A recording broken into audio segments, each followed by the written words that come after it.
A service of KIBMradio.com, the Internet's home for an all old-time radio.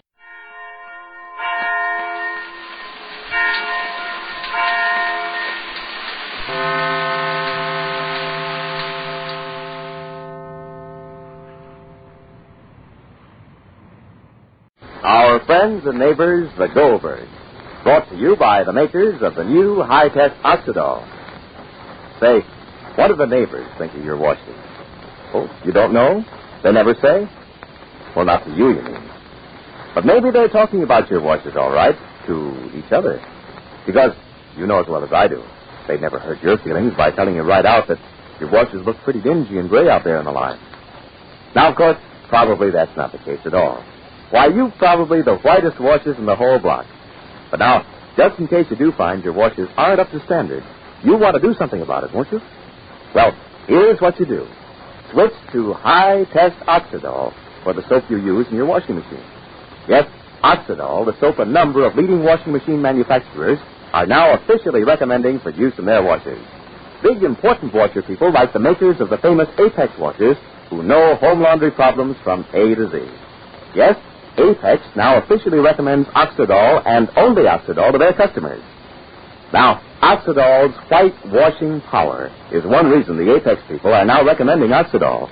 They've seen proof, conclusive proof established right in our own big research laboratories that Oxidol washes white things as much as 9 to 11 shades whiter than many other popular laundry soaps. Yes, as much as 9 to 11 actual tintometer shades whiter. And with safety for washable colors, so they stay amazingly bright and fresh wash after wash. So you see, when you use Oxidol in your washer, you'll never need to wonder what the neighbors think of your wash. You'll know. Yes, because all those sheets and towels, shirts and underwear, and all those handkerchiefs and tablecloths out in the line will be dazzling white, snowy white. But now, washer owners, before trying Oxidol in your own washer, drop in at your nearest Apex washer dealers this week and watch him demonstrate Oxidol at work in one of those new Apex time control washers that have just come out. No cost or obligation, but a slick way to check up on Oxidol to see how gloriously white washing it is, how amazingly safe. And now, the Goldbergs. Well, the Goldberg family is at the very door of the Allison house in South Carolina, and impatiently, they're wondering why their rings aren't immediately answered. For nothing can bring Sammy soon enough into Molly's arms, although nothing's more impossible at this very moment, for Sammy Goldberg is gone. He walked out of the Allison house this morning without saying goodbye to anyone but the maid, Carabelle. Sammy learned the truth from Leah, the truth about Sylvia, and for Sammy the truth meant an intense desire to escape from her presence, from that smiling or tearful face which he thought he'd loved so much. And then when the Goldbergs arrived, completing the surprise they'd planned, Allison discovered that Sammy had left. Allison was frantic. And outside of the house, Rosie's ringing the doorbell while the Goldbergs impatiently want to be let in. Listen. Leave your bags now, Uncle David. We'll get the bags later. Leave everything. And leave everything. Leave the bags. And where are you going now, Jake? Rosie, don't ring the bell. I will, Ma. I'll keep ringing it. How do I look? You look beautiful, Ma. Huh? Wonderful. I'm not wrinkled, are I? No. My neck and some sitting, I'm not wrinkled. No, Ma. My hair, Mom. Take me here a little bit, darling. Take me here a little bit, huh? There. Rosie, darling, come on. What's Papa doing with the bags now? What is Papa doing? I said, yes, darling, so what are you doing with the bags? Tell Uncle David to leave everything. Leave the bag. They'll upset everything. I haven't got a lock on mine overnight bag. Everything will be spilled out of the bag. Ma, don't worry about it. Come up the house with the bag. Darling, please, they're ringing the bell. What is Timo doing with the car now, huh? Leave it. I guess he's Where are you taking the car? Timo, where are you taking the car? Taking it to the garage to let him already. Why didn't you give him instructions, right? Mr. Ring the bell, Rosalie, please. I keep ringing it. So why don't they open, right? Hold yourself in, Molly. Hold yourself in. Oh, how can I, Jake? How can I, huh? Isn't this a beautiful house? Exactly like in Gone with the Wind, only smaller. Exactly like Gone with the Wind, the white posts in the front. Beautiful, Rosalie. What is that? What is that? That's a magnolia? That's a magnolia tree? Sure. Oh, it's a beautiful ring again, Rosalie. I said it was early in the a.m., Jake. We should have waited a little bit. We must have waked them up out of their sleep. Samuel's a slow sleeper, so he likes to sleep late. This is a little different from Lestonborough with our few little acres, eh, Molly? Yeah. How many acres do you need to be happy, Jake, huh? You need more than a little patch big enough to hold your house, huh? You need acres and acres. Yeah, if I can be happy without them, I can be happier still with them.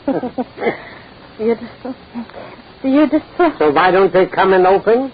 I spoke to Allison on the phone. He's out. Maybe the bell just doesn't ring. The knock with the knocker. The knock with the knocker, Rosalie. You called us, Allison. You know we're here. You think Sammy would be waiting downstairs for us? Or maybe he's dressing. I don't know. Maybe the bell is out of order. Maybe it don't ring itself.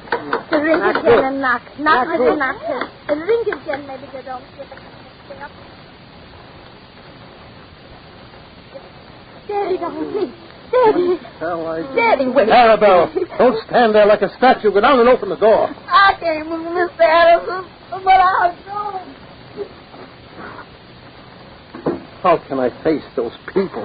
What am I going to tell them? Sylvia, why didn't you prepare me? I couldn't. I didn't know. How did I know that my own sister would go so far? She deliberately made up a lie to make Sammy leave me. She tried to hurt you by hurting me. I told you she would, Daddy. I told you she and Ed were thinking of that. Because you wouldn't let them threaten you into giving her what she called her share. Because you preferred Sammy to Ed. Because you refused to let Leah run your life. She spoiled mine. He believed me, Daddy. He believed that I was the one at the bottom of Leah's wanting to divorce her. Why didn't Sammy come to me? Speak to me. I don't understand. They're here. They're in the house. What am I going to do? What am I going to say? How can I face those people? Why didn't he come to me? Why didn't he say something to me? He knows I was his friend. He was more than a son to me. He didn't know what he was doing, Daddy. You should have heard him last night. He was confused, upset. He's young. It was my own sister. He had to believe her. If he had only come to me. Maybe he went to the store to wait for you there. How can I get to the telephone? If I walk downstairs, they'll see me. They'll talk to me. I'll have to answer questions. Call Carabelle. She'll call the store. Oh, how does it look if I don't get down to greet them? They know it's early. They'll think you're still dressing. Why did it have to happen this way? Why? Daddy, darling. Daddy, dear. They all sit in the front room as happy as can be. Go down. Close the door between the two rooms and call the store. Willie must be there already. Ask him if Sammy is there. Yes, sir. And be friendly. Act natural. Yes, sir. Why in my whole life have I had pleasure from everything but my children? You will have, Daddy, dear. You will have. Leah will pay for this. That I promise you. Daddy believes all the lies. Stop crying. I can't stand it. Where is she, Solo? How long does it take to pick up a telephone? How long does it... Just went down. It takes a little time. If he's not at the store, where else could he be? Try the station. Ask Mr. Rollin if he sold Sammy a ticket. You know Sammy. Well, Carabelle? William ain't seen him. William ain't seen Sammy. Didn't see him, huh? Calvin, go down and call the railroad station. I think if I kind of asked Goldbergs in the dining room for Corbett, that'll kind of take their minds off. Miss Sylvia said call the station. Now call the station. I'll do anything you ask me to do. Then do it. Yes, Daddy, if we find out where he went, I'll go to him. You spoke to him last night, you say. You quarreled. Why didn't you come to me at once? Why did you wait? The minute you learned that Leah had told Sammy, you should have come to me. I would have gone to Leah with Sammy. I would have faced her and Ed. In front of me, she couldn't have lied. She would have lied because it was in front of you. You don't know what's happened to Leah, Daddy. She isn't responsible for what she does. All she thinks of is how she can lay her hands on your money. Nothing else matters to her. What can I say to my friend Jake when he asks, how is my son? Where is he? Where's Halliday? No, Miss Sylvia, he didn't see Sammy. Didn't see him, huh? Sammy must have taken the bus. He must have taken something to get out of this town. Unless he's still in it. Well, I'll get Sorensen. He'll know what to do. Carabel, go down and call Mr. Sorensen. Tell him to come right over. It's urgent. Lord, I got to walk through that room again where they all said, I can't. Miss Goldberg, she done asked for Sammy 2 times already now. I don't know what to tell her. If she asks me again, I'll rather break down. Oh, stop it. Stop it. She's come all the way from the north to see that boy. I'm going down. No. Let me, Daddy, darling. I'll go down. Don't lie, Sylvia. The truth. I want the truth. No, Daddy, darling. No, please. If Sammy isn't back in a few days, then we'll tell him. But no. A few days? What will I do for a few days? Don't you realize they're here, Sylvia? They're here in our house waiting to see Sammy. They saw him. They saw him. We have to find him. We will find him. He'll come back. Oh, I love him, Daddy. And he loves me. He'll come back. Just say that you sent Sammy on a trip to buy something for the store. Say we didn't expect him. Daddy, darling, please. We can tell him that. The only one that knows is Carabel, and she won't say anything. Miss Bill, I can't face that woman. I can't face that mother. Daddy, darling, if you tell the Goldbergs now, it'll mean the end of it. It is the end of everything anyway. anyway. It'll mean talking and talking, explaining and explaining. Please, It'll mean telling please. about what Sammy now was. It'll mean they'll be worrying about where Sammy is. They'll know anyhow. Talking to him when he comes back and asking questions from Daddy, darling, Sammy won't come back. He was just so upset and confused he didn't know what he was doing. Daddy, please. Mrs. Goldberg will say it's my fault. She didn't want Sammy to marry me in the first place. Daddy, you've got to be smart about this, or I'll lose Sammy forever. So while Molly and Jake and Rosie and Uncle David and Seymour sit with joyous impatience in the Allison living room, Sylvia is trying to conceal Sammy's absence from them. Will Allison agree to help Sylvia because of his desire to protect her? And where is Sammy? Now, when you pour Oxidol into your washer, notice how wonderfully free you are from clouds of irritating soap dust. Because remember, every ounce of Oxidol is especially processed to prevent excess soap dust. No need to worry about sneezing your head off. No, ma'am. Not with Oxidol. And when you consider how gorgeously white Oxidol washes clothes to boot, yes, and how safely. Well, do you wonder those big important washer makers like Apex now officially recommend Oxidol for use in their famous washers? Which reminds me, washer owners, whatever you do, don't fail to visit your nearest Apex dealer today. Let him demonstrate Oxidol for you in that great new Apex time control washer he's just introducing. No cost or obligation, no indeed, but an absolute revelation in the whiteness and safety you can count on with Oxidol. Be sure to listen to the next episode of The Goldbergs. The Goldbergs get a little curious. This is James Fleming saying goodbye from the makers of high-test Oxidol.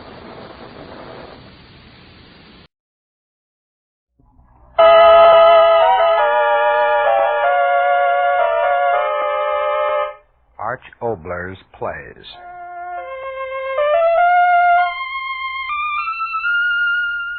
A Story in the Night.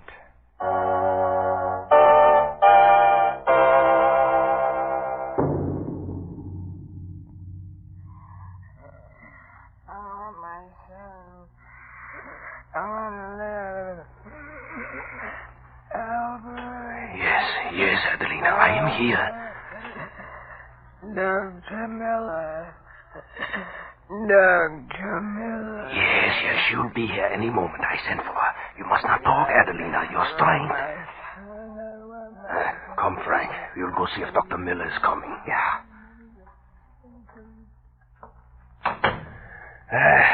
So, now I can breathe. But, Herbert, Dr. Miller, why do you send for her? What can she do? Do not be a fool. Did you not hear her? It was the old woman. Dr. Miller, Dr. Miller. I tell you, she drove me crazy with it. Until finally I sent for Dr. Miller. But will she come? Who knows? And if she does come, what difference can it make? The old woman, worn-out machine. 84 years is long enough. Perhaps that is the doctor now. I will go with you. I cannot believe that she would come here. In a moment we shall see. Yes, I'm coming. Adelina lives here? Yes, Dr. Miller. You do not recognize me, perhaps. I am the mayor, old Albert. Oh, yes. Will you honor my house by entering? Of course. I did not know if you would come. You are so busy. She is such an old She was a woman. friend of my mother's.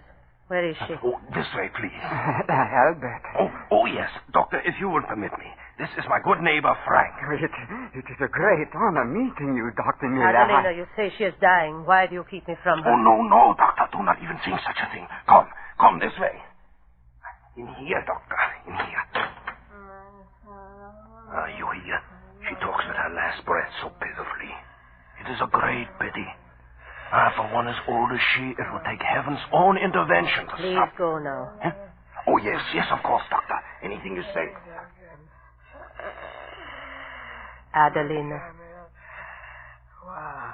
Try to open your eyes. It is I, your old friend, Dr. Mueller. Dr. Mueller. Yes, I came as quickly as I could. Dr. Mueller. I'm waiting. Yes. Here is my hand. Oh, my friend, you are in pain. My son. My youngest. In 2 days, he will be here. Oh, Dr. Mueller, I am so tired, and I want to die. But not yet. Not yet. No, you must rest. Not yet. Not yet. I tell you, I must not die. Not yet. Adelina, please. My youngest. He comes. I must see him once more. I must not die. Not yet. Not. My friend. You call me friend, Doctor. You, my only friend. Have pity. What can I do? Give me life. Give me life with a few more hours until my son arrives. You are so wise. A few more hours. Say you can give me life. Life. I am so old. I know. The blood is cold and worn. But in your wisdom, you must know some way. You keep a little warmth within me. A little warmth until he comes. I don't... Oh, good friend. Do not turn away from me. I beg you. Have pity. Help me. All day. I have fought so long. Now you must help me, Dr. Mueller. A few more breaths until my son. Help me. Yes, I will help you. You must not speak. You must use all your strength in listening and trying to understand what I am going to say. Good friend, what I am about to tell you is so strange that I almost dare not speak. And yet if I am to help you as you ask, I must speak. No, just listen. As you've said yourself, death is very close to you. And since yours is the disease of old age, of a body worn with long years of living, there's nothing that medicine can do for you. Except perhaps to ease your leaving of this life. And I will help you. But what I'm about to do to you is something I should not do. Listen, good friend. Try to understand. For many years I have worked with little white mice attempting to discover the true nature of cancer. For many years, good friend. And while in these studies I've made a discovery. A discovery which goes beyond all understanding. Help me. In working on the little creatures, I discovered that when an organism has lived its full span of years, the cells within the body become aged, worn, and become what I call a fibroblast. Now I've discovered that by injecting the extract to the tissues... Oh, she dies. What should... I promised her. I must do it, I must. My instrument case. I must. I promise. The hypodermic. My hands tremble. The liquid, so green. If it only gives her a little more of life. My hands must be sure. Needle.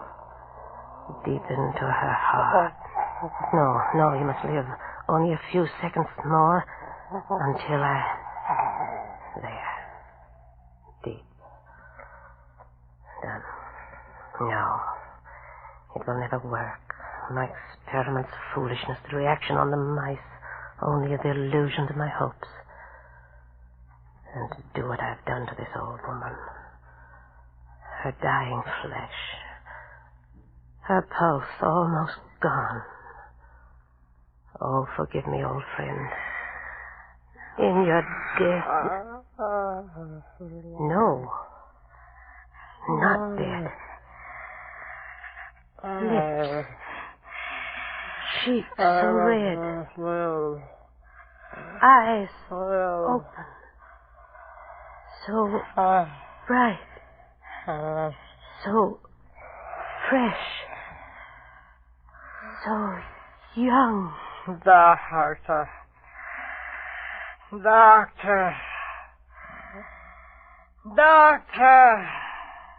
No. Doctor! No. It cannot be. No. Dr. Miller, you No. called out. What is it? What? No.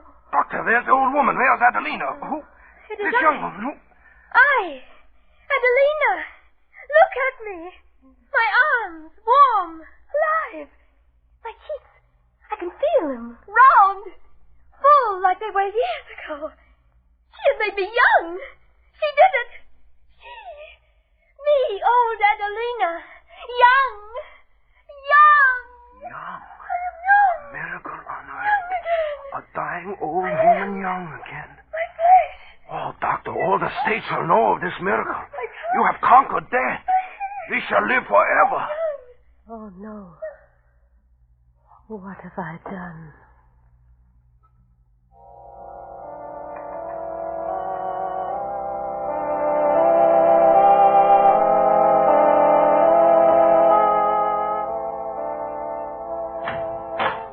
What is it? What do you want? Doctor, it is I, Frank. Oh, such news. He is coming here. I tell you, he comes here. The mayor is bringing him. He refused to wait until morning. And who is this impatient one that has to see me at midnight? It is His Excellency. His Excellency? Yeah. Frank, what are you saying? I tell you, His Excellency. Oh, his last name. I never can remember names. His picture, you see his picture everywhere. He's coming here, Doctor, to see you. The mayor is bringing him. Frank, you've been drinking. Oh, no, I tell the truth, Doctor. The great one has heard of the miracle of Adelina. What are you saying? Yeah, the miracle, the resurrection from the grave. I hear him talking to the mayor. He is coming to see you. There. You see, I tell you the truth. Open up. Open up in there. Aren't you going to open the door? What else is there to do? Open it, Frank. Yeah. Oh, what an honor. All right. Gentlemen, come in. Well, Frank, where is she? Where's Dr. Miller? Have you told her? I am here, Mr. Mayor. I did not see you standing there in the shadows. Doctor, a great honor has come to you. Yes, a great honor. Most distinguished visitor our little community has ever known. Yes, a most distinguished... Introduce me, you cackling old fool. Oh, yes, Your Excellency. I only thought, that is to say, I only meant... Stand aside, you fat old fool. Dr. Muller, you know who I am? Yes, Your Excellency. I am a man of few words. I will speak plainly. I want plain answers. I am at your service, Your Excellency. Then tell me quickly, how did you do this miracle? Miracle? He means Adelina. His Excellency means... Close your mouth. I am talking. Go, all of you. Yes, Your Excellency. Now then, Doctor, I ask you for an answer. How did you give that old woman back her youth? Well, don't stand there staring at me. I want an answer. How did you do it? There is nothing to say. Nothing to say? No. Do you realize to whom you are speaking? Well, there's no doubt you do not. In your unfortunate isolation, you have failed to do your duty in having the proper knowledge of who is important to the state. All right, I will educate you. I am Joseph Brown, Doctor of Philosophy and member of the Department of Propaganda. I know of you. So? Then speak plainly. There is no use hiding facts. I've seen the woman with my own eyes. Your fat mare took me to her. I've talked to neighbors, friends. I know that she was worn out, aged, dying. Now she's young again. Speak, and speak plainly. How did you do it? And if I tell you? If you tell me. My dear doctor, this is your house? Yes. Your experiments in that room? My laboratory. Mr. Mayor? Yes, Your Excellency. Come here. Yes, Your Excellency. Open that door. At once, Your Excellency, at once. Into your laboratory, my fine doctor. I follow. The rest of you stay out here. Now we will be quite alone. So, now we can speak plainly. Ah, so this is where you do your work, my fine doctor? Yes. What have we here? Well, mice. Little white mice. How charming. I use them in my experiments. And what are your experiments? The hereditary factor in cancer. Cancer. So you persist in lying to me. Doctor, they tell me you are a very clever woman. Yet I assure you, you will be most stupid if you persist in keeping the truth from me. I am not a violent man, so I ask you very calmly to be sensible and speak freely. Now then, the miracle of youth. How did you do it? I am not quite sure myself. That is no answer. Well, there are other methods. Mr. Mayor. You want me, Your Excellency? Come here. Yes, yes. Anything you say, Your Excellency. Mr. Mayor, how old are you? Why, Your Excellency, I'm not quite sure. In my 50s, I believe. All right, you will do. Bare your arm. My arm? You heard me. All right, doctor. Give him the injection. Injection? Me? You will kindly shut your mouth. You heard my order, doctor. Do as I say. The injection to him? Yes, yes, to him. I spoke plainly enough. But I can't do that. Why not? You will have more of the liquid. Yes, but don't you understand? It's permanent reactions on the human mechanism. I don't know that, and so I dare not use it. But that woman, she is young. Yes, but who knows what other... All right.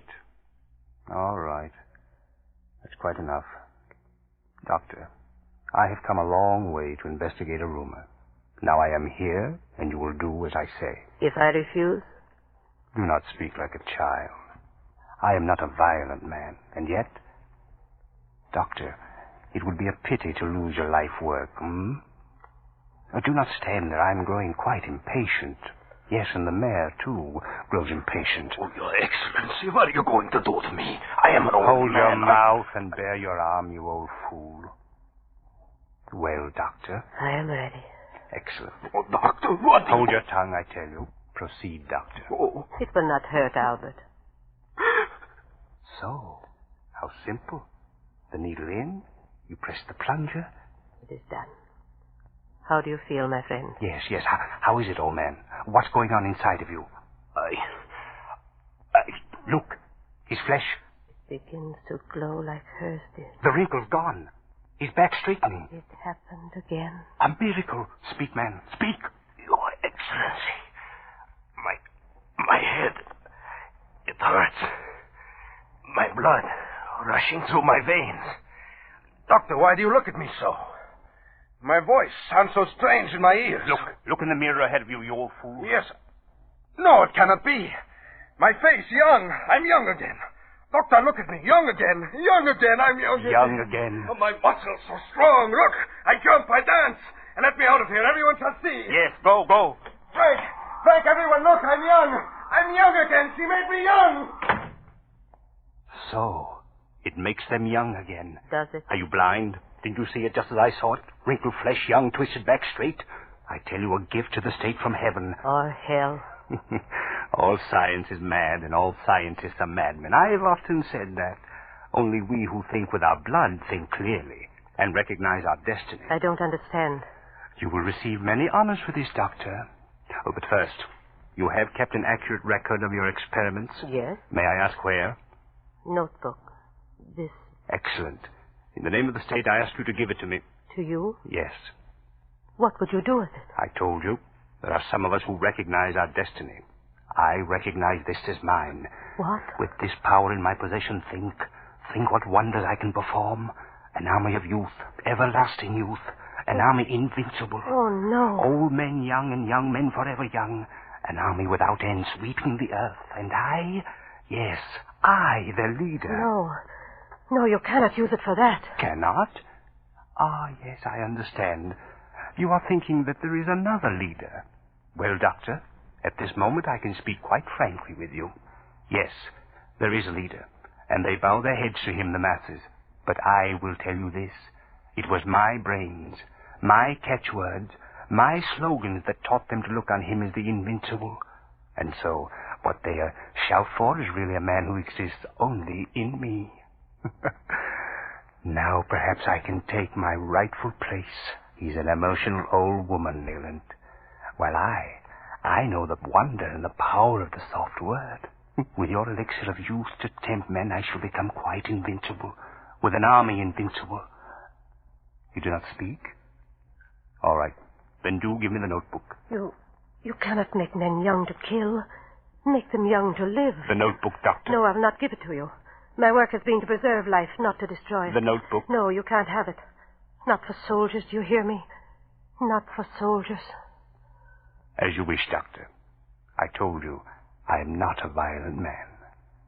Good night. Cadot. Yes, Your Excellency. Go in there. She has a notebook in her hand. Bring it to me quickly. Yes, Your Excellency.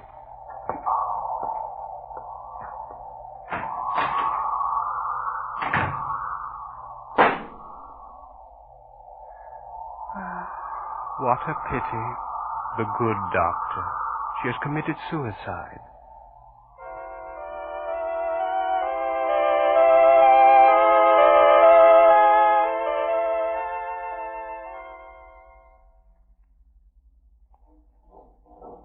Company! Ho! Ready? Orders of the day. Company A, D, F, and G report to medical officer at once. Company J, M, Q report to medical officer at 12 o'clock. Reserve officers ordered to report to medical officer within 3 Your regiment, General. They do not quite know what is happening to them, It does not matter, Your Excellency. They obey orders. Come, let us go into your office. As you say. Now then, we can speak most comfortably. How many men have been treated? 50. Picked ones. You are satisfied with the results? It was beyond belief. And so, you will join me? Anything you say. When does it happen? He gives one of his infernal orations next week in the old hall. With you and the others to help me, I assure you his old womanish ravings will end right there. You speak of others. You doubt they will join me? Oh, no. All men will follow you. Naturally. To think that you should have made such a discovery. I sometimes surprise myself. And you alone know the formula? Yes. That is why I am so sure of you and the others. It will be most pleasant to know the delights of youth forever, my friend. Have you taken the injection yet? No, I decided to wait until the results of our test cases were quite complete. 50 human guinea pigs. Now that I am certain of the success, yes, I will do it. At once. Eh? My injection here. Have it all ready. Hypodermic filled? Very well filled. How interesting it looks in its case, General. My immortality. Yes. You would like your youth again now, too? I am not ready. There is nothing to fear. You see? I pinch the skin in my arm. The needle bites for a moment. So, it is done. Do you feel pain? Huh? Pain? No. No. Only a strange warmth in my veins. I feel my blood seems to run swiftly. Your face. What is it? Your face. It is changing. Yes, I feel it. I'm young. A young man again. I told you, young. Gentlemen, you will pardon me. How dare you? Get out. No. Let him come in. Nothing disturbs a young man. Nothing. Well, what is it you want? Well, how thoughtful of you to bring me such a beautiful young woman. Yeah, it is about her I have come, Your Excellency. About her and the mayor. The mayor? Yeah, he is waiting outside. But who are you? Oh, yes, I remember you. Yeah. You are from the village where... this woman. The first to be rejuvenated. Yeah, Your Excellency, Adelina. The very first. The villagers, they send me to ask you. You will help her and the mayor, won't you, Your Excellency? Help? What are you talking about? Yeah. Look at her, the picture of youth. She was dying of old age, but look at her now, young, beautiful. Yeah, Your Excellency. It's so sad. Young, as you say, beautiful. But the devil's brew Dr. Miller put into her veins. Listen to what it has done to her. What? Speak, Adelina, speak. No. Yeah. No, I won't. Stop No. it. Make her stop. No. I order you, make her stop it. Yeah, quiet, Adelina, quiet, my friend. Tell me, you.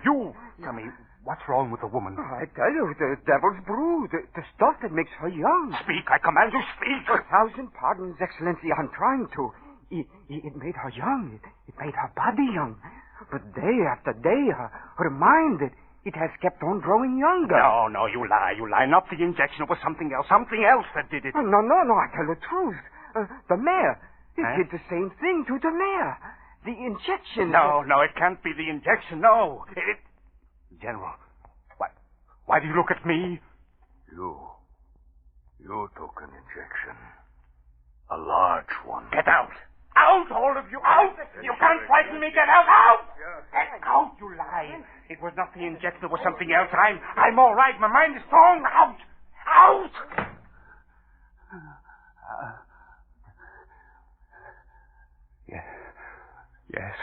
Yes, it was lies. It cannot be the injection. No. Some strange disease. Yes. I'm all right. I must be all right. Yes, I'm strong. My mind is strong. I'm young. I'm not a violent man. No. I am young. My mind is strong. How can the mind grow young and the body stay old? It cannot be.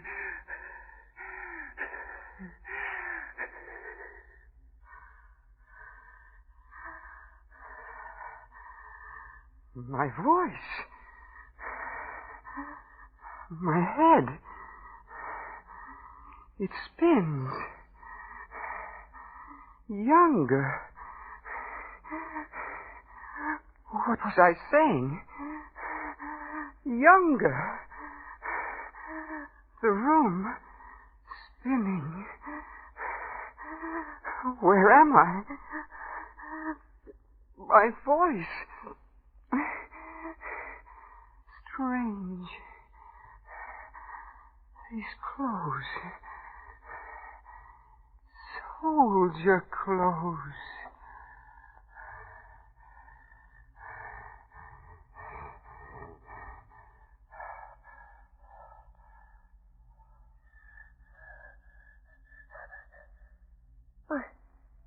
I am a soldier. I am a soldier. I am a soldier. I am a soldier. My head. My head. Mother. My head. Where am I? I want my mother. My head. It hurts. Mother. Mother. Mother. Mother.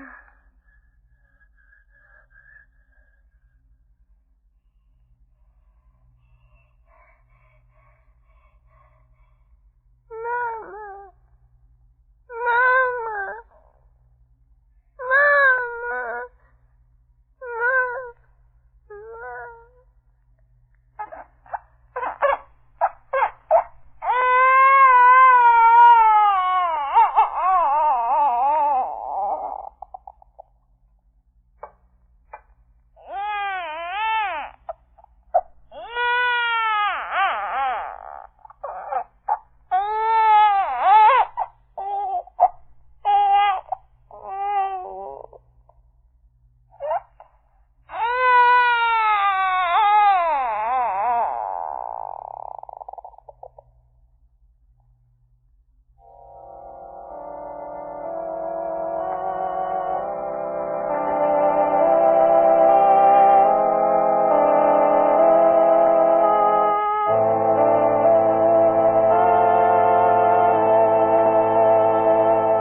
Ladies and gentlemen, tonight's play, Nobody Died, was especially written for radio by Arch Oboler. The cast included Jay Novello, Verna Felton, Lorene Tuttle, Elliot Lewis, and James Eagles. Mr. Peter Lorre, due to an urgent motion picture studio call, was unable to be here tonight. Next week, a new play, These Are Your Brothers, a story about a most unusual Santa Claus in a most unusual time. The players, Helen Mock, Elliot Lewis, and Dennis Green.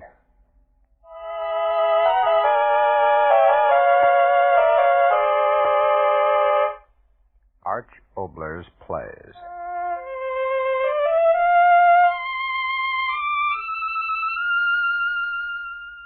A Story in the Night.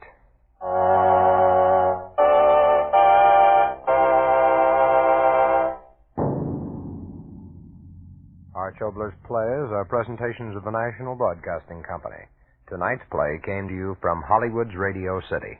This is the National Broadcasting Company.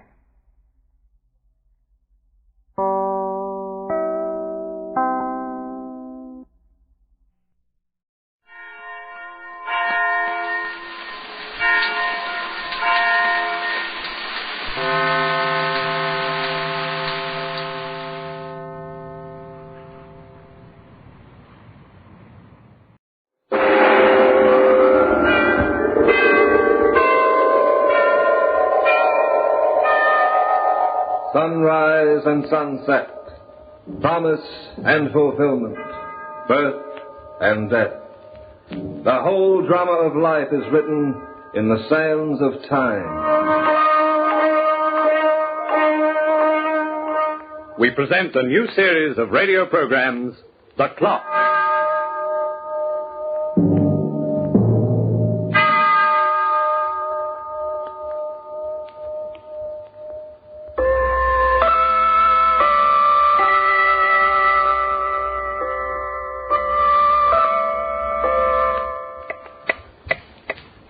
It's nice to have friends, and I can count quite a few of my own. Most people consider me to be a very good fellow to know.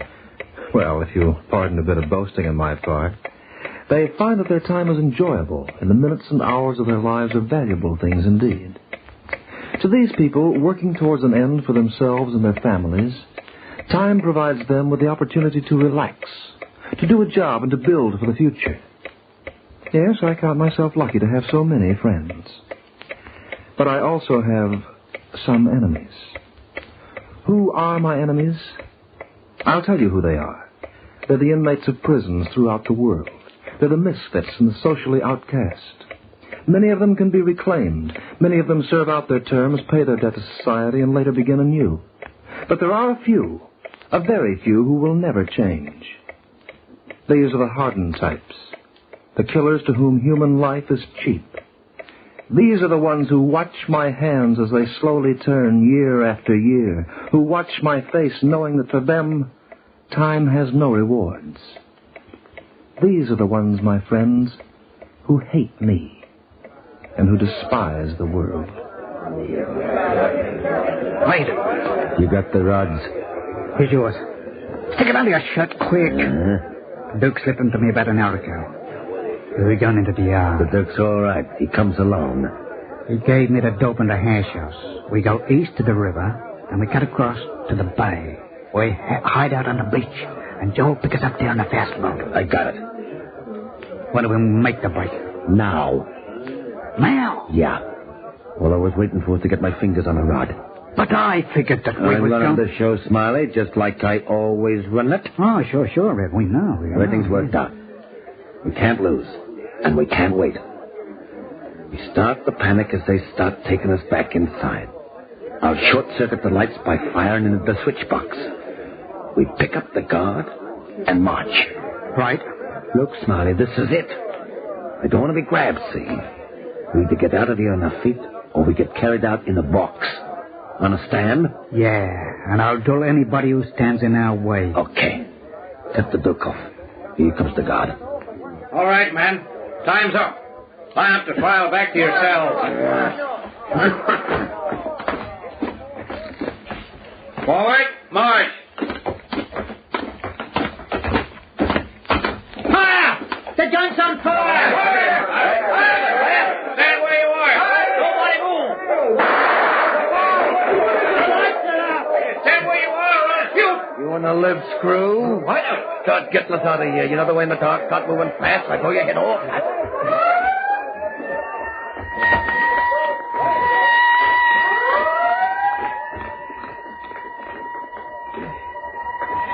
Smiley. I'm here, Red. Duke. Right behind you, old man. You did a nice job, Screw. You let me go now, won't you? You're free. There's the car, Red. Don't lift it like he said. Come on. Wait a minute. Where you going, Screw? I thought you were taking me with you. We ain't got no room. We can't take you, and we can't leave you behind. Come, huh? No. Over the line. Now, let's get out of here fast.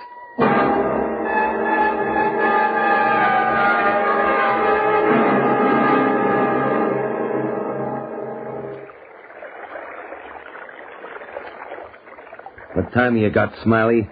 10:05. Yeah, he's late. I tell you, ain't coming, Red.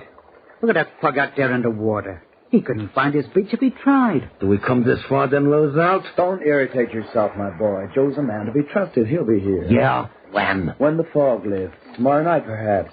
Remember what he told us. We're to keep the same rendezvous every night at this time until he shows up with the boat. And while we're waiting, what do we do? Stand here on the beach until we're spotted? I must admit we didn't allow for that contingency. Hey, Red, look. At what? On the other side of the beach, in that cove. That's a house. You only one I can see? There you are. We can help ourselves to shelter, so to speak. How do we know who's in there? What difference does it make? We take over, that's all. Yeah, take over. Okay, come on. Let's go.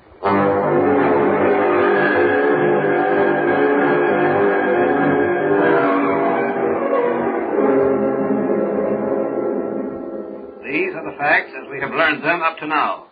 One of the most daring jailbreaks of all time. The prisoners escaped through sheer nerve, brutally killing a guard as they left. It is uncertain as to what direction they took, but all state police have been alerted. Hello, Anne. Finished work, Dad? Oh, yes. I was just getting some more news about the amazing jailbreak that happened this afternoon. Now, what did I do with my glasses? On the table, Dad. Oh, yes. It was simply fantastic. They forced a guard to lead them right out of the prison. And then they killed him. Oh, who did? Darling, don't you ever listen to anything I say? I'm sorry, my dear. What were you saying about a prison? Never mind. Can never get you to listen unless I talk about bugs and test tubes. Well, I had quite a day today in the lab. Really? I've developed a new medium for my cultures. It ought to prove extremely satisfactory. You know, darling, I'm glad we bought this old house here on the beach. Are you? Oh, it's so pleasant for you. And you're so happy here. Yes, I'm very happy, Anne. It's nice to have a laboratory right inside the house and to be free of all outside disturbances. But what about you? Are you happy here? Of course I am. You know, perhaps it was selfish of me to bring you all the way out here to this deserted spot. You're young and you want excitement and company. Oh, I get plenty of company when I go into town twice a week. And as for excitement, I'd much rather help you win the next Nobel Prize. Nobel Prizes aren't just given away. I've got a lot of work ahead of me. One day, Dad, you're going to be a famous man.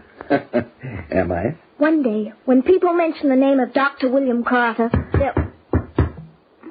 Now, who on earth can that be? I don't know. Who might be someone looking for directions? I'll see who it is. Yes? Inside. Dad! Inside, I said. Dad! Well, what's going on here? Smiley, take a look through that door. Okay. Is this a hold-up? Not exactly, young lady. If you'd like an explanation... Shut up, Duke.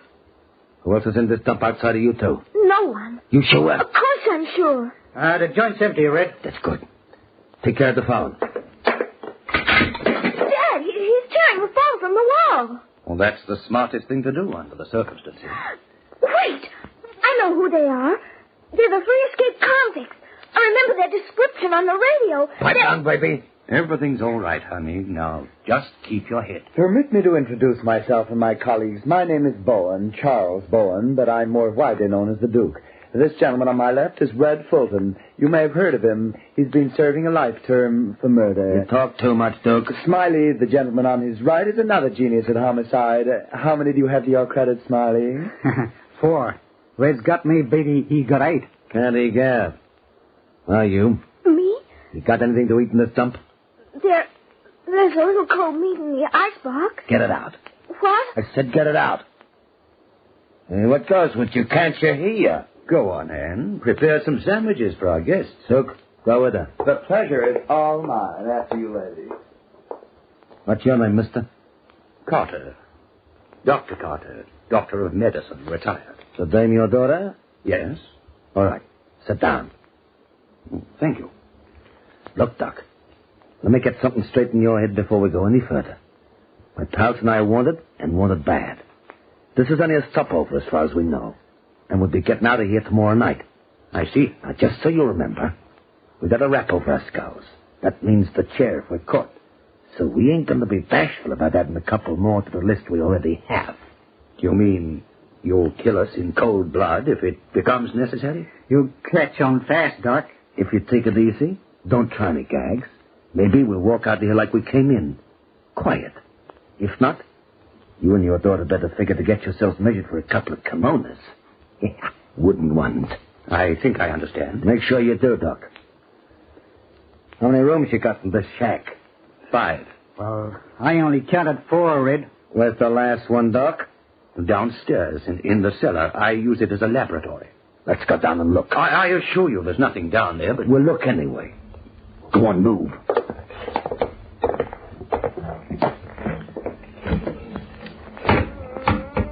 Hey, it's an opening in the floor. This trapdoor leads to the cellar. There are stairs going down. Smiley, you first. The Doc next. I'm last. I assure you there's nothing down here that would interest you. Then you got nothing to worry about by showing it to us. Please be careful. I have several valuable specimens in the test tubes that are important to me. What are you reaching for? The light switch, of course. Hey, wait. Get a load of this place. Yeah. What's all the glassware for, Doc? Those are flasks and test tubes. I'm a bacteriologist. What? I work with infectious diseases. I try to find vaccines that will prevent or cure them. Yeah. Does it pay off? In satisfaction, yes.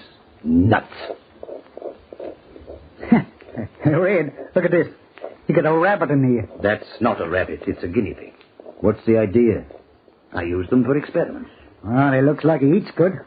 Look how fat he is, Red. Yeah. He certainly is fat. Hey, what are you doing? Don't pick him up, please. I want to try a little experiment of my own. I want to see if he can breathe when I squeeze his neck. You're strangling him. Red's always good for a laugh. Why, you've killed him. You've strangled him to death. Sure. Just so you remember, Doc, there ain't no difference between his neck and yours.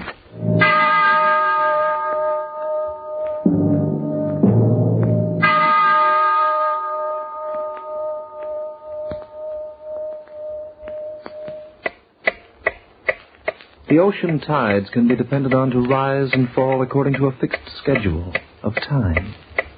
But mist and fog, the soupy fog that billows in from the high seas and hovers over the beaches like a curtain of oil, that can never be relied upon to leave, and even the threats of 3 armed killers have no effect upon its arrival or departure.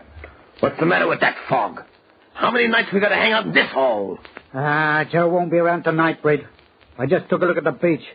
Worse than yesterday. As Mark Twain once said, everyone talks about the weather, but no one seems to be able to do anything about it. Shut up, Duke. The Doc's downstairs, playing with his bugs. And the dame? In the kitchen. Red, what happens when we leave? What do you mean, what happens? Joe's going to pull us off that beach in a motorboat. He takes us to a tanker 12 miles out, and we head for South America. So what? What Smiley is trying to tell you is that the plan is perfect, provided no one else is aware of it. That's what I mean. If we happen to leave anyone behind who can notify the Coast Guard, that tanker won't get very far. We ain't leaving nobody behind who can talk. Wait. Look. What are you doing in here? I wanted to go into the laboratory. My father hasn't had his dinner yet. I'm bringing it down to him. You're sure nice, the old man, baby. You ever like to be nice to anybody else? Take your hands off me. Take it easy going down them steps, baby. Them fins of yours are too cute to be busted. Do you think the girl heard what we said about getting rid of them? And if she did there, so what? It ain't gonna do either of them any good.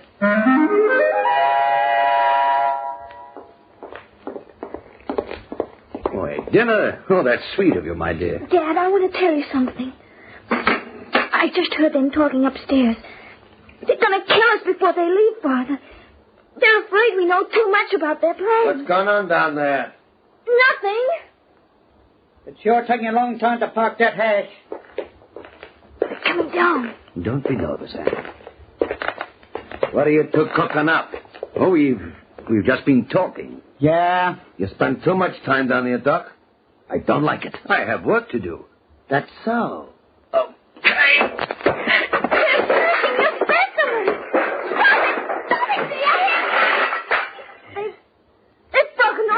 Everything. Sure.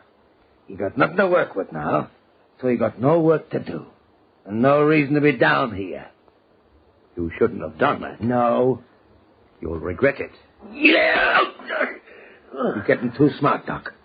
Next time you'll have a mouthful of teeth. Hey, Wade, you got some of that stuff on your clothes. What stuff? That junk that was in them tubes.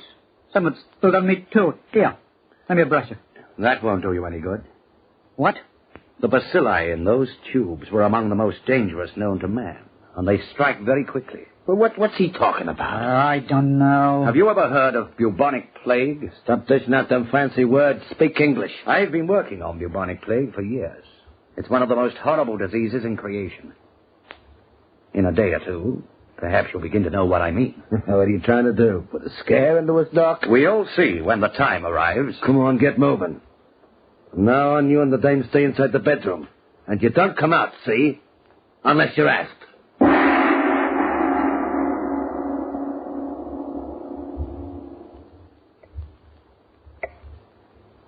Time seems to stand still for my enemies, Red, Smiley, and Duke. But let's see what happens. The fog's still as bad as ever. There's no sign of Joe. Maybe tomorrow night. Hey, Duke. Yes, old boy? You're a smart guy. Brilliant is the word. Yeah. What's bubonic plague? A disease. It ain't bad, though. Is it? My dear Red, in the Middle Ages, bubonic plague killed people like flies. It's a frightful contamination. Frightful. Why do you ask? Well, yesterday we busted up the old man's glass factory. Now, we got some stuff in our clothes, too. He said it was bubonic plague.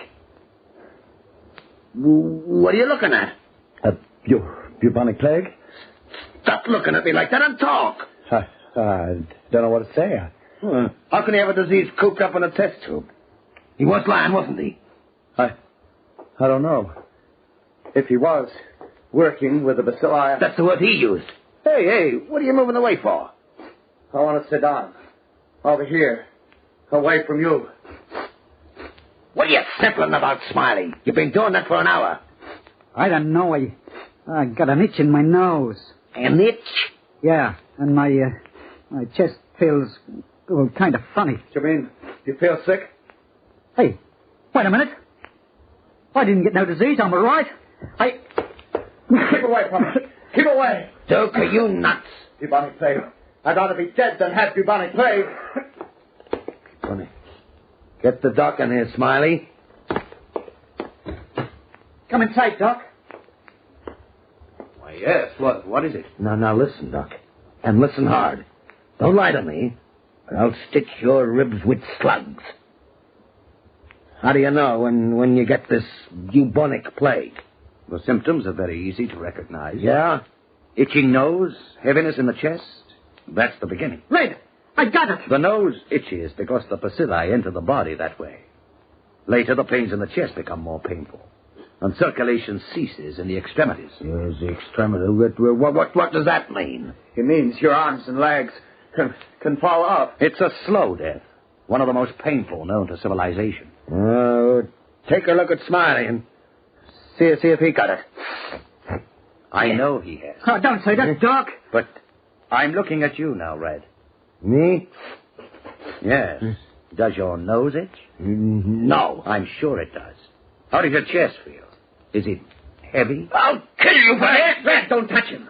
He may be your only chance. And yours, too. Mine? You can't help contracting the disease. Those broken test tubes have made this place a death house. What about you and your daughter? If we get it, you get it too. Oh, no.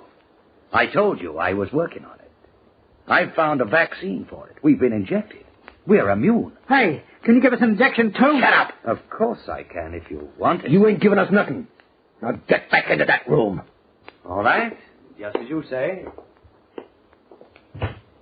Look, Rad, you've got to be reasonable. He's lying. He's trying to scare us. When Joe shows up, I'll knock the two of them off myself. He can't scare me, not Red Fulton. I'm tough, see? I'm as hard as nails. And I'm top man around here, understand?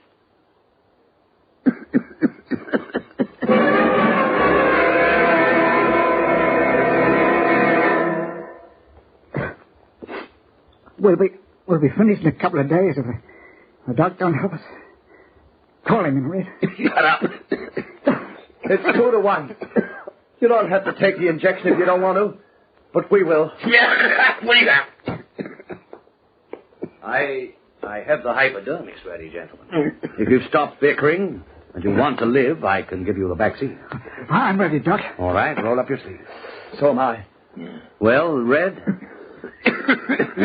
Will it hurt? Not very much, just a pinprick. Which sleeve should I roll? Either one will do. Just hold steady. It'll all be over in a moment. Hey! There. Me next, Doc. All right. There. And you? If you please, Doctor. All right. There we are. I haven't poisoned you, if that's what you're afraid of. I suggest you all sit down now and relax to give the solution a chance to go through your bodies. I feel better already. So do I. The pain in my chest, it's gone away. It'll be completely gone in just a moment, Red. Oh, gee. See, that's funny. I feel... Tired? Yeah. It's hard. Hey, you ain't kidding. I can hardly keep my... Wait a minute. Smiley. He's asleep, Red. And the Duke will be with him in just a second. Asleep. Hey, what did my rod... Where's my... You'd be too weak even to lift it, Red. Just relax and go to sleep. Father! It's all right, Anne. Everything's fine. You're fast asleep. Yes. Morphine, my dear, is a wonderful thing. Don't you think?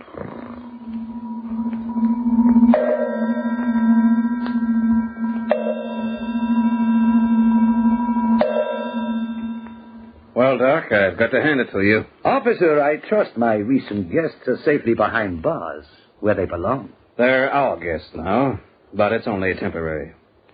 They're getting the chair for the murder of that guard. And what about their accomplice, the man with the boat? He showed up just as you said he would. It'll be a long time before he goes for a boat ride again. Well, that seems to conclude just about everything. There's only one thing we can't figure out, Doc. What's that? Red and Smiley kept saying something about bubonic plague. They were scared stiff when they woke up in the squad car. And the other one, the Duke, he kept complaining about an itchy nose and a pain in his chest. Oh, yes. You see, they smashed some of my equipment. And there were certain viruses in some of the test tubes. Bubonic plague? Oh, no, not bubonic plague. I'm working on something else. They kept saying you didn't cure them. They said you didn't do them any good. I'm afraid they're right. You see, I've been working on it for a long time, officer. But so far, I've still been unable to find a cure for the common cold.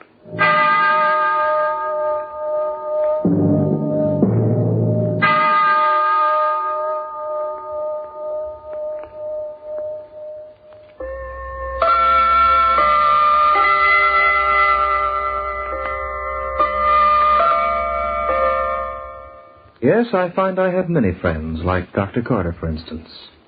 In his own quiet way, he makes good use of time. And as for my enemies, well, surprisingly enough, I know of 3 in particular who have lately become my friends. They are watching the clock now with eager concentration and hope. They're watching for a reprieve which will never come and which they don't deserve. I can bring them no reprieve, my friends, for that is beyond my power. But as my hands go round and the seconds tick slowly off, sooner or later I will be able to bring them justice. The Clock will be heard again next week, same time, same station. This program was written by Lawrence Klee and starred Hart McGuire as the Clock. Also heard were Frank Waters as Red, Beryl Marshall as Anne, Ozzie Wenburn as Smiley, Leonard Bullen as Dr. Carter, together with Gordon Chater and Gordon Glenwright. The Clock, directed by John Saul, is a Grace Gibson radio production.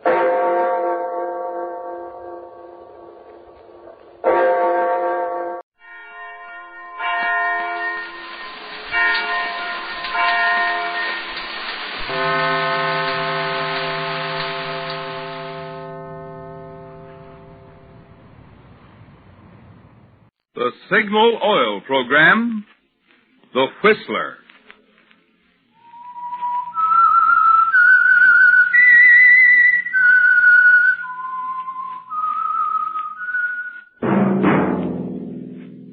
That whistle is your signal for the Signal Oil Program, The Whistler.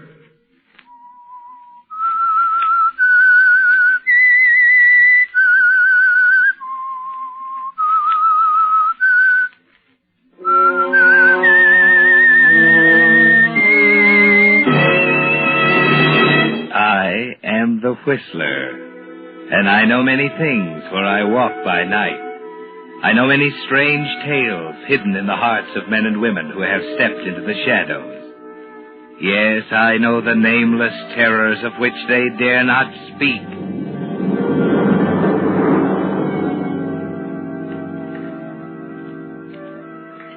Yes, friends, it's time for the Signal Oil Program, The Whistler. Remember, let every traffic signal remind you, with Signal, new Signal gasoline, you do go farther than ever. Look for Signal's big yellow and black circle sign that identifies those popular Signal stations in 7 western states from Canada to Mexico. And now, the Whistler's strange story, Coincidence.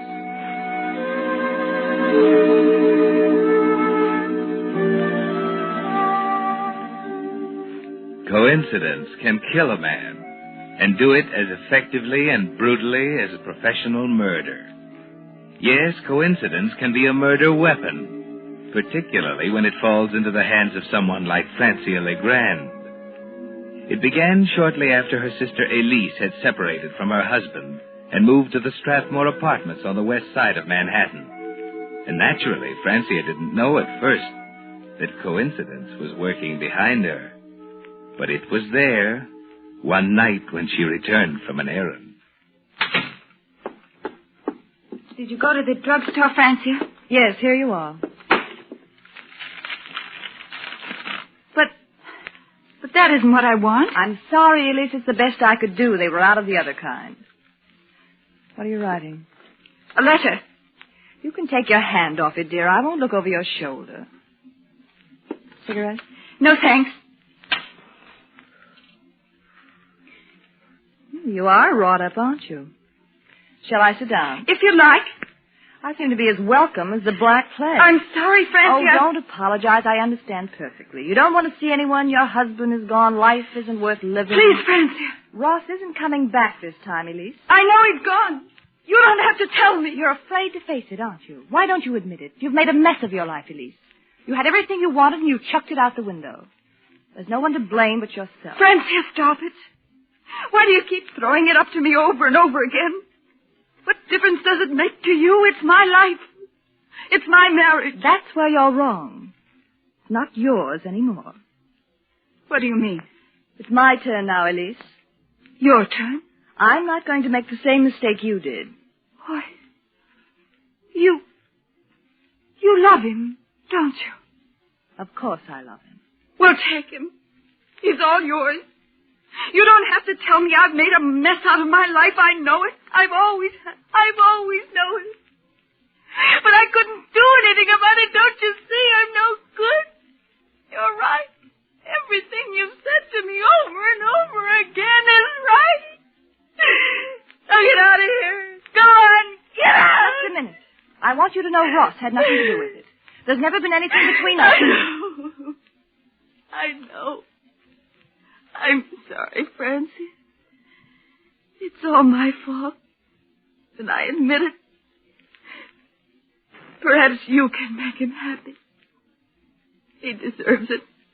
I hope so. Now, please go. Annette? Annette? Yes, madame? Please, get Miss Legrand's things. She's leaving. And, do you suppose that you could spend the night with your sister? But of course, madame, if you wish. I'd rather you would.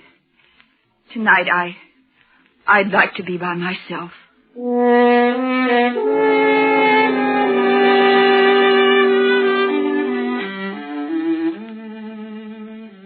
Well, Francia, she's defeated, isn't she?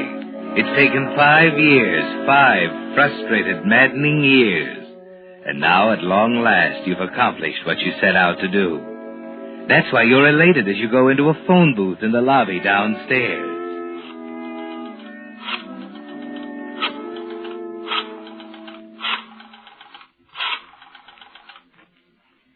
Hello, Ross.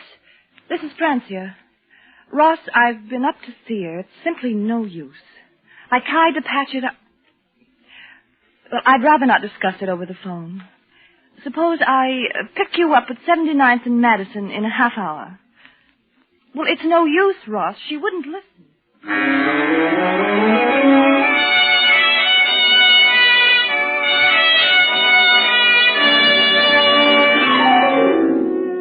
It was at that moment, while you stood in the phone booth talking, that coincidence moved into the picture, Francia. First in a taxicab pulling up to the main entrance. Take the side entrance, driver. You can't park here, Chief. Don't argue with me. Pull around the side entrance. Yeah. Okay. Second, just 1 minute later in the elevator, not far from the booth where you're talking. 12-4, mister. What do you mean, 12? I told you 10. Well, I'm sorry. I wasn't thinking. Don't hand me that. Take me back to 10. I haven't got all night. Yes, sir.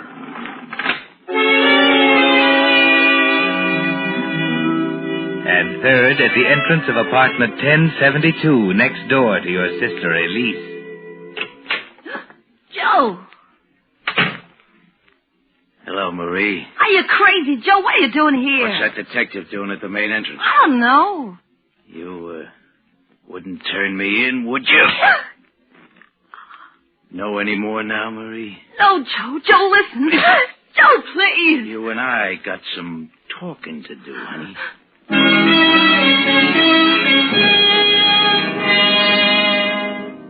Yes, Francia, that's where coincidence moved in. When Joe Fortescue, gambler, fugitive from justice, walked down the corridor to apartment 1072, next door to your sister Elise, the machinery of coincidence was in full motion. But as you drive through the park, you have no way of knowing that now. All you can think of is Ross. Did you tell her what I said, Francia? Yes, she wouldn't listen. Maybe it's just as well. What did she say? It's all over, period. Just that? Just that. Oh, I knew it'd never work out, Ross. She's not your kind of a girl. She never understood you. Maybe I expected too much. No, it wasn't that. It's hard to figure out what it was, looking back at it now. Maybe it was those awful, ugly quarrels. You know, Francia, It almost seemed as if I were married to two different women. I know. Yeah, I guess you do. Ross, now that it's all over, I want to tell you something. Yes? Those 5 years were difficult for me, too. Standing on the sidelines, seeing you married to someone you didn't love. What? Are you going to make me say it, Ross? Yes. Say it.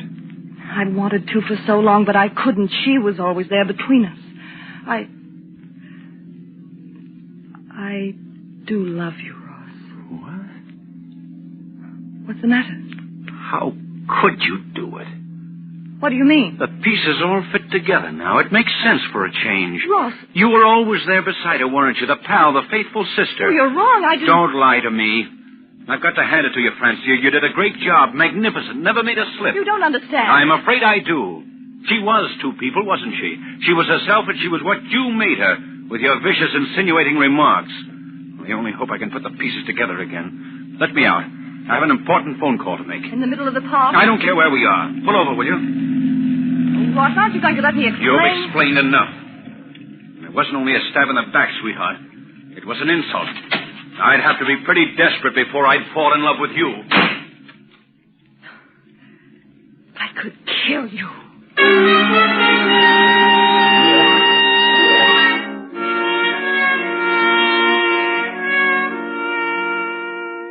You could kill him, couldn't you, Francia? 5 years of careful, deadly planning gone for nothing. It was an insult, he said. If he weren't so bitter, he would have laughed at you. You drive through the park thinking, it's all over, isn't it? You've driven them together this time, done them a favor. Elise would never believe you this time. Or would she? You decide to take a chance and turn your car toward the Strathmore apartments again. Elise is probably still up, finishing her correspondence. This time, there's no other way, Ross, dear. Killing oneself is wrong, I know. I only hope you'll try to understand. Goodbye, darling. Elise.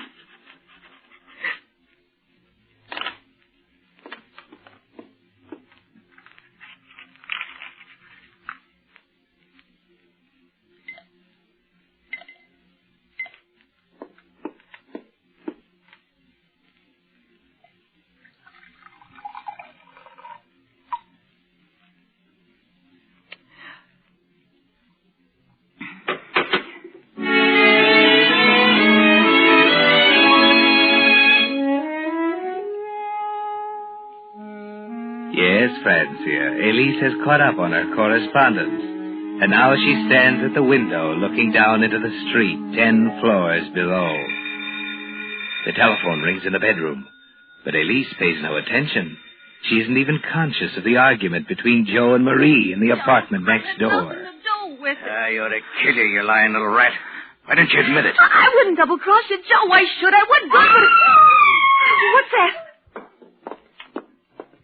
Holy Christopher. Look down there. Oh. Somebody just fell out of a window.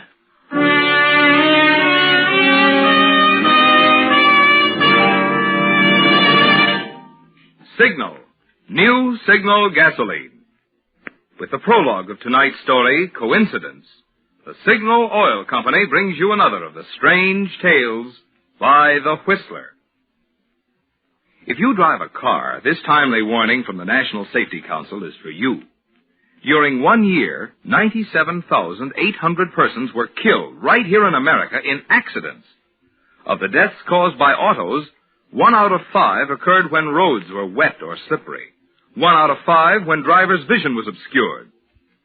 Fortunately, precautions can be taken to help prevent these two types of accidents. For instance, tires that are worn smooth tend to skid more readily. But a deep, heavy retread job, the kind Signal gasoline dealers are prepared to give your tires, will restore their grip on the road, help you stop more quickly. And if a worn windshield wiper is leaving streaks across your vision, Signal gasoline dealers will install a fine new Rainmaster blade while you wait.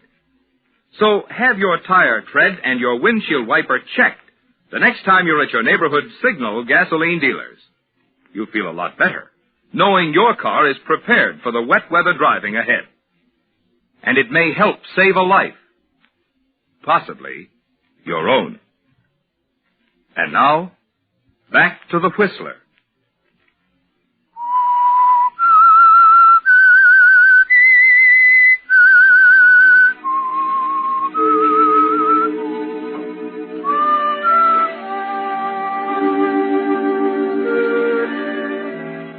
Yes, Francia, coincidence can kill, particularly when there's someone to help it over the humps. The suicide of your sister Elise is the center of it, of course. And the other threads are beginning to weave together now. The thread Joe Fortescue contributed when he got out of the taxi at the side entrance of the Strathmore Apartments at 10:30 and went directly to room 1072 next door to Elise. The thread that put Ambrose Marks, detective, in the lobby at the same time. And most important of all, the thread that placed you and Ross together in your car at 5 minutes to 11 in the middle of Central Park. There's an excited crowd milling around the base of the apartment building as you arrive. Quiet, everybody. We haven't identified her yet. What's the matter? Some woman's hurt.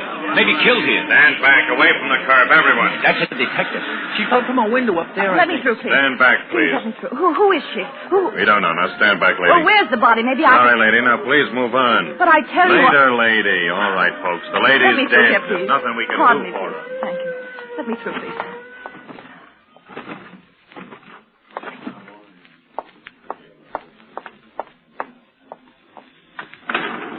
Going up? Yes. What floor, ma'am? 10, please. Right. Have they found out who she is yet? No. Great guy, Detective Marks. Ain't even figured out what floor she jumped from yet. Or was thrown from. What do you mean, thrown? I got my own ideas. A guy came up here a while ago who looked like he was ready to put the fix on somebody. All bundled up with a scarf over his face. You mean it was murder? What else? Oh, what was that floor again? 10. Funny. That's where he got off, too.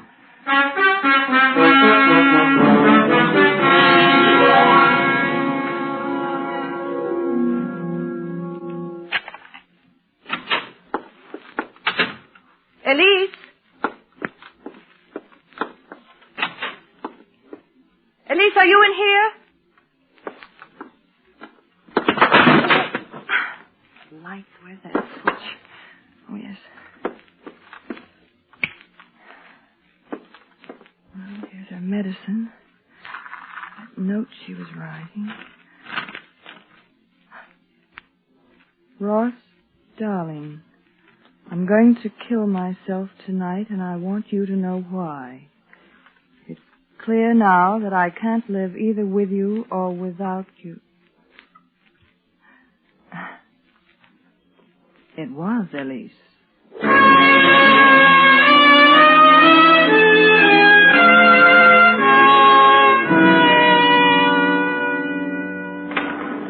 Going down? Main floor? Yes. I was right, you know. About what? The guy in the tan coat. Wasn't I just talking to you? Oh, yes. You mean the man who was angry? Yeah, the guy in the tan coat and the muffler.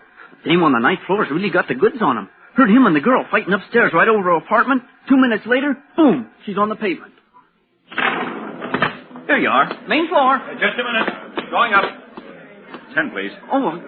Hey, what's the matter? Where are you going? Be right back. Hello, Ross. Oh, it's you. On your way up to get your nickel's worth? I've been up. She isn't there. Well, I'll go up and wait. And by the way, you might as well go. I want to see her alone. Naturally. Any objections? No. Well, that's mighty decent of you. Say, what's the matter? Why are all these people in the lobby? And where did that boy go? He's over there with the police lieutenant. Police? Well, what are they doing There here? he is, Chief, in my elevator. That's the guy. Are you sure? Positive. That's the guy in the tan coat.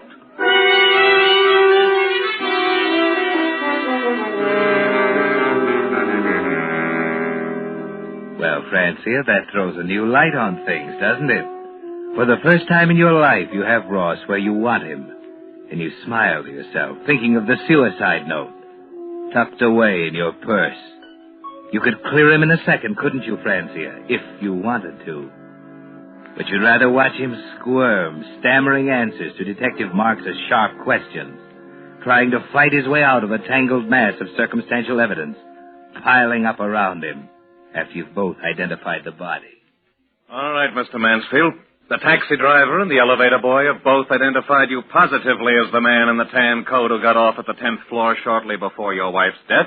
The lady in the apartment downstairs says it was your voice she heard in the apartment overhead. Listen, Lieutenant, I tell you there's something wrong somewhere. Miss LeGrand, isn't it true that Mr. and Mrs. Mansfield had several serious quarrels during the past month?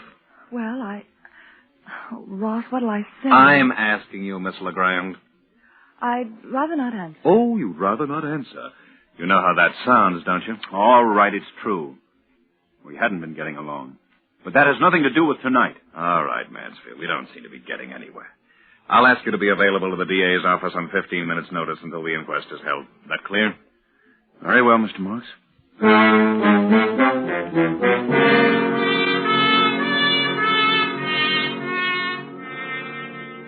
It's pleasant, isn't it, Francia? Ross is really squirming now, desperately trying to get out from under. You follow the papers carefully during the next few days, full of the man in the tan coat, headlines screaming of Ross Mansfield, prominent architect, suspect in wife killing. The district attorney refusing to comment, stating an indictment should be forthcoming soon. And out of the welter of guessing, out of the quotes from informed sources, out of the analyses by crime experts, there comes one significant fact. The only thing that can save Ross Mansfield is an alibi. That puts it up to you, doesn't it, Francia? You have the power of life and death over him now. You can kill this man with a single statement.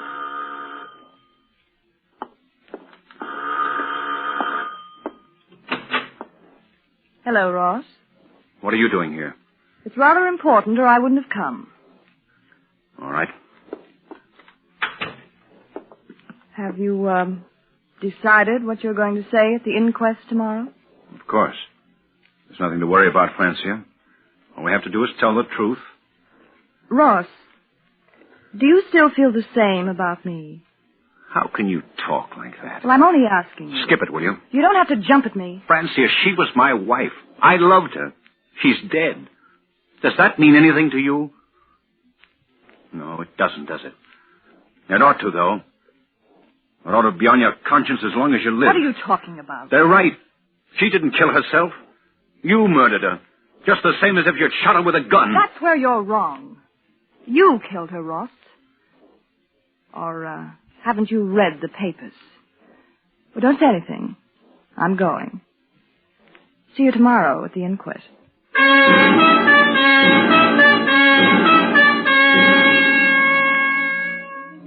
You decided then and there, didn't you, Francia? You're tired of watching him squirm now. You're going to put him out of his misery. It was murder, wasn't it, Francia? He's right. But murder doesn't bother you. You watch the flames creep slowly across the suicide note, the only other thing that could save him, and smile as you think of the inquest. Order, please, order. Lieutenant Marks, are you ready with your first witness? Yes, Mr. Coroner. I'd like to impress on the jury the fact that the testimony of this witness is perhaps more important than that of any other in this case. For that reason, I'm calling her first. Miss LeGrand, will you take the stand, please? You swear to tell the truth, the whole truth, and nothing but the truth to help you God? I do. Sit down. Miss LeGrand, what is your relation to the deceased? I'm her sister. Would you say that the marriage of Mr. and Mrs. Mansfield was a happy one? No. There were quarrels? Yes, lots of them. Have you any idea what caused them? I think so. What? Mr. Mansfield was rather fond of me. Francia, you know that's not true. Just a minute, Mr. Mansfield. Proceed, Lieutenant. Well, is it true, Miss LeGrand? It is. He's in love with me. I see. Now, this is very important, Miss LeGrand. Were you or were you not with Mr. Mansfield riding in your automobile in Central Park between the hours of 10:45 and 11:05 on the night of your sister's death? I was not. You realize you're under oath. I do. You realize the consequences of this testimony. Yes, I do. I didn't see him all evening. I swear I didn't. Is that enough? Yes, Miss LeGrand. That's enough.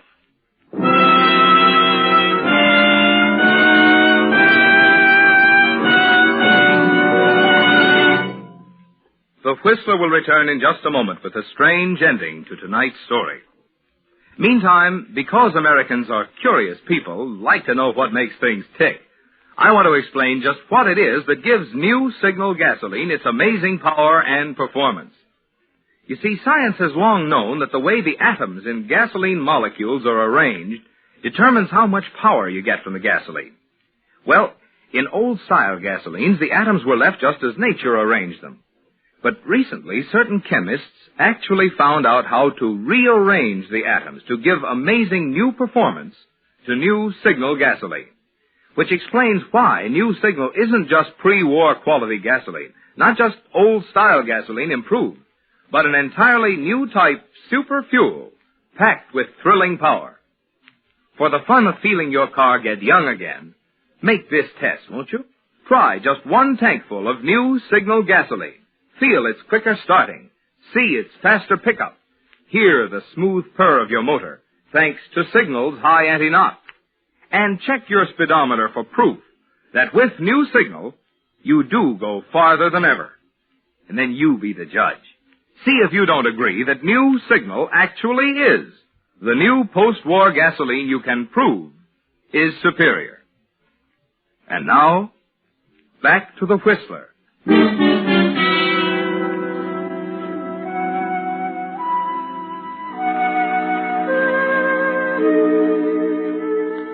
Yes, Francia, coincidence can kill a man, particularly if mixed up in it somewhere, there's a mind full of hatred to fill in the gaps. The case is complete, even though the inquest is hardly underway. They were right, Francia. Everything depended on your testimony on the alibi. Just a minute, Miss LeGrand. I'm not finished. If you weren't with Mansfield, where were you? I was out for a drive. Alone? Yes. Anyone see you? No. That's a pretty weak alibi. Alibi? See here, I'm not under suspicion. That's where you're wrong. Exhibit A, please. Recognize this? What? A box of poison, Miss LeGrand, purchased by you on the night of the murder. Poison? Some people call it a sedative, but it's powerful enough to kill when taken in quantity. And it was taken in quantity. Enough of this drug was found in your sister's stomach to support this officer's contention that she was dead or nearly so before the fall. I didn't buy it. But you did buy it. I intend to call the druggist to the stand to prove it. She sent me for it. I never saw it after I brought it to her. Then how does it happen that your fingerprints are on the metal box? Why, the box was on the note. Yes, that's it. She used the box for a paperweight to hold the note down. What note? The suicide note. I burned it. Oh, there was a suicide note and you burned it. Why? I don't know. I see. You're asking the jury to believe that your sister committed suicide and that you deliberately went out of your way to incriminate yourself. I had no reason to kill her. You just testified you had every reason to kill her. You're in love with Mansfield. You implied as much not 1 minute ago. You hated your sister, didn't you? I didn't hate her. We got along beautifully. And I'm prepared to put your sister's maid on the stand to testify that you had a crucial quarrel with Mrs. Mansfield over her husband less than an hour before she was murdered. She wasn't murdered. What about the man in the tan coat? His name is Joe Fortescue. He's been in custody for 2 days. Wait a minute. You're wrong. You can't go ahead with this. You're accusing me of murder. Right. Murder in the first degree. Premeditated. Willful. Oh, you can't. They'll send me...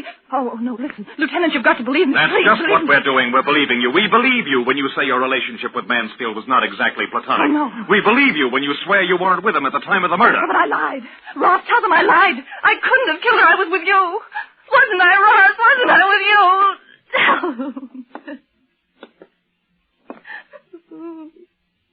Do you have anything to say, Mansfield? Lieutenant, Well? All right, Lieutenant. I was with her. There, you see, that proves it. I couldn't have killed her. It does prove something. What do you mean? It proves he loves you. As far as the murder goes, You're going to have to convince a jury. And believe me, it's going to take a lot of convincing.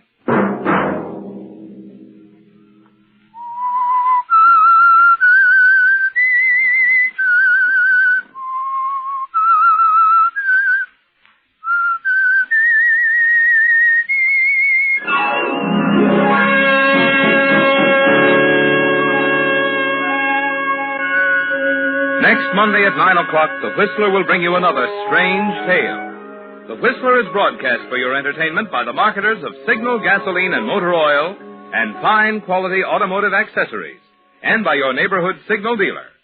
This program, directed by George W. Allen, with tonight's story by Harold Swanton, music by Wilbur Hatch, is transmitted to our troops overseas by the Armed Forces Radio Service.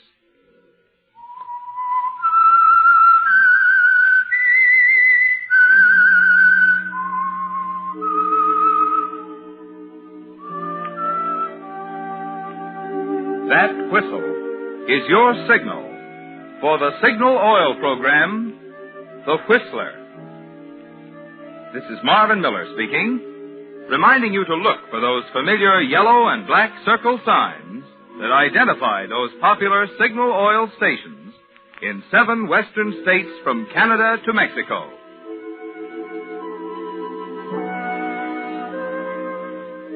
This is CBS, the Columbia Broadcasting System.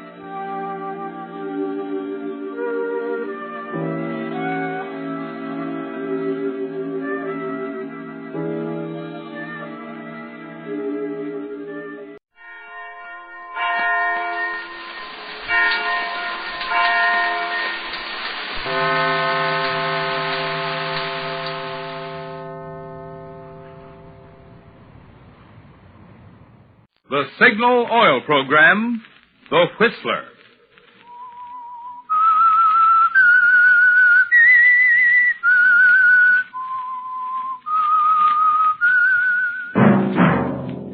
That whistle is your signal for the Signal Oil program, The Whistler.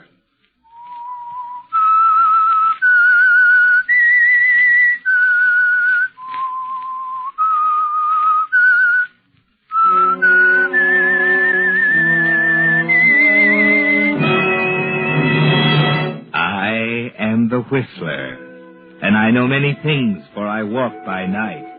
I know many strange tales hidden in the hearts of men and women who have stepped into the shadows. Yes, I know the nameless terrors of which they dare not speak.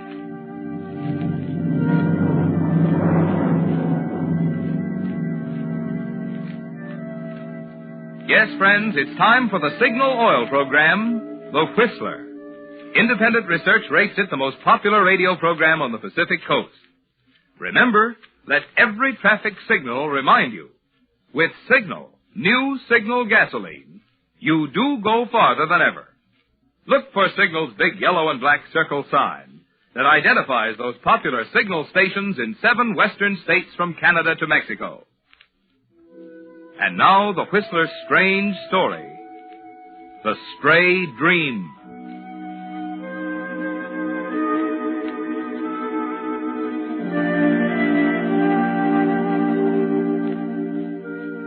Chris Claggett was never meant to commit murder.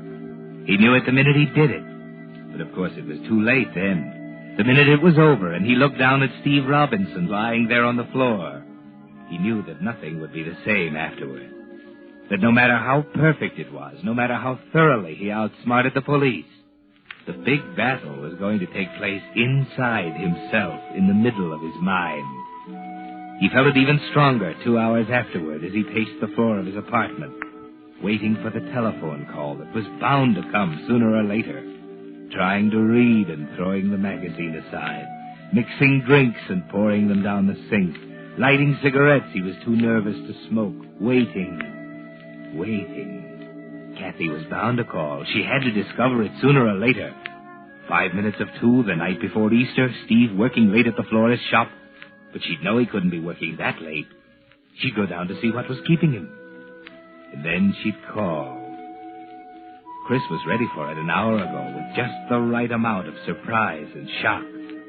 But now, at 5 minutes of 2, he didn't know. The waiting was getting him. And the silence.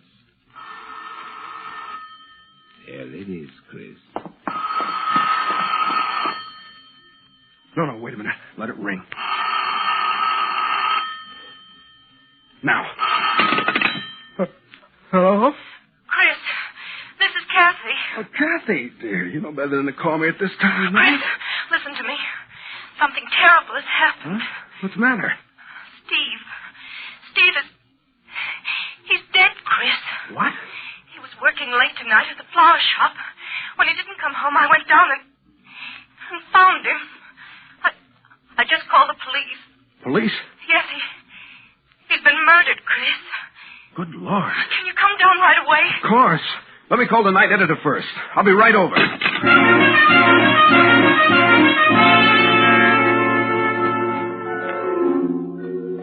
Well, Chris, at least the waiting is over. You carried it off pretty well, didn't you? Just the right amount of surprise and shock.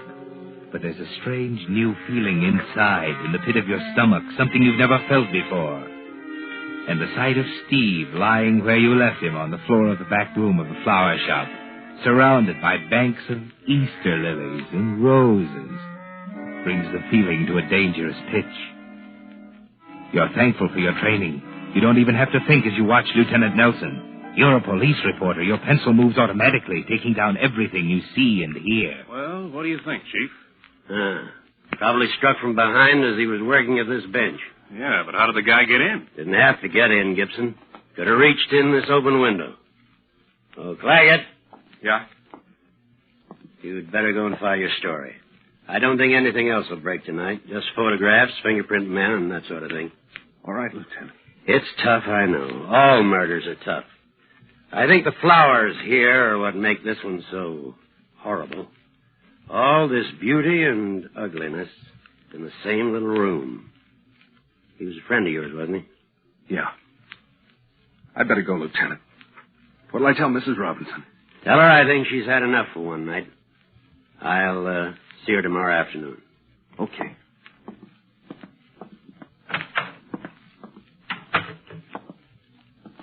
Well, Chris? It's pretty terrible, Kathy. What did Lieutenant Nelson say? You can go now. He'll see you tomorrow afternoon. Oh. I gotta file my story. That's something, isn't it? Me filing a story about Steve? Please, Chris. I'm sorry. I just... I know. Chris, I don't know what I'd do if you weren't here. I'll always be here, Kathy. Remember that, will you? Sure, Chris. I'll remember.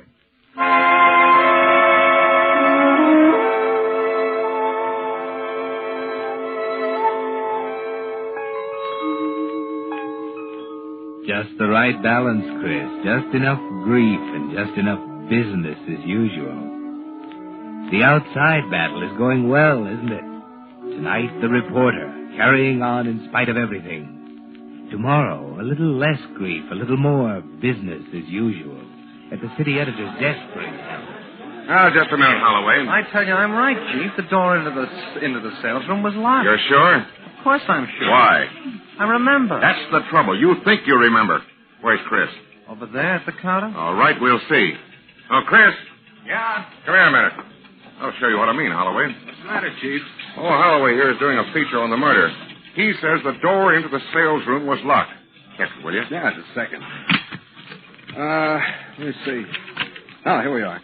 The door had a Yale lock, but it was on the latch and the bolt above it was open. Yeah, see? Now, wait a minute. There was a triangular rubber door stop against it on the workroom side, so it couldn't have been used as an exit. That's it. See what I mean, Holloway? He doesn't trust his memory. He takes everything down. Well, that didn't seem very important. How do you know it's not important? Take it down anyway. But I was so busy. So was Chris. Doesn't matter how busy you are. A first-class man makes notes without even thinking about it. Right, Chris? Yeah, I suppose so. You see, Holloway, that's what I mean by a reporter.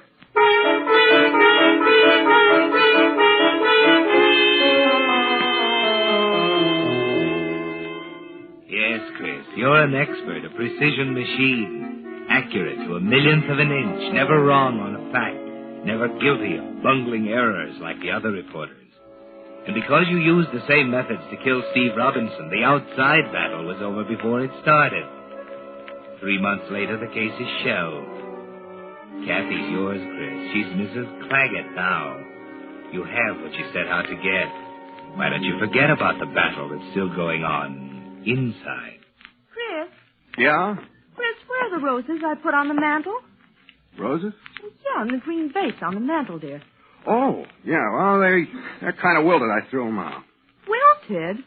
Oh, Chris, I just got them from the florist yesterday. Why must we always have flowers, Kathy? Well, because I like them. Well, I don't. What's the matter, dear? Ever since we got back from our I just don't like flowers, Kathy. Is there anything wrong with that? Oh, don't jump at me. I'm sorry. What's wrong, Chris? You used to send me flowers before Steve and I... I know it. You don't have to tell me. It's very simple, Kathy. I don't like flowers because they remind me of Steve. That's why I want them. Huh? They remind me of Steve, too, Chris. I like to think of him once in a while. Why? Because I loved him. Kathy, don't you understand? I was fond of him, too. He was my best friend. But we're not living in the past. Keeping him in front of us all the time isn't going to help. Well, is that why you objected to living here? Of course. He's here in the house with us. Everywhere I turn, I see him. Knickknacks of his all over the place. His picture on your dresser. Well, I thought you understood when we were married. I guess I didn't. Oh, excuse me, Kathy. I'm going to bed.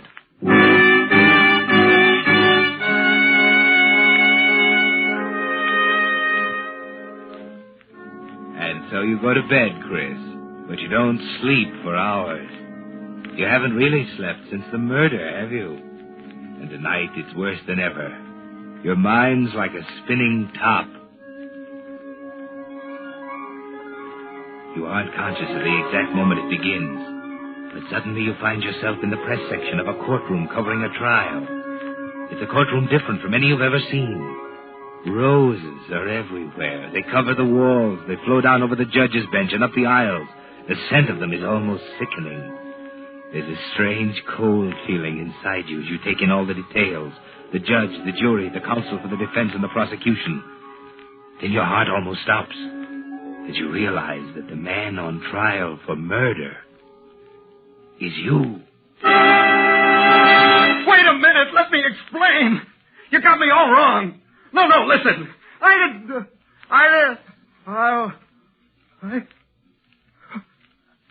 It's a dream. What am I doing out of bed? Kathy, she heard me. No, still asleep. Thank heaven.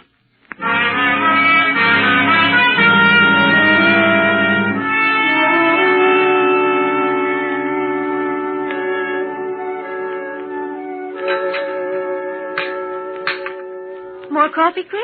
No, thanks. Oh, you usually have 2 cups. I think I'll cut down a little. I didn't sleep too well last night. Oh? Must have been something I ate. You hear me tossing around? No, I was dead to the world. I had the feeling when I woke up this morning I'd been talking in my sleep. You remember hearing anything? No. You must have something on your conscience, dear. Yeah.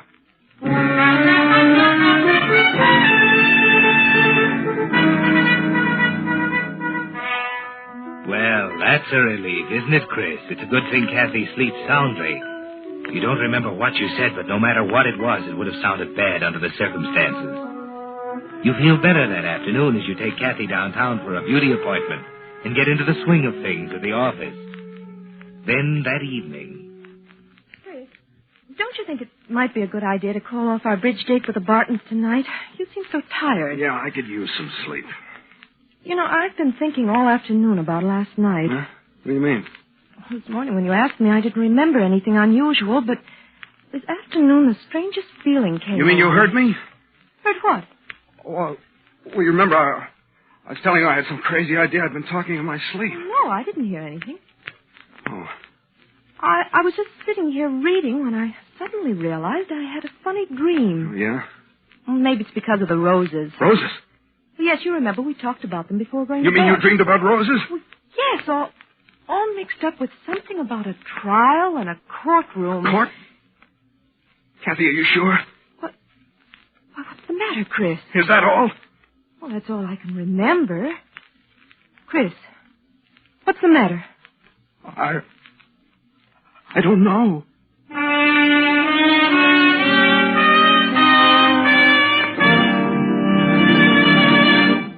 With the prologue of tonight's story, The Stray Dream, Signal brings you another strange story by The Whistler. In place of the message about Signal gasoline, usually heard at this time on The Whistler, Signal Oil Company has asked me to talk with you about something much closer to the heart. About someone you may have forgotten to put on your Christmas list. I'm talking about a serviceman. One who won't be able to be home with his family and friends this Christmas because he's in a hospital, recovering from wounds he suffered, fighting for his country and for you. Can't you imagine the happiness it would bring some serviceman on Christmas morning to receive a gift he wasn't expecting that would tell him, as nothing else could, that he hasn't been forgotten? It needn't be a large gift, but it should be something appropriate, something he could use. And the Red Cross is ready to help you by suggesting the right gift for the right man. Just call the Camp and Hospital Committee of your local Red Cross and tell them you'd like to send a Christmas gift to a serviceman. They'll give you the necessary information. And on Christmas morning, you'll be twice as happy, because you'll have brought a ray of happiness to someone who gave so much to give us the best Christmas gift of all, peace. Remember, the place to call is the Camp and Hospital Committee of your local Red Cross. Don't put it off. Call tomorrow, won't you? And now, back to the Whistler.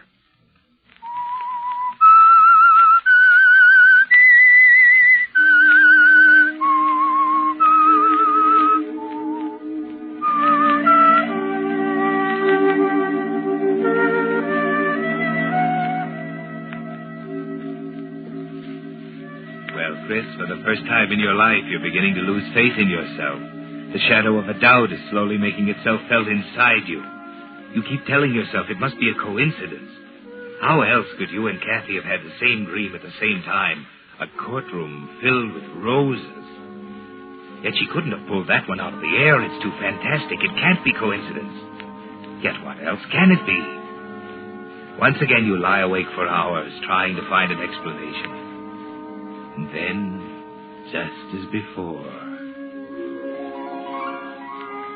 it's all there in front of you, the same courtroom, just as you saw it last night from the press section.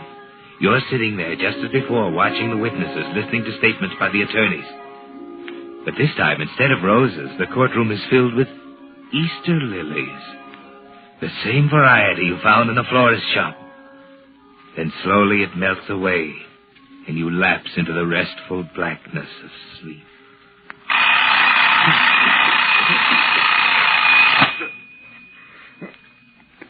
7 o'clock. Kathy? Kathy? Yes, Chris. Where are you? I'm in the living room, dear. I'm coming. What's the matter? When'd you get up? 4 o'clock. 4? Why? Oh, I couldn't sleep. You mean you had another dream? I don't know what's the matter with me, Chris.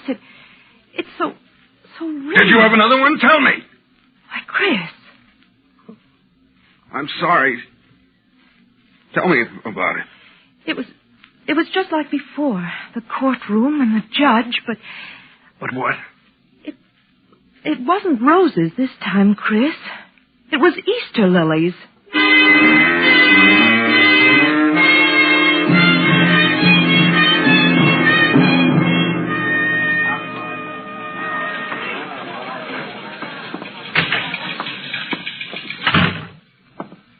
You want to see me, Chief? Yeah, I just wanted to talk to you for a minute. What's wrong, Chris? Huh? What's eating you? Well, I don't know. Well, for years I point you out to all the Cubs as a shining example. Everything a star reporter should be. And suddenly your stuff starts coming in so garbled I can't use it. There's nothing wrong, Chief. Don't hand me that. I know you too well. Something's eating your heart out, and I want to know what it is. Well, it's none of your business. It is my business. When the best man on my staff turns in a story on the shake-up at the City Hall full of scrambled references to roses and Easter lilies, you can bet your shirt it's my business. What was that? You heard me. I guess I've just been working too hard. Is that all? Yeah. Yeah, Chief, that's all. I doubt it. You've been through a lot tougher grinds than this, and I've never seen you fall to pieces yet. What's the matter, Chris? You look like a ghost. I told you that there's nothing the matter. I just need a rest. All right, then, take one. A long one. How long? As long as you want, on full salary. And don't come back until you can write a straight story.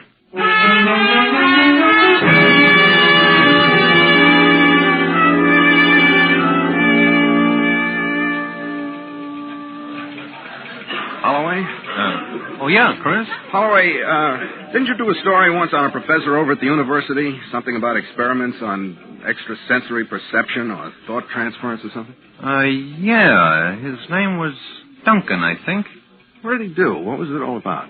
I don't remember very well. I think they'd line up a batch of students at one end of a room and have them concentrate on numbers. Yeah, that was it. Mm-hmm. And then another group would try and write the numbers down. What's his name again? Duncan. Charles Duncan.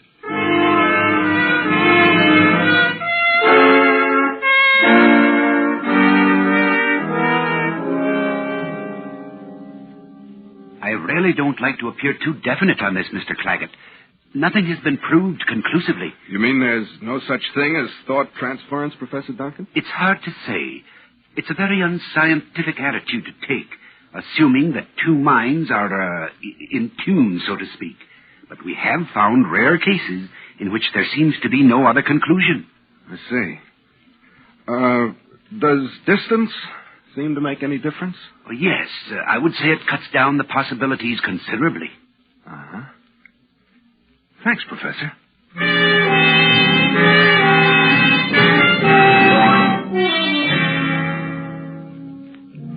That's the only way you can explain it, isn't it, Chris?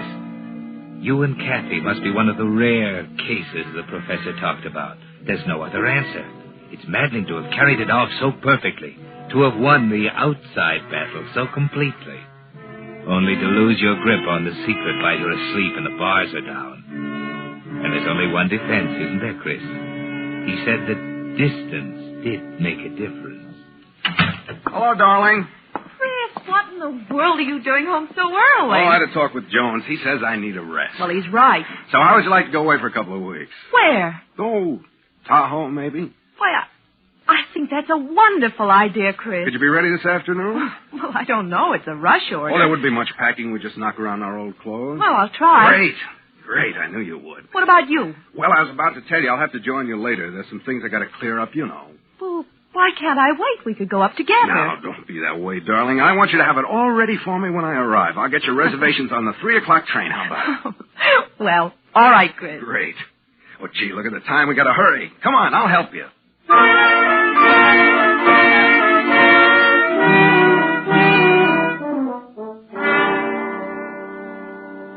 Well, Chris, she's out of the way for the time being. You're relieved for the moment. But the old tension returns that night as you lie down to sleep in Steve's house among Steve's things. She's at Lake Tahoe, Chris, 250 miles away. You keep telling yourself that distance will make the difference, just as the professor said. You try not to think of it as you lie there. Try to make your mind a blank. But the same impressions come back again and again. He's there, Chris. Steve is there in the courtroom with the flowers all around him. You sit in the press section, you can't take your eyes off him. He's smiling at you, Chris, as he gets slowly out of his seat and walks toward the witness stand, stepping carefully over the rows of roses and Easter lilies. He's going to talk, Chris. You realize there's no other way out now. Then you find yourself on your feet shouting your lungs out, telling the court you killed him. I killed him! I admit it! I can't stand this any longer. I killed him. Because I loved his wife. I thought I'd be happy, but I was wrong. I don't care anymore. I don't care. What? Good Lord. Oh, good Lord.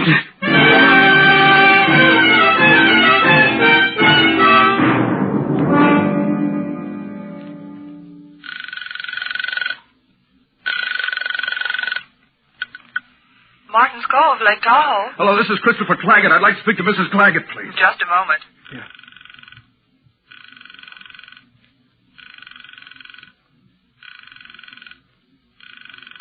I'm sorry, sir. She doesn't answer.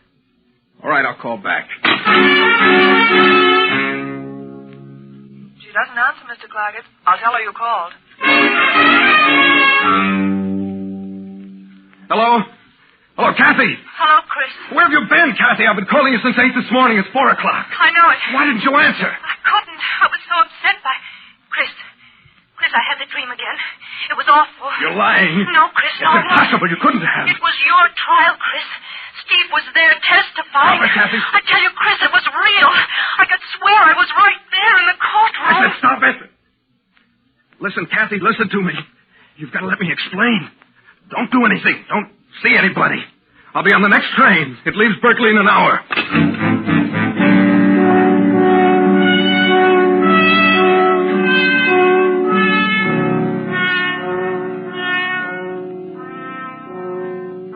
There's only one way out now, Chris.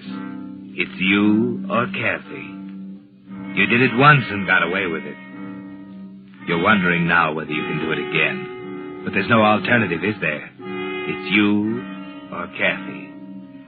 That's why, at 5 minutes past midnight, you're at Martin's Cove walking through the darkness behind the low hotel cabin. You know Kathy's in number 16, and at this hour she'll be sleeping. You keep well in the shadows of the trees at the edge of the cabin area. 14. 15. 16, this is the one. The window's open. You can see her head on the pillow. You pull out your revolver. You wish there was some other way. But there isn't. Just a moment now. Hey, what are you... Drop that gun. I got him. Let me go. I said drop that gun. All right, Claggett. Nelson. You can come along peacefully, or you can come feet first. At the moment, I'm not particular.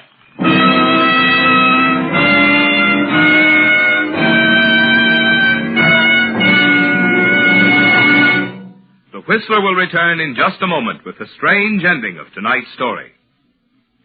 Meantime, here's an interesting feature about the new 1946 cars. One of the leading sixes advertises 25 to 30 miles per gallon. And throughout the field, auto manufacturers are stressing increased mileage. This is being done not just as a matter of economy, but because mileage is the result of better performance, a proof of greater efficiency. Well, as you know, Signal gasoline has long been famous as the go-farther gasoline. But here's the important point. Signal Oil Company, always quick to give the motoring public the advantage of new trends, new improvements, has actually engineered new Signal gasoline to help you go farther than ever. How Signal did it involves a long scientific explanation about rearranging the atoms in gasoline molecules to give amazing new power to new Signal gasoline.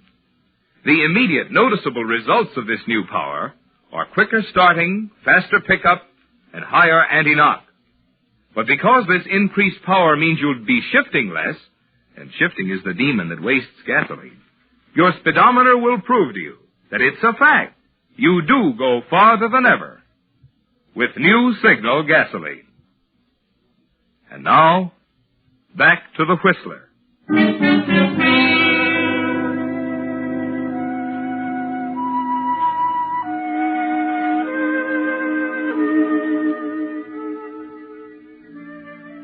So you finally lost the inside battle, didn't you, Chris?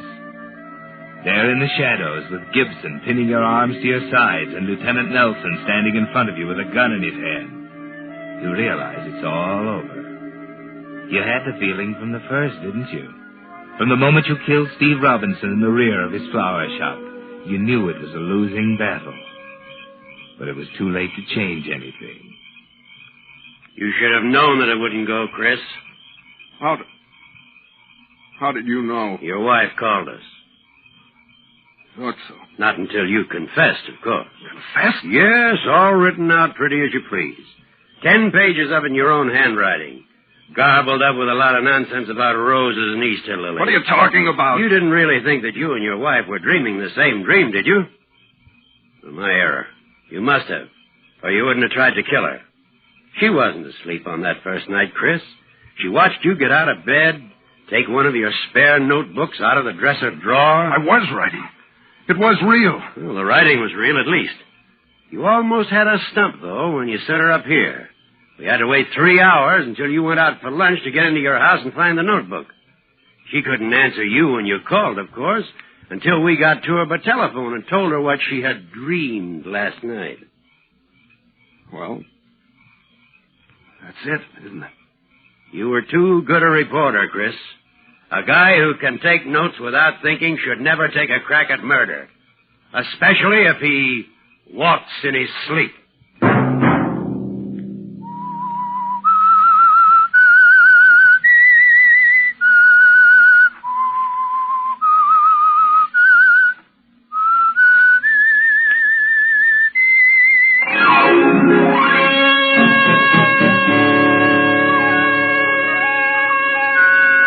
Monday at 9 o'clock, The Whistler will bring you another strange tale.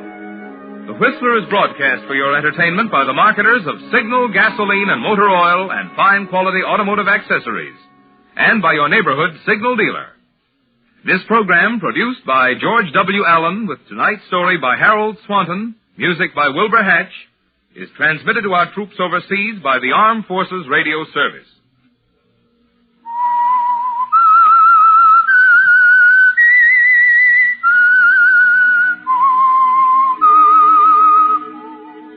That whistle is your signal for the Signal Oil program, The Whistler. This is Marvin Miller speaking, reminding you to look for those familiar yellow and black circle signs that identify those popular Signal Oil stations in 7 western states from Canada to Mexico.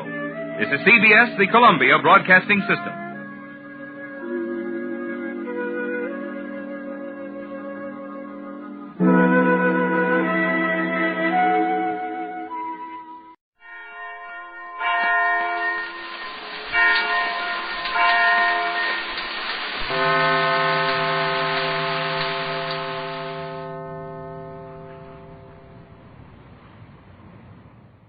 Quiet, please.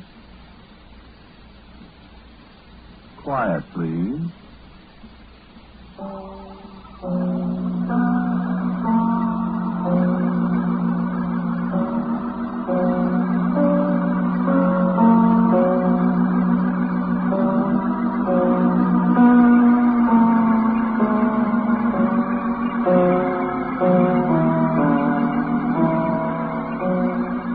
American Broadcasting Company presents Quiet, Please, which is written and directed by Willis Cooper, and which features Ernest Chappell. Quiet, Please for today is called My Son John.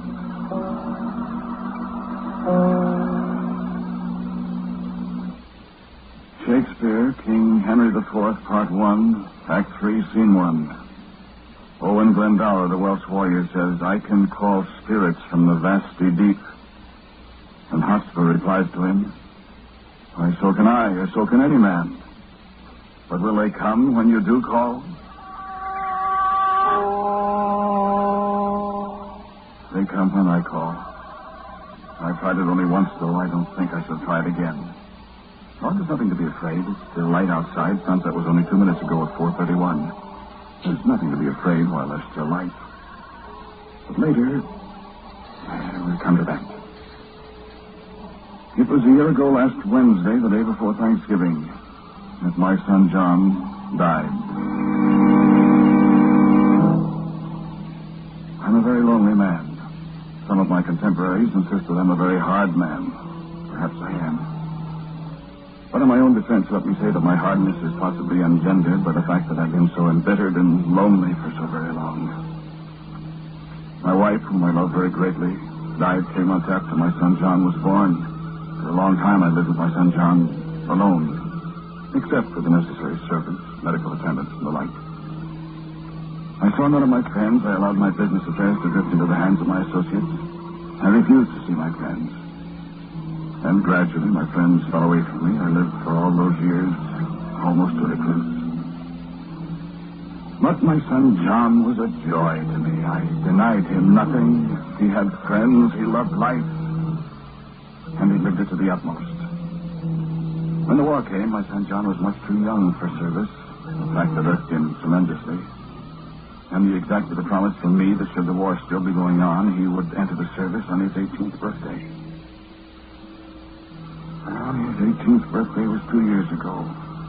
And though my heart was wrung at the thought, I allowed him to enlist in the army, gave him my blessing. I could deny him nothing, not even this. And I hoped hard that he would not be sent overseas. But my hopes came to nothing, for within 8 months he was sent to Austria. And scant 4 months later, my son John was dead.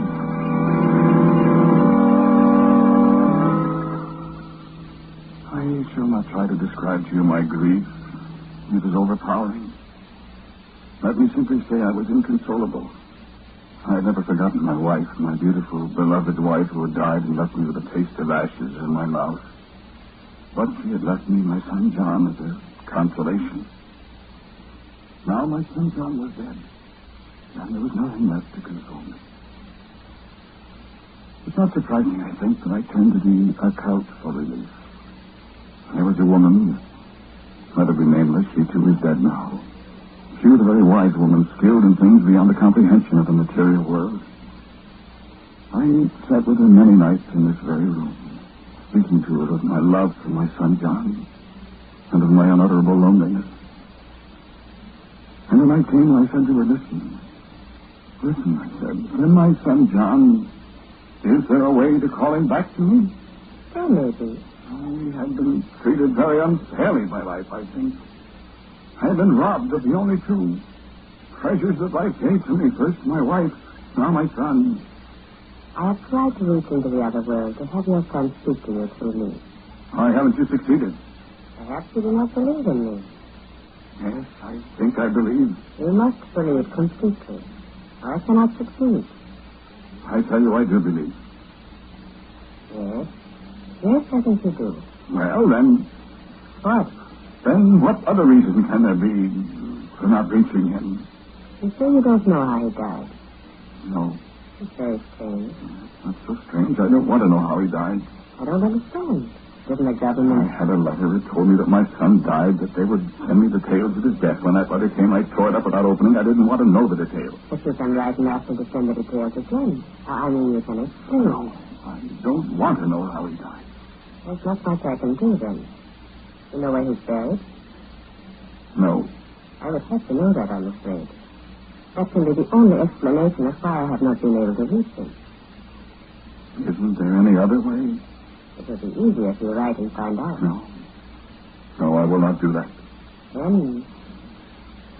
No other way. There's a way to do anything. And? It's dangerous for one who is not an adept. What? You're an adept? Aren't you? I am. But you're not. What do you mean by that? I don't... You are the only one who can do it. I can do it? Yes. How? How then? Listen to me. I can teach you. I can teach you to call up your son in a way that will bring him to you. Teach me then. Now? You may live to regret it. No. Teach me how to bring my son back. I'll pay you. I'll make you rich for life. There's no need for pay. I have my own ways of becoming as rich as I desire. Then tell me how. You may bring about your own destruction. I don't care. Let me have just a little time with my son again, and anything can happen. I have warned you. Now give me your hand and listen. And she began to speak here in this very room as we sat there at that table. She spoke and her eyes burned into mine. And she told me how to bring my son John back from the grave. That was a very simple thing to do, so simple that... No, I shall not tell you what it was I must do. It's very dangerous for one who is not adept, she said, and that's the reason why I shall not tell you. I must be alone, she said. I must be alone in a darkened room at midnight. And then I must do certain things and say certain words, place my hands in a certain manner, and wait. I turned out the lights at 5 minutes before midnight. I set my luminous dial watch on the table before me. The room was not completely dark. I hastened to pull down the window shade. And as the hands of the watch met at midnight, I did the thing I was to do. And I said the words she had taught me. And I placed my hands in the position she'd shown me. And I waited. And I heard a sound at the door. And after a moment I spoke. Come in. Come in. Hello, Father.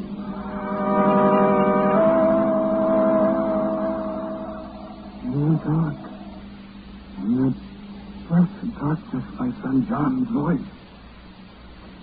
I could not find my own voice for a long time. But John spoke again.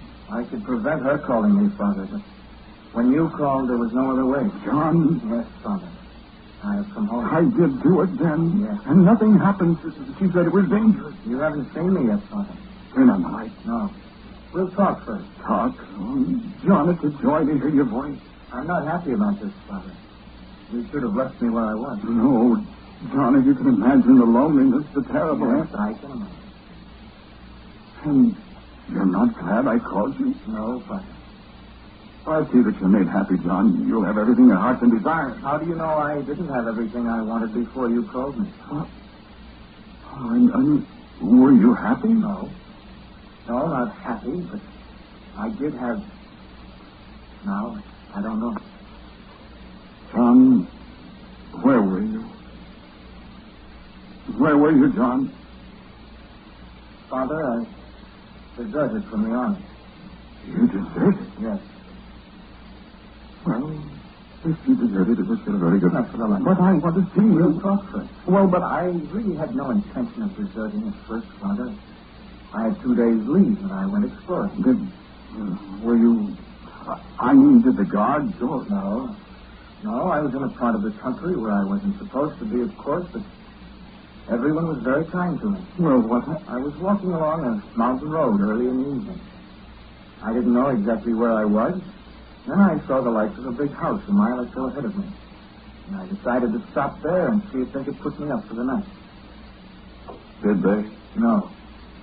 Just as I turned into the driveway that led up to the house, a dog came running out from the shrubbery. Before I knew what was happening, I'd been knocked down, and the dog was at my throat. Oh, John, oh, horrible. In the morning, I woke up lying by the side of the road. I was pretty weak. And I tried to crawl out, hoping somebody in the house would come out and help me, but I couldn't see the house. The thing had dragged you away. And after a while, I felt strong enough to stand up. And I staggered down the road. A couple of Russian soldiers in a jeep picked me up, and somehow or other I got back to where I was stationed. My poor boy. But now, John... And I died 2 days later. Then I woke up in the house. The big house I'd seen when the dog attacked me. And I was lying on a couch, and the dog... It wasn't a dog, Father. It was a wolf. The wolf was sitting alongside me, talking to me. So I stayed with him all the time, except at night, until you called me. John, weren't you... didn't you... Didn't they tell you in the letter, Father, that my body disappeared? I didn't read the letter. You should have. Perhaps you wouldn't have done this thing. Because now I can't be dead. Unless, well, there's a way. But something I can do, you mean? Yes. Tell me, John. Tell me so that if there's something that I might do inadvertently, something I might do without thinking, I'd want to know so I wouldn't do it. No, Father, this is something you can't do inadvertently. Are you sure? Yes. Yes, I'm sure. Do you want to tell me more? So we can... It's been so long, John. We can do so many things together. Shall I turn on the light now? Have you got used to being back? You'll have to turn them on eventually, won't you? Well, of course, I can't see you in the dark. I can see you. You can? You haven't changed much. I'm thinner. I've changed. I suppose you have, but... Will you turn on the light, John? I can't get up, you see. The shock of your death, you know. I had a little stroke. I'm sorry about that. But now you're back. Maybe it'll be better. Oh, John, it's so good you're back again. Turn on the light. Please? Well, shut your eyes.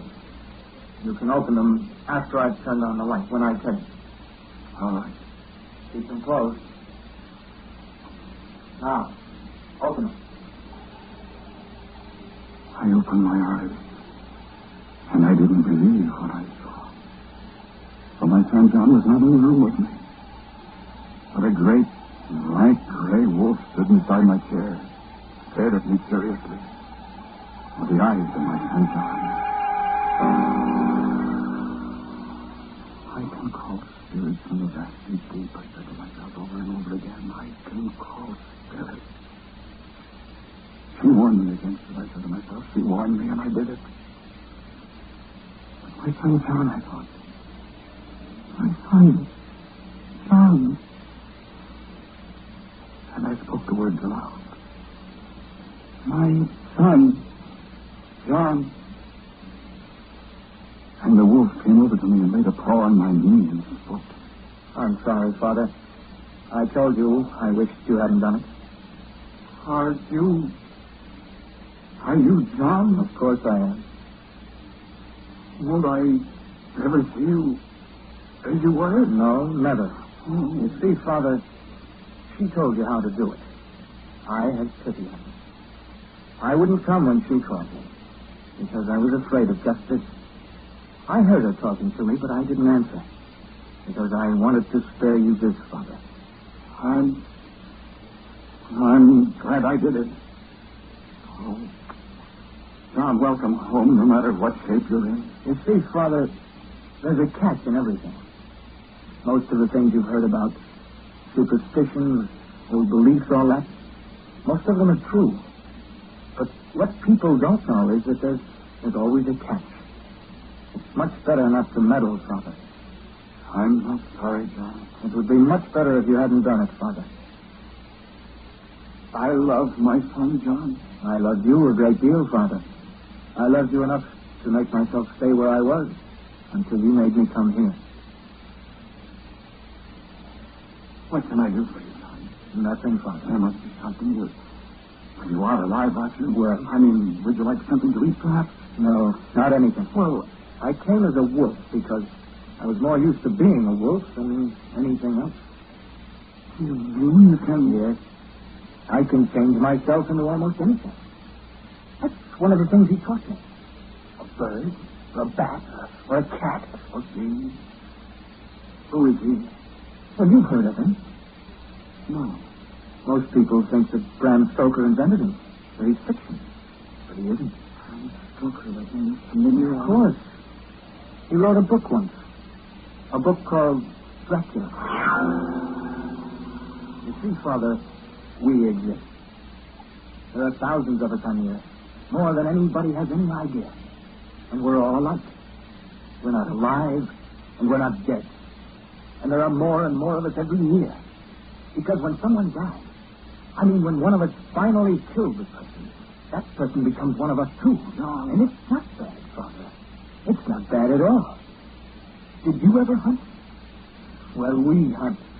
We hunt the greatest game of all, mankind. I could tell you. John. Yes, Father? John, now that you're here in New York, I mean, will you hunt here, too? How else can I exist, Father? John, no. I'm sorry, Father, but that's the way it is. Oh, what have I done? You had plenty of warning. Then go back where you came from. No, I can't. I'll be with you forever, Father, until you die. No. He warned us, remember? Well, won't you change yourself into your own shape then, at least? That's the one shape I can't assume. It's one of the catches I told you about.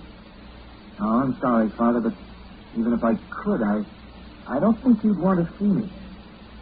Before you put this spell on me, I could assume my own shape whenever I wanted to. And I remember people didn't like it. They screamed and ran. But I always caught them. Oh, I'm sorry, Father. You brought it on yourself. If you'd let well enough alone, I'd never have bothered you. I'd have stayed there with Dracula.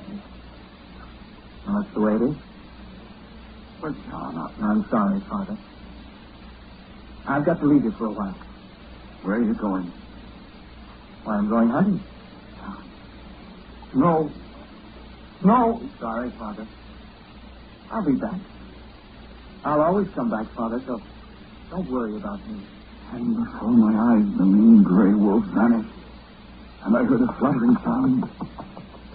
And a huge black bat was flying out the open door. I endured my son John in numb horror for so long.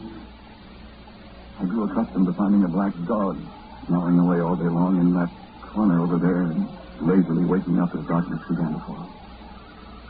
I learned not to disturb the sparrow that slumbered through the daylight hours on the top of the bookcase there. Sometimes it was that same gray wolf lying there under the window from sunrise to sunset, growling a little in his sleep, yawning widely as he awoke, his red mouth and cruel long fangs gleaming in the lamplight. Oh, my son John was very discreet. It was a long time before I began to notice in the papers the stories of lonely people about the city and suburbs being attacked by a ferocious great gray dog or clawed by a huge tomcat. But the stories appeared from time to time, and I knew. My son John spent less and less time with me in the nighttime, although he was always there asleep during the day. And slowly a conviction grew within me. A conviction that I, the bereaved father, I, with the best intentions of a disordered mind, I was responsible for these murderous attacks. For had I not summoned back to my side this ravening horror that was my son John? I called on her, and the wise woman who had taught me to spell came to see me. The gray wolf was asleep beside the radiator, twitching, growling from time to time. And she came. I expected you to call me long before this. I was trying to decide, to prove something. Well, did you succeed? Yes, I succeeded. Your son came back. Yes. Where is he? There. On the floor asleep. Oh? I see. You warned me. Yes, I warned you. Do you know what he is? Yes, of course, a vampire. He says he can't be killed. So? You've been reading about the attacks on defenseless people. I know about them, yes. What can I do? He says he cannot die? He said that.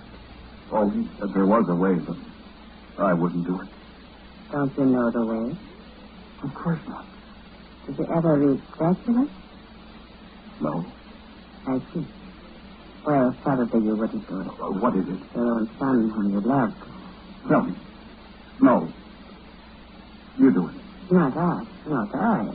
I gave you the story. I can protect myself against vampires. I have nothing to fear. But these other people, the ones... I'm not concerned with them. But you are. Oh, I've done a terrible thing. Tell me what to do. Do you think you can do it? I will do it. You will drive a wooden stake through his heart while he is asleep? Oh, John. Oh, John, my son.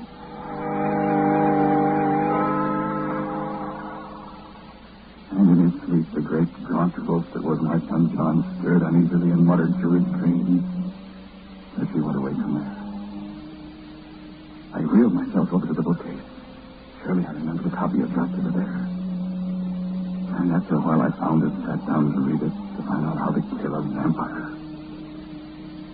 I found it. I read the details of what the good doctor and his friend did to the sleeping vampire in their coffin. I sat a long time staring at my son John, until he stirred and I hastily put away the book and wheeled myself back to my desk as he awoke.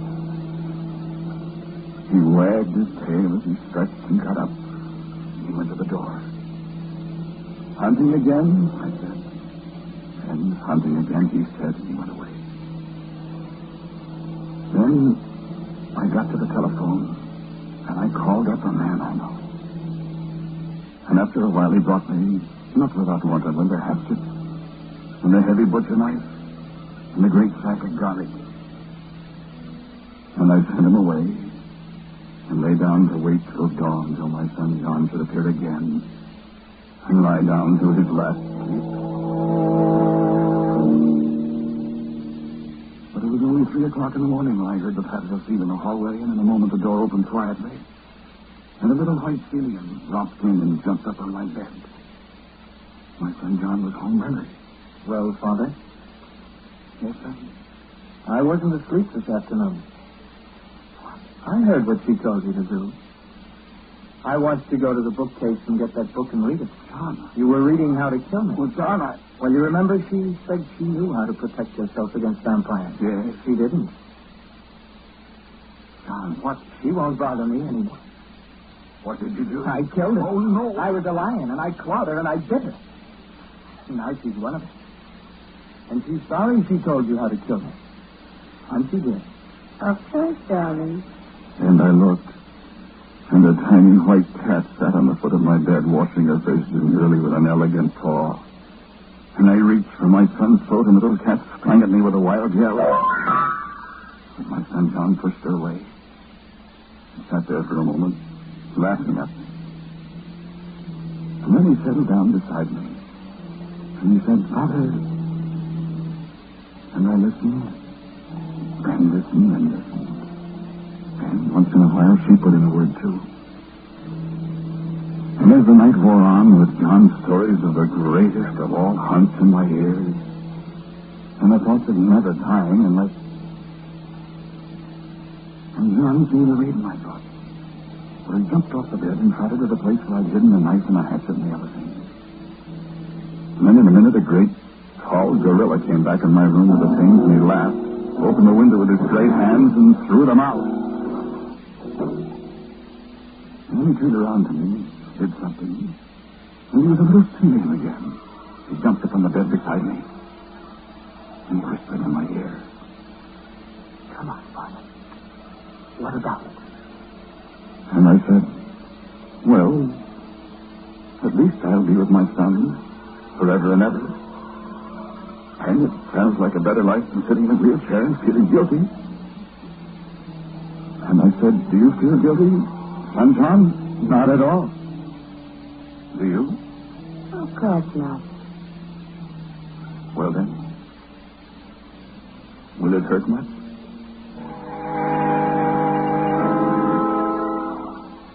It hurt for a moment when I felt those sharp little teeth in my throat, but it was over very quickly, and I thought, I ought to be a dog, too. And I felt something funny. She and John laughed, and here I was, a big, slavering Great Dane. And I said, Why, this isn't bad at all, is it? And we laughed and laughed and laughed. Because now I've got my son John back. And we'll be together forever. But really forever. And I've discovered that hunting is really fine. Maybe my son John and I will come hunting you sometime.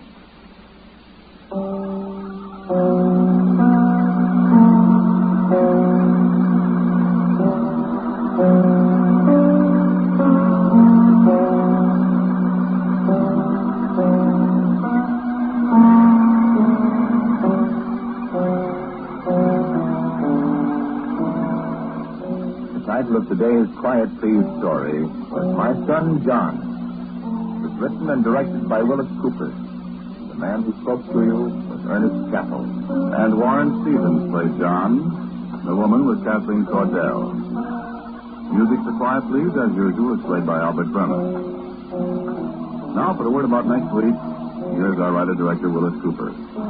Thank you for listening to Quiet Please. For next week, I have a story for you called Very Unimportant Person. And so, until next week at the same time, I am quietly yours, Ernest Chappell.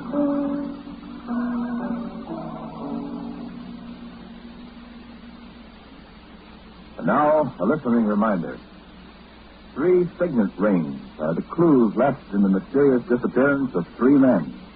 You can learn what happened when David Harding, Counter Spy, investigates the case of the 3-ring murder this evening on your ABC station. This is ABC, the American Broadcasting Company.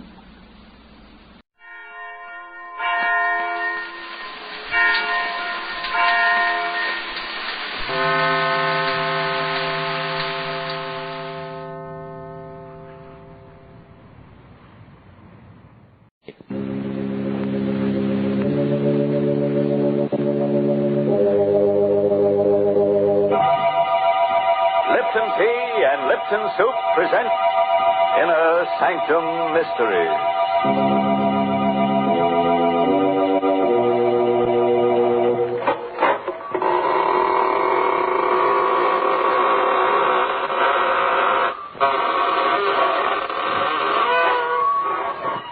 Good evening, students of the mystic marvels of manifold murder. This is your host, extending a cordial invitation to step through the creaking door of the inner sanctum, where we probe deep into the dark and cavernous depths of men's souls to see what makes them kill. Our clinic here is the whole vast world of crime, and you who listen in may hear us dissect our characters at a safe distance. And unless your nerves are strong, you'd better take my advice and keep your distance. Why, Mr. Host, that's not the kind of advice to give folks. It sounds unfriendly. Well, what would you suggest, Mary? Well, give them some sort of friendly advice. Like pointing out to them the extra delight they'll get from a cheering cup of Lipton tea. Then go on to tell them why Lipton's is so downright delicious. Tell them that the reason is Lipton's brisk flavor. And don't forget to mention that brisk is the tea expert's own word for the spirited, full-bodied flavor of Lipton's. So refreshing and so zestful. Explain that Lipton's brisk flavor is never flat, but always lively and satisfying. And in closing, remind them to try Lipton's soon, because in every cup of Lipton's there's extra enjoyment. And now that's the kind of advice you should give folks.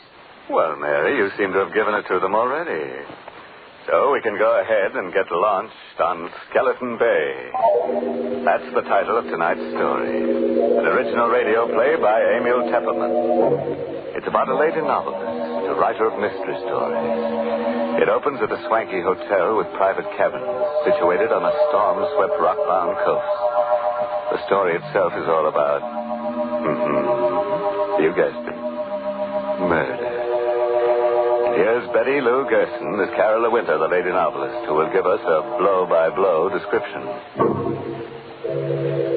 I'll tell you first about the night I met Michael Barrett. It was in August at Skeleton Bay. I'd come to the hotel supposedly for a rest. That was what I kept telling myself. But in reality, I didn't know why I'd come here. I'd seen the name advertised months ago. Since then, it's just hammering at the inside of my brain. It's like the voice of implacable fate commanding.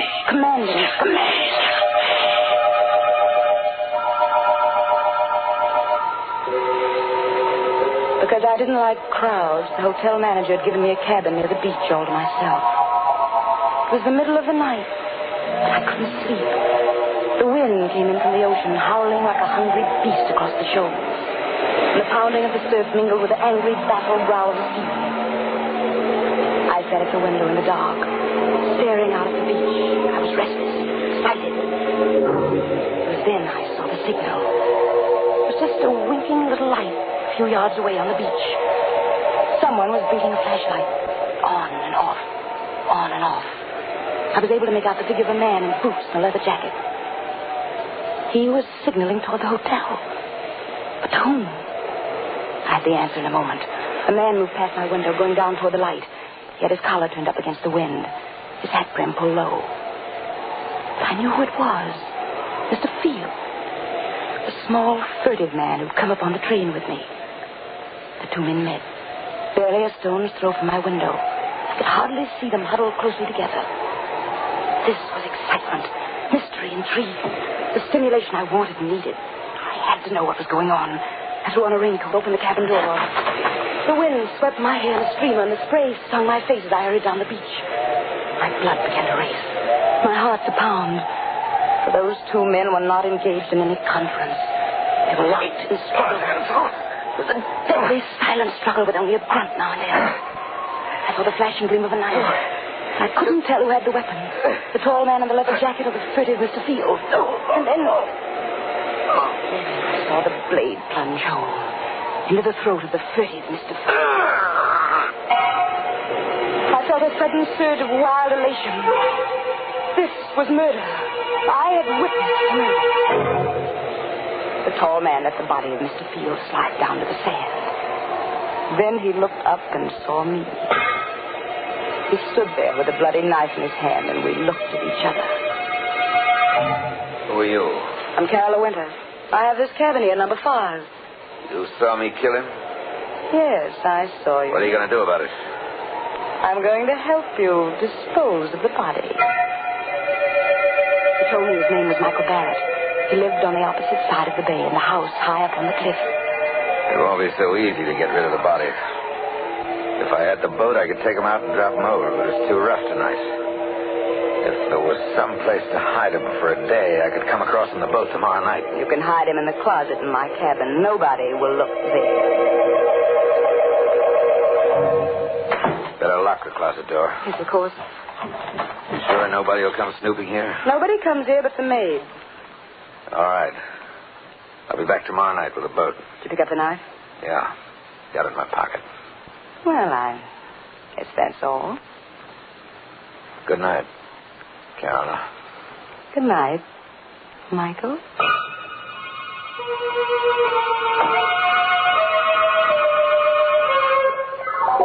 All night I sat up alone, with the locked closet door between me and the staring, sightless body of Mr. Field. At breakfast the next morning, they'd already discovered the disappearance. And the maid says his bed wasn't slept in at all. That he could have committed suicide in the ocean. He was such a I hurried through my breakfast listening to the gossip all around me. Now, in broad daylight, I hardly believe the thing had really happened last night. You know, the hotel manager thinks it might be murder. Him phoning for the police. The police? I hadn't counted on that. Anything wrong, my dear? You look sick.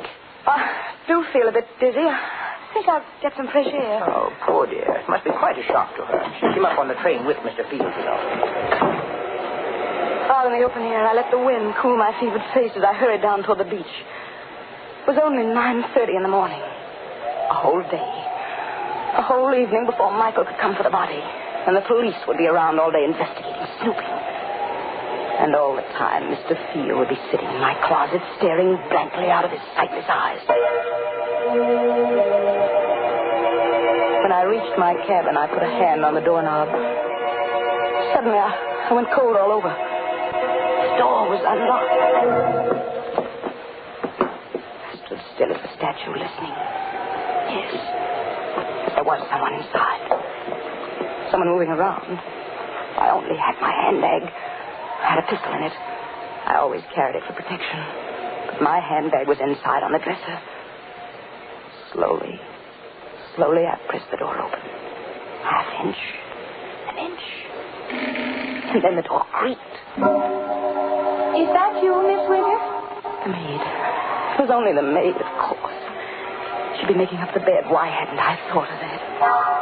Miss Winter, is that you? Yes, it's I.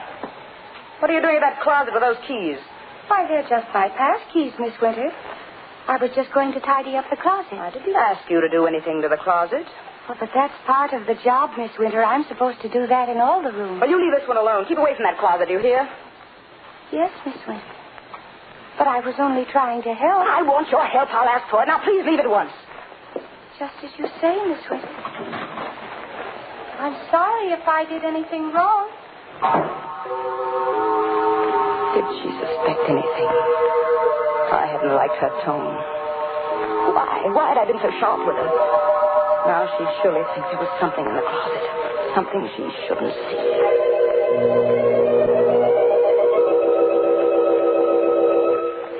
At lunchtime, I didn't want to leave the cabin. I sat at the window. And I could almost feel the sightless eyes of Mr. Field staring at me through the closet door. Someone at the door. Who? Just a minute. Miss Winter? Miss Carolyn Winter? Yes, Miss Winter. I'm sorry to trouble you, Miss Winter. I'm Detective Sergeant Smith from headquarters. May I come in for a moment? Yes, please do. What can I do for you, Sergeant Smith? We're out here investigating this Field business. He hasn't turned up yet. Well, I'm sure he will in time. Well, I wish I could be so sure, Miss Winter. What do you mean? We've gone through his room. Found some mighty queer things. Queer things? It seems this Mr. Fields is in some sort of racket. There's a good chance he may have been murdered. You don't say. I understand you came up on the train with him. Yes, that's true. Yeah. Did you have any conversation with him on the train? No, none at all. You're the Carolyn Winter who writes the mystery novels, aren't you? The same. Yes, I've read every one of them. They're darn good, Miss Winter. Why, thank you. Do you think you'll get a plot out of this? Mr. Field. Why, I can't tell yet. I wish you'd keep me posted on developments in case it does turn out to have a plot. Well, I sure will, Miss Winter. By the way, we found this picture among the papers in Field's room. I'm showing it to everybody around in case they might recognize it. It's an old newspaper item, about 10 years old. Can't figure out why he was carrying it around. It's about a guy named Wycliffe. It's wanted for murder in Canada. Here, take a look at it. I felt the blood racing in my veins, pounding at my wrists. The picture of the man named Wycliffe, who was wanted for murder in Canada, was a picture of Michael Barrett.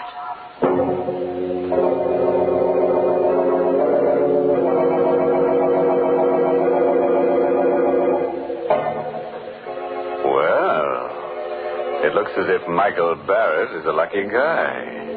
With a beautiful woman ready to commit murder for him.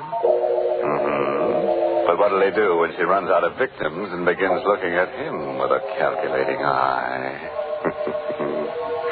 As for Carola, she sinned heavily, because murder is the greatest sin.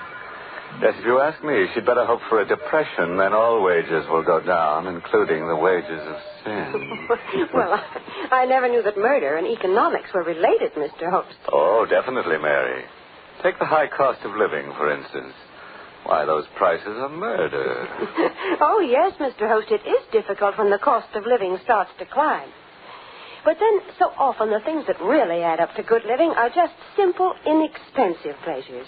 Like that piping hot cup of Lipton tea that many of us find waiting when we come down to breakfast each morning. As you read the morning paper and sip that cheery cup of Lipton's, the whole world seems brighter. It's simply wonderful the way that lively, spirited Lipton tea gets you off to a fresh start. For Lipton's brisk flavor gives you all the natural zest of tea at its best. Gives you extra delight, extra satisfaction. So remember this, folks. At breakfast time, dinner time, or any other time when you want a grand, refreshing drink, pour yourself a cup of Lipton tea. And now, let's get back to the rock-bound coast of Skeleton Bay and see how Carola entertains the grisly guest in her closet. I don't remember now how I got rid of that Detective Smith. I told him I'd never seen the man in the picture and sent him away. The day was interminable. From my window, I could see the guests moving about the beach. But none of them went in swimming. The weather was too rough. I wondered if Michael would be able to bring the boat over tonight. If not, how much longer could I sit guard over Mr. Field in the closet? Now and then, I'd see Detective Smith poking around on the beach. And then, without warning, he was standing over the very spot where Michael had stabbed Mr. Field. I watched him bend down and examine something. Was there a telltale drop of blood there? Did Smith know that was the murder spot? I saw him frown. Then he stood up, walked quickly away. I had to know what it was he'd seen there. I slipped on my coat, went out. Started toward the spot on the beach. Going somewhere, Miss Winter? Oh, it's you, Detective. Going anywhere in particular? No, I'm just going up to the hotel for dinner. It's almost dinner time, you know. Oh, fine. I'll walk up with you if you don't mind. Not at all. Hey, could I help you? I'll take your arm there.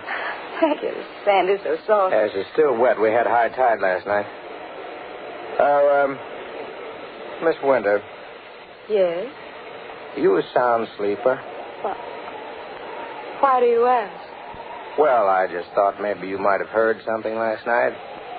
Like a fight or something. Fight? Yes. I was just looking at the sand back there, down near your cabin. It's all messed up, stamped around. What's that got to do with me? Oh, nothing at all. Except I think there was a fight there last night. Maybe that's where Mr. Field was killed. You think Mr. Field was murdered? It's beginning to look more and more like it, Miss Winter.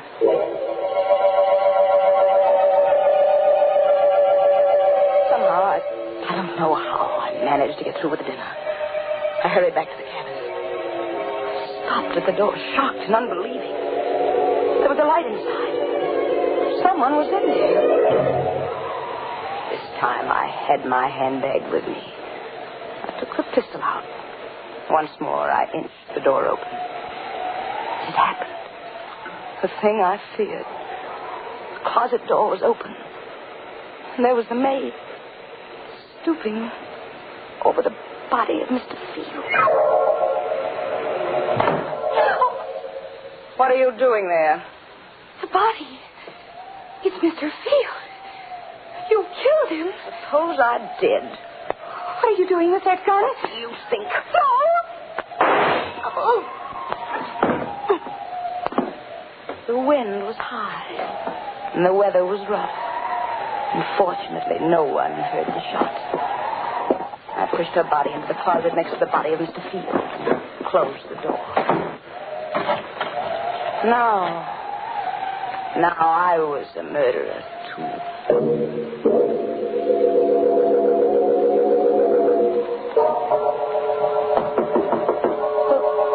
Who is it? Let me in, Carla, quick. Yes.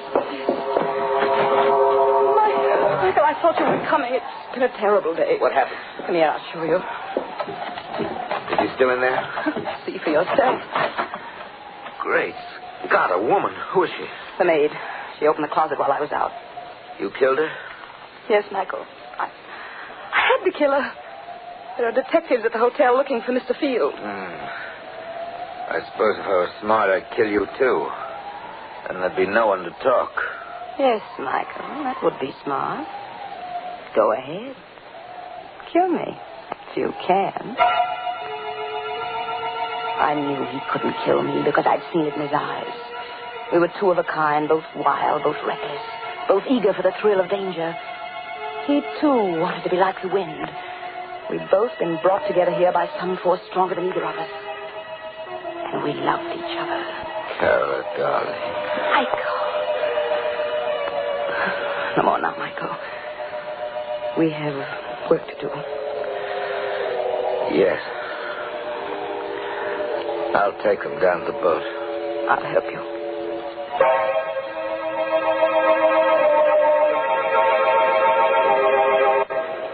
We carried Mr. Field and the maid down to the boat.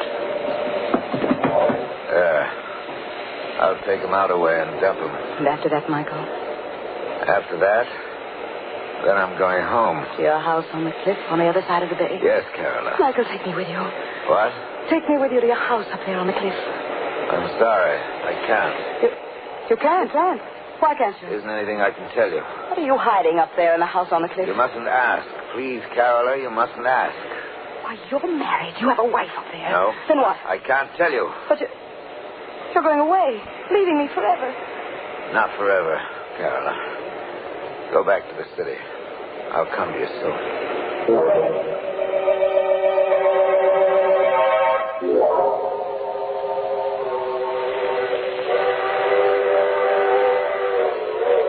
I returned to the city and waited. I waited a week, a month. But Michael Barrett did not come. I wrote to him, but there was no answer.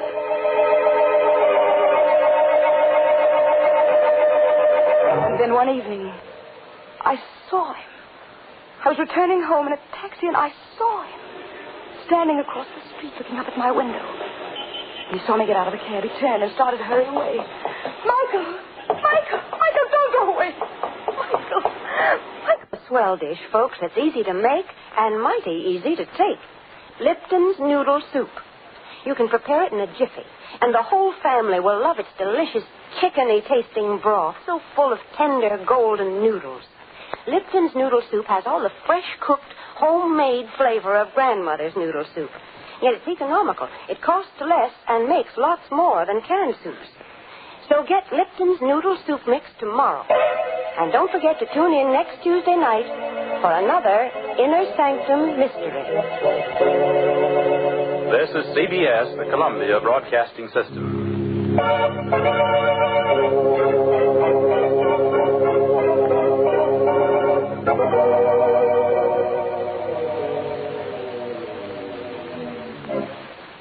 What do you mean? Wouldn't do you any good to kill me. I've written out all about you. Your real name and about that old murder in Canada would be found if I should ever be killed. Oh. Michael, darling, I'm blackmailing you. But there's only one thing I want from you. Your love. It shouldn't be so hard for you to meet my terms. All right, Carola. You win. We'll be married tonight.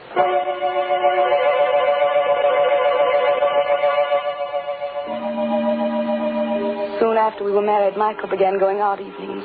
Once, sometimes twice a week. Staying out all night. He'd return late the next day.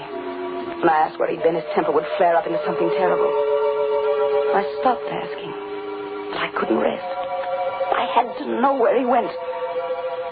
One evening, I followed him. He boarded a train to Skeleton Bay.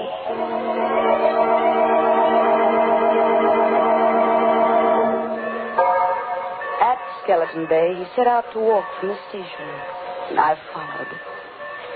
It was no longer summer. Trees were bare, and the night was forbidding. I kept behind him when he skirted the bait of a narrow road that led up toward his house high on the cliff. It was a small stone house, and the wind whistled around it, against it, above it. I stole to one of the windows. It was barred, like a prison. Carefully, I raised my head above the sill, peered into a lighted room. Michael was there, with a woman. For the first time in my life, I knew the meaning of frustration, jealousy. Michael told me he wasn't married, but this woman, I'd helped him to do murder. I'd killed for him. I'd lied to that detective for him. And all the while, this was the secret he'd been keeping from me. I opened my handbag. I took out the pistol. I looked into the room again. The woman was alone now. Michael was gone. So you came up after all, Carola. Michael, you sneaked out. You knew I was here. I'm sorry you saw through that window, Carola. Is that your secret? That woman? Part of it, but it's the part you mustn't know. But I do know it now. That's why I've got to kill you, Carola. That knife. You still got that knife? Yes, Carola. Well, I've got this, Michael.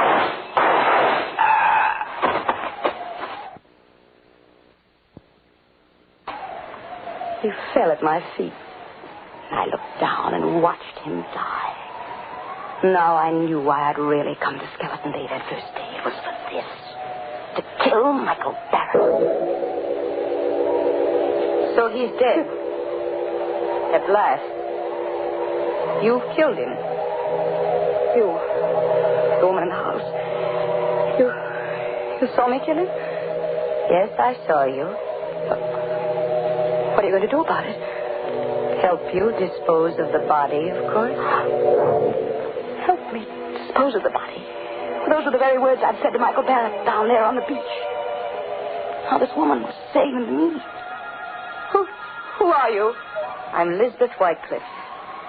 I'm Michael's sister. Sister? And you want to help me dispose of his body? See the bars on those windows? Yes. I've been a prisoner in this house for 10 years. What? Michael killed the man I was going to marry 10 years ago in Canada. He murdered him. But this house, this prison. Michael brought me here. He's kept me a prisoner because he knew if I got free, I'd tell the world he was a murderer. That's the secret. The secret he wouldn't even tell me. I shot her. Yes, I killed her, too. There outside the house, and she fell beside Michael. And I rolled both bodies over the cliff. Down into the sea.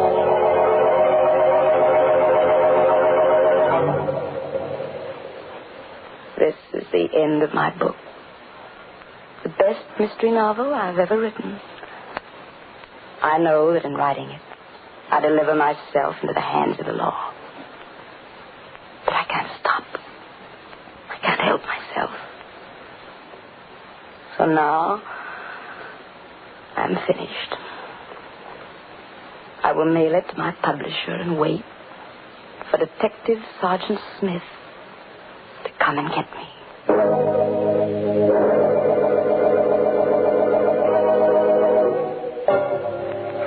Well, it looks as if Carola's mystery novel will earn a lot of money after she's executed. Yes, but I'd say it's tainted money. Why tainted? Because she'll be dead, and a ghost can't own money, so taint hers. The trouble with Carola was that her conscience was too little and too late. It told her not to commit murder after she'd done it. Well, that's certainly too late, Mr. Host. Oh, yes, Mary, especially for her victims. And now, what's on your mind? Well, Mr. Host, right here, I'd like to say a word to our listeners on behalf of our veterans. You know, friends, ex-servicemen are returning to civilian jobs with a lot to offer their employers. They've had valuable training and experience in highly specialized service jobs. Many of them were able to keep up with their civilian jobs and learn new trades through special correspondence courses. And they're coming home fully equipped to do the same fine job as civilians that they did in the services. So let's give them every employment opportunity to put their increased skill to work.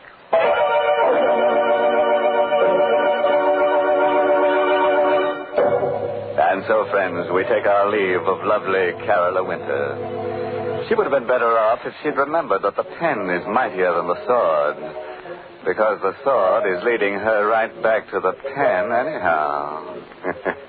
Oh, yes, and remember, friends, when you go on a vacation, always insist on plenty of closet space, as you never know what unexpected guests might drop in or drop dead. By the way, this month's Inner Sanctum mystery novel is Death in the Limelight by A.E. Martin. And next week, the makers of Lipton Tea and Lipton Soup will bring you another Inner Sanctum mystery directed by Hyman Brown.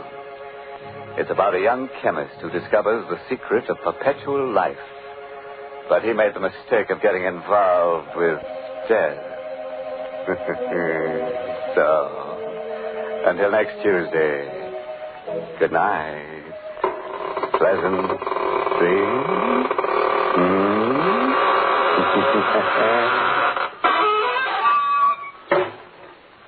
Here's a swell dish, folks, that's easy to make and mighty easy to take. Lipton's Noodle Soup. You can prepare it in a jiffy, and the whole family will love its delicious chickeny-tasting broth, so full of tender golden noodles. Lipton's Noodle Soup has all the fresh-cooked, homemade flavor of grandmother's noodle soup. Yet it's economical. It costs less and makes lots more than canned soups. So get Lipton's Noodle Soup Mix tomorrow. And don't forget to tune in next Tuesday night for another Inner Sanctum Mystery. This is CBS, the Columbia Broadcasting System.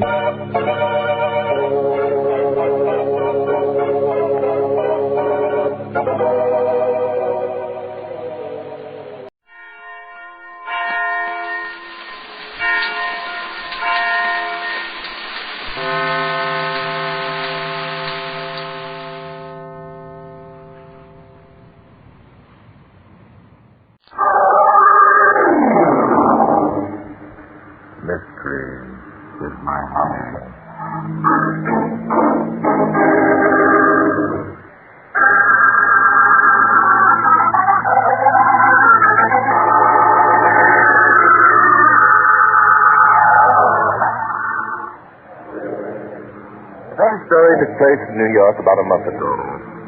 Raymond Flagg, millionaire and proud descendant of the famous family, had learned that his only son, Andrew, had fallen in love with a girl of doubtful character and had decided to offer some fatherly advice.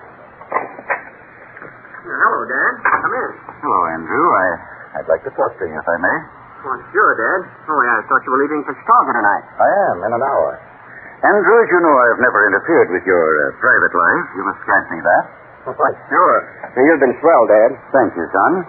I have, since your mother's death, attempted to be both mother and father. I mean, it isn't easy for a man as busy as I to, shall we say, supervise his son's activities. Hey, this sounds like a lecture. It's a little out of your line, isn't it, Dad? And frankly, my boy, I am a bit embarrassed. The thing that I have to say is most difficult. Well, what's it all about? Andrew, ours is a very old and proud name. It dates back to early Puritan days. As the family fortune has been handed down from generation to generation, we have adopted certain standards. Do you understand? Go on. On you rests the burden of carrying on the name of Flagg. It is your responsibility alone. Do you follow me? I think I'm beginning to. Splendid. You can understand, then, the importance of an intelligent marriage. So that's it. You found out about... No, please, my boy. I'm not interested in learning the young lady's name. That is not important. Frankly, I am disappointed that you have not consulted me before now. Consulted you? Well, why should I? Oh, please, let's not be difficult, my boy. Oh, wait a minute, Dad. Yes, son? There's one thing you must know before you go any further. Yes? Dad, I'm in love. In love? Come, my boy. I mean it, Dad. I am. This is the real thing. The real thing. Well, I'm not going to lose patience with you, Andrew. That would be folly. However, I feel it my duty to explain certain things. Dad, look. You're swell. I couldn't ask for a better father, but you're out of step with the times. You're old-fashioned. Old-fashioned? Yeah, things aren't done today the way they were when you were my age. How are things done today, Andrew? Well, this talk about family standards and carrying on the proud old name. Well? No, it's a lot of hogwash. Hogwash? Pardon the expression, Dad. It means hooey, malarkey, baloney. Don't look so shocked. There's no offense intended. I see. Perhaps, as you say, Andrew, I am old-fashioned. Perhaps I don't understand the modern ways of doing things. That's it, Dad. Things are different today. A guy meets a babe, falls in love with her, and marries her. It's very simple. I'm afraid it isn't quite as simple as you make it sound, son. Oh, forget it, Dad. Now, look, go on to Chicago and buy yourself a couple of railroads. And when you get back, I'll present you to your new daughter-in-law. Andrew, you're not serious about this. Not serious? I was never more serious in my life. What a pity. Andrew, I hoped it wouldn't come to this. I'm afraid I shall be forced to take steps. Take steps? Andrew, I forbid you to marry this babe, as you call her. Oh, Dad, you're terrific. Don't you see that just forbidding me to do something I want to do means nothing? I have more deadly ammunition, Andrew. And I suppose you mean by that unless I do as you say, you'll disown me. In essence, that's exactly what I mean. Dad, I feel sorry for you. Honestly, I do. Sorry for me? I hate to say this, Dad. I know how important money and position and family tradition are to you. You've become steeped in it. Why, it's more important in your life than anything else. But to me, it doesn't mean a doggone thing. I don't recall that you ever hesitated to take advantage. Of course not. I'd be a fool if I did. You're being a fool now, Andrew. Perhaps. I'm willing to risk the consequences. Oh. I have a mind of my own, Dad, and ambitions of my own. In short, I want to make my own way in the world. Very noble sentiments, Andrew. Does your young lady share them? Of course she does. I doubt it. Now, just a moment, Dad. Just a moment, Andrew. I'm still your father, and I suggest that you keep a civil tongue in your head. And I suggest that you... That's quite enough. So long as you remain in this house, I'll tolerate neither disobedience nor impertinence. I may be old-fashioned and out of step with the times, as you suggest, but it has been my experience that any little time... Dad! If you do not care to hear what I have to say, you're at liberty to leave. That's just what I intend to do. Then go now. When you've come to your senses and are ready to ask my forgiveness, I'll be glad to consider... Ask your forgiveness? For what? For marrying the girl I happen to love? You young fool. You're incapable of love, or of making a logical decision. All your life you've been petted and pampered and indulged. Perhaps it is best that you do go to this woman and learn for yourself that you can't buy love. When she discovers that you haven't a cent to your name... Stop! If you want my father, I'd knock your teeth down your throat. How dare you threaten me? Get out of this house! Very well. I'm sorry, Dad. I had hoped. Get out!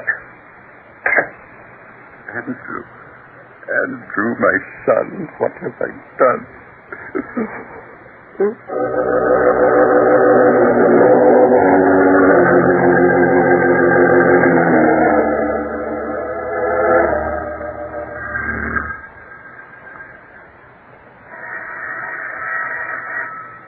Let it ring.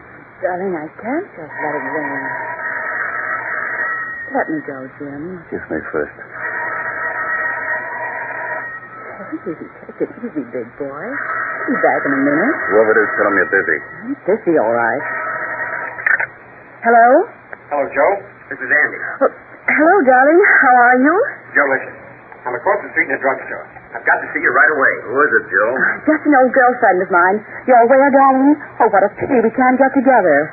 Oh, what's the matter? I'm not far away. I'm only across the street. I'm coming up. No, I mean, some other time, darling. It's simply impossible now. What do you mean, impossible? Listen, Joe, I've got to see you right That now. doesn't sound much like a girlfriend to me. Jim, go back and sit down. Joe, who's that you're talking to? There's someone there with you. No, darling, it's quite impossible, really. That punk Andy Flagg. Of course it isn't, Jim. Give me the phone. No. Joe! Give me that phone. No. There. Well, you little up. Hello. No use, Jim. The connection's broken. Yeah. Who was it, Joe? It was nobody. Just nobody, I told you. An old girlfriend of mine. What's her name? Mary. That's it, Mary Davis. Mary Davis, huh? Yes. Jim, trust me, don't you? I want to trust you, baby. You know that. I want to trust you. Jim, darling. I thought for a minute you were double-crossing me. Put your arms around me, darling. Love me? Joe, I'm crazy about you. You know that. Kiss me, Jim. Who's that? It's nobody, Jim. It couldn't be. Don't bother. It's that guy. The guy you were talking to on the telephone. It isn't, Jim. There wasn't a guy. I'm going to find out. No, Jim, no. Come back here. Well, let me go. Maybe that's an idea. Yeah, you go, baby. I'll just step behind the door here and listen. Jim, you won't, sir. Go on, baby. Go on. You haven't got anything to worry about.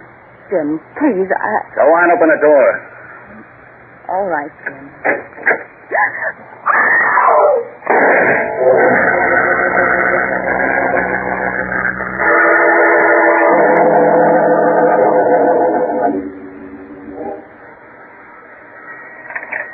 Yeah, Inspector Danton speaking. Inspector Denton, this is James Hunter.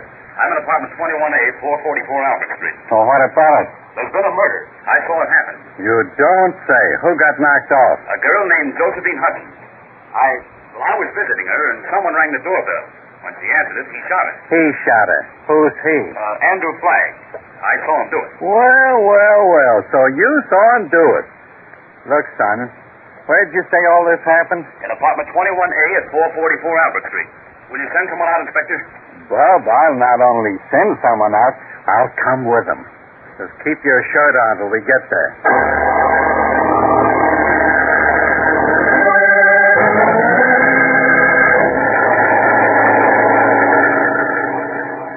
Frankly, Inspector, it sounds rather dull. I resent that you insisted I leave a pleasant fire to accompany you. Oh, you do? Well, now, just a minute, Barton Drake. Maybe when I explain a few things, you won't think it's so dull. Then please explain. Okay, first of all, why didn't the guy who shot the babe shoot the guy who called me on the phone, too? I happen to be most idea, Inspector. Besides, when a guy witnesses a murder, he doesn't calmly pick up a telephone and call me. No? What does he do, Inspector? He spreads the alarm. He goes around yelling his head off. He screams. Well, brilliant, Inspector. Positively brilliant. Oh, nuts. All right, Inspector, you win. I'll admit I'm glad you called me. Frankly, sitting at home alone is becoming boring. Then why didn't you say so in the first place instead of... Inspector, 444 Albert Street. Yeah. It's kind of a shabby-looking building, isn't it? It has seen better days. Well, let's go up.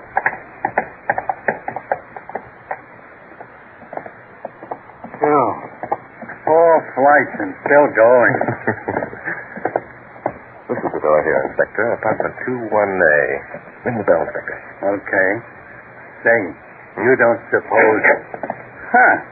You must have been waiting right on the other side of the door, Bob. Well, yes, I was. Come in. You're Inspector Danton, aren't you? Yeah, I'm Danton, and this is Barton Drake. Oh, hello, Mr. Drake. I'm Jim Hunter. Nice to know you, Jim. Well, where's the body? Right there, Inspector Danton. When the shot came, she fell backward into the room. And you let her lie, eh? Well, yes. Well, I knew it'd be wrong to disturb anything. Good boy. Well, what do you think, Bob? I don't know, Inspector. There aren't any powder burns. Powder burns? Why in heck could there be any powder burns? She didn't shoot herself. I understand. Jim, would you mind telling us exactly how it happened? Well, there isn't much to tell. Joe and I were sitting What here were you doing? Well, visiting. Oh. Go on, Jim. Well, the doorbell rang. Joe went to the door and opened it. There was a shot. Joe screamed and staggered back into the room. Simple, eh, Boy? Yes. Where were you, Jim, when this happened? Well, as a matter of fact, I was behind the door. Behind the door? Yes. Well, you see, I rather expected who Joe's caller might be. Well, what if you did? Well, I guess I'd better tell you everything. Yeah, you'd better break down and give us the works. Bart, I told you there was something to this. Well, you did, Inspector, and I'm beginning to suspect that you were right. Well, Jim? Well, Joe and I were engaged, or that is, we would have been shortly. Recently, I had reason to suspect that she, well, someone else. Andy Flagg, eh? Yes, Andy Flagg. I couldn't believe that Joe would two-time me, though. So you decided to come up and visit with her, eh? Yes. While I was here, the phone rang. It was Andy Flagg. How do you know it was Andy Flagg? I was standing close to Joe while she talked on the phone. She pretended it was a girlfriend, but I wasn't fooled for a minute. So what did you do? Well, when the doorbell rang, I told Joe to open the door, and I stepped in behind her. Why? Why? Because I wanted to see if it really was Flagg. What did you figure on doing about it when you found out? Oh, well, I don't know. That's a good answer. Jim, if you were behind the door, how could you see whoever it was standing on the threshold? Because when the door was open, I could see through the crack made by the panel in the casing. That's possible, Bart. Yes, but not in this case. Jim, will you please step behind the door and stand in the exact spot where you were when you saw Andy Flagg? Well, why? I already told you. Go on, do as he says. All right. I was right here. I see. You were in that exact spot. Yes. Fine. Now open the door, Inspector, and walk across the hall and stand against the opposite wall. Do what? Now listen, Bart, what the I'm going to prove, Inspector, that Jim is lying. Yeah? Well, I'll be... Okay, here I go. This where you want me? Yes, that's fine, Inspector. Okay. Well, Jim, can you see him? Oh, of course not. He's across the hall. Flagg was standing on the threshold. Too bad, Jim. All right, Inspector, come on in. I still don't get it. How have you proved anything? Don't you see, Inspector, if Flagg were standing on the threshold, as Jim says, it would have been a close-range shot. Say, a close-range shot would have meant there'd be powder burns. That's right, Inspector, and there weren't any powder burns, were there? Oh, you dirty rat. You didn't think you could pin this on me.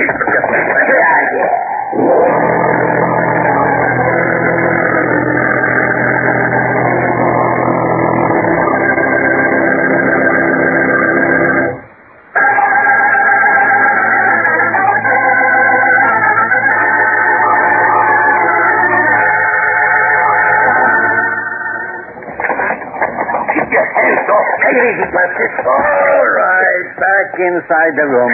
Close the door, will you, Bart? Glad to, Inspector. Now, let's relax and talk this over. Why'd you shoot her, Buster? Well, I didn't shoot her. You can't prove that I did. Oh, we can't? No, you can't. That's a laugh, eh, Bart? He says we can't prove that he shot the babe. I'm afraid he's right, Inspector. Huh? What do you mean he's right? I thought you just proved the guy was lying. I did. However, proving that he murdered Joe Hutchins is another matter. Doggone it. You mean we gotta let him go? No. On the contrary, Inspector. I tell you, I didn't do it.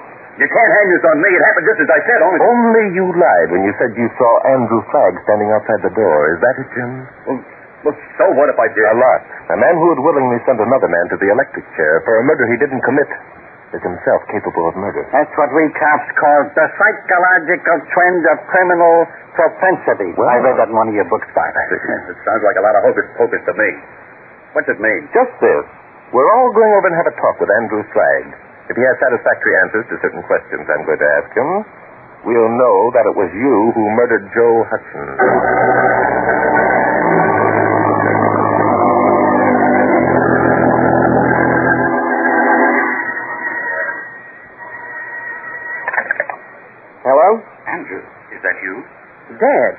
Why, I thought you were going to Chicago. I started to change my mind. I've been trying to call you for the past hour. Where have you been?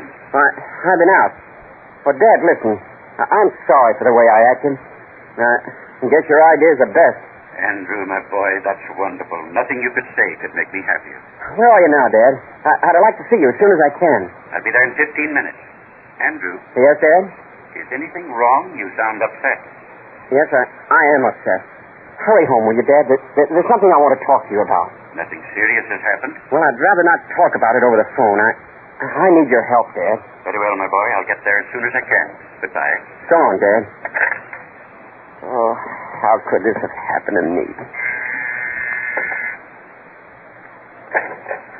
Yes?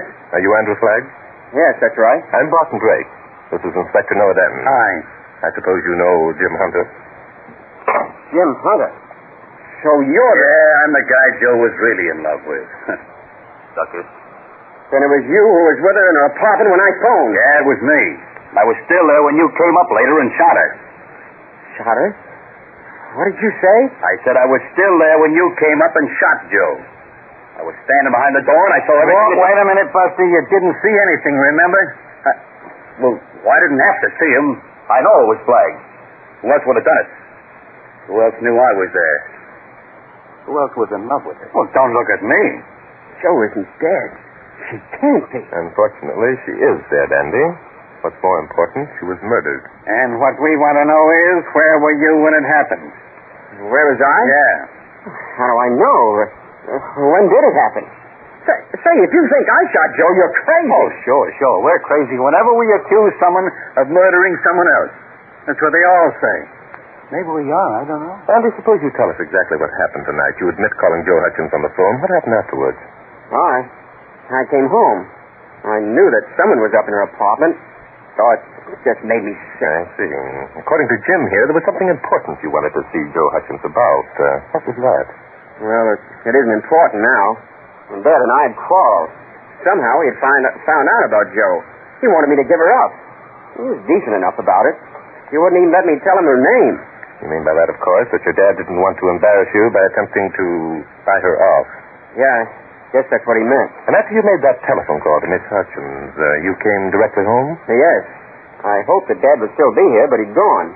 He called me about 15 minutes ago. Well, Bart, we missed the boat again. Doesn't it give you a headache the way our suspects wash out on us? No, Inspector, on the contrary. I think that we... Oh, say, that must be Dad now. Oh? Andrew, in heaven's name, what... Oh, who are these men? They're policemen, Dad. Policemen? What are policemen doing in this house? That's a fair question. Look, Mr. Flagg, a party named Joe Hutchins was shot. And it looks to us as if your son... Joe Hutchins, shot. Is she dead? Has a marinated herring. Now, look, Mr. Flagg. Andrew, is that true? You didn't... Of course I didn't, Dad. You ought to know I wouldn't do such a thing. Why, of course. I'm sorry, son. Forgive me. Well, that takes care of that, doesn't it? Flagg says he didn't knock off Joe, and everyone believes him. That leaves me. Well, if you think I'm going to take that lying down, you're out of your mind. Andrew, who is this young upstart? What's he doing here? He's Jim Hunter. It was he who shot Joe. You're a liar. You shot him. How could I have? I didn't even go to the apartment. Let's see your proof. I can prove it. Boys, leave us not become angry with each other. My. See here, if you men are policemen, I'll have to ask you to take your prisoner and leave. Furthermore, I want it distinctly understood that the name of Flagg will not be dragged into this mess. Well, so you don't want the flag dragged through the mud, eh? But did you hear him? We'll be smirching somebody's good name again. Yes, I feel chagrined, don't you, Inspector? Yeah. By the way, why don't you ask Mr. Flagg where he was when Joe Hutchins was shot? Ask him. See, that's an idea. All right, Pop, where were you? Blast you, officer. I'll not stand for this. Get out of my house. We intend to leave in just about 3 minutes, Mr. Flagg, and we intend to take Joe Hutchins' murderer with us. Are you implying, sir, that I or my... I'm implying, Mr. Flagg, that unless you stop avoiding the question and tell us where you were when Joe Hutchins was shot, I'm going to ask Inspector Denton to charge you with her murder. Ridiculous. Drake, if you're saying that my father shot Joe, you are crazy. Am I? Very well, Inspector. Get out your handcuffs. Just a minute. Well, Mr. Flagg? I suppose, under the circumstances, I should cooperate. A very Central Station. I can prove it. I still have my ticket stamped with the hour and date of my arrival. Now, there's one for the books. Flagg, you must think we're a couple of dopes. I do. Oh, you do? Well, now play this one on your flute. Railroad tickets don't have the time of day stamped on them. Also, chum, How did you know that you were at Grand Central when the murder was committed, since nobody's told you yet when the murder was committed? Inspector Denton, your attitude is obnoxious. My railroad ticket may not bear the time of day, but my baggage check does. And since the murder was committed between the time I left home and when I returned a few minutes ago, I must have been at Grand Central Station when it occurred. Oh. Your alibi is almost as perfect, Mr. Flagg, as Jim Hunter's. As mine? What the devil are you talking about? I'll make it as simple as I can. Mr. Flagg went to Grand Central, checked his luggage, went to Joe Hudson's apartment, knocked on the door, and when she opened it, he shot at her. Look here, Drake. I only said you shot at her, Mr. Flagg. You missed. She turned and ran back into the room. Just as you were about to shoot a second time, someone else shot. You thought it was your son Andy, and you got out of there fast. That's a lie. No such thing happened. Oh? Then how did you know that Joe Hutchins was shot in the back of the head and not in the forehead? Because when she... Blast you, Drake, I didn't say I knew. Sorry, Mr. Flagg. I'm sure if you'd known it was Jim Hunter and not your son who actually murdered Joe Hutchins, you wouldn't have allowed yourself to be tricked so easily. Inspector, look out for Hunter. Get out of my way. I'm coming through and... Damn it, Inspector, I got one too, you know.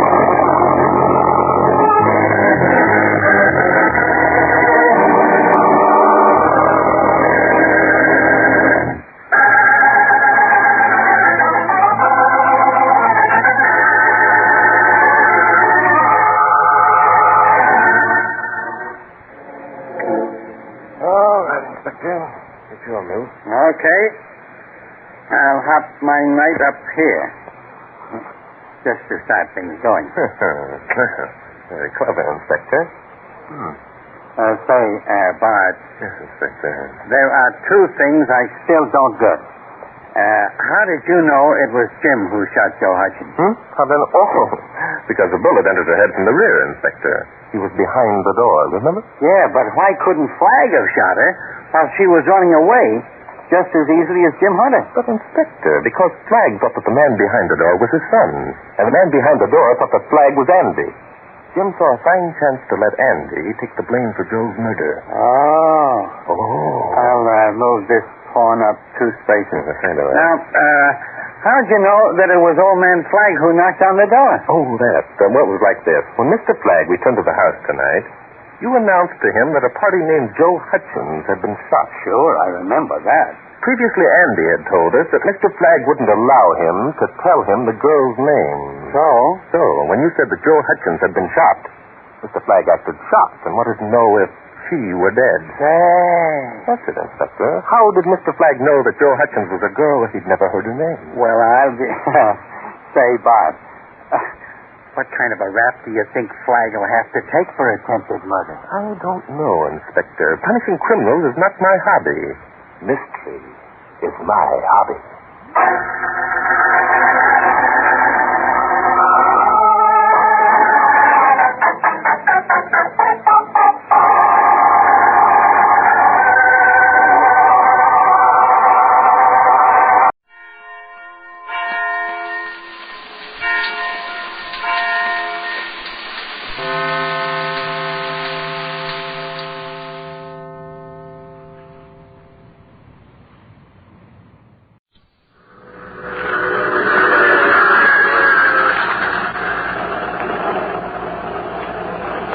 The Mysterious Traveler.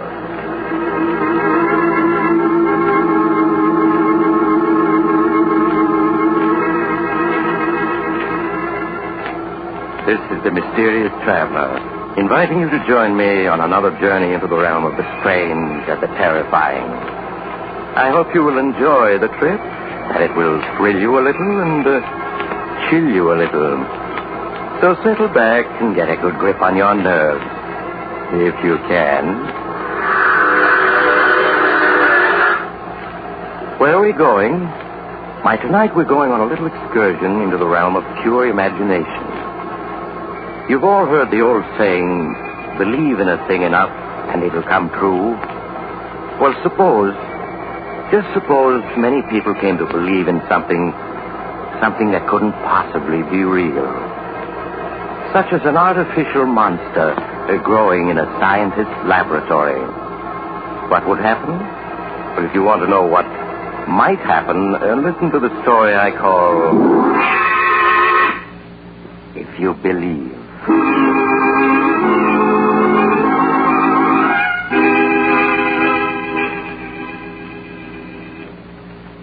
story begins in a rambling old house deep in the woods. In a homemade laboratory, gray-haired Professor Jonathan Davis is peering eagerly into a large glass container that holds an odd, transparent, jelly-like substance. Ellen! Oh, Ellen! Yes, Dad? Ellen, come quick. I'm coming, dear. What is it? Ellen, look. I think I've succeeded, have I? Oh, Dad. You look. Your eyes are better than mine. Yes, isn't there movement in the protoplasm this time? Isn't it stirring? Just a little? No, Dad. There isn't any movement. No? You're positive, Ellen? I was sure I saw some sign of life. I'm quite positive, Dad. Now, please, won't you admit that what you're trying to do is impossible? No, Ellen, no. I will succeed. I know it. Now, come, we've got to try another feeding mixture. If you hand me the saline solution and dextrose, and I'll begin again.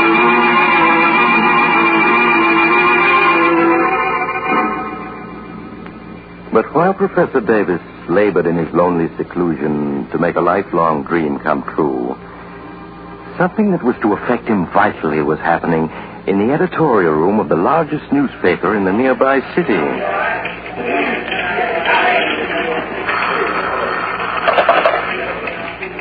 Steady desk, Benson speaking. Oh, hello, Mr. McGuire. Yes? Well, yes, sure. I've been reading Dan Duncan's special features. I edit them. I see. You don't think they've been colorful enough lately, huh? Well, to tell the truth, I agree with you. I've been meaning to speak to him about it. Yes. Sure, I'll do it now. He just came in. Right. Good night, Miss McGuire. Hey, Dan. Yeah, Joe. What cooks? The big boss just phoned down. What's he want? Well, frankly, he thinks you're slipping. McGuire thinks I'm slipping. Well, I like that. That's what he said. And I've done everything to get hot material except to go out and commit a murder myself. Well, maybe he's tired of murders. You want to know why you don't turn up something like that haunted house story you did last spring? Why I don't. That was a good story, wasn't it? There was a honey. Yeah. Especially the description of the way the ghost of the drowned girl walked around the house, leaving wet spots where it stepped. You know, I caught a heck of a cold walking around in wet socks to make those footmarks. No more than you deserve for faking a story. Yeah, faking a story. Listen, Benson, any time a million readers believe a story, it's true. And they believed in that ghost. Every one of them. I'm not saying they didn't, but McGuire wants another story just as good. I got a good mind to tell the old buzzard to fly a kite. Another story like... Hey. Huh? What is it? I think I got it. Hey, Ted. Ted Jones. Oh, yeah, Dan. Front and center. Oh. Yeah, what is it, Dan? All right, dump your camera on the desk and sit. Okay. Now, tell me, what was that story you told me last week about some professor living up in the woods back at town, never coming out of his private lab? Oh, you mean Professor Davis? Yeah, that's the one. Yeah. Well, what about him? There was a fuss over something he said in a lecture one day, wasn't there? A fuss? Well, it was more like an explosion. Hey, wait a minute. I remember that case. Professor claimed he could create an artificial man, wasn't that it? No. He said that an artificial man might be produced someday. Might be. Well, the paper said he claimed he could create one. Yeah, I know.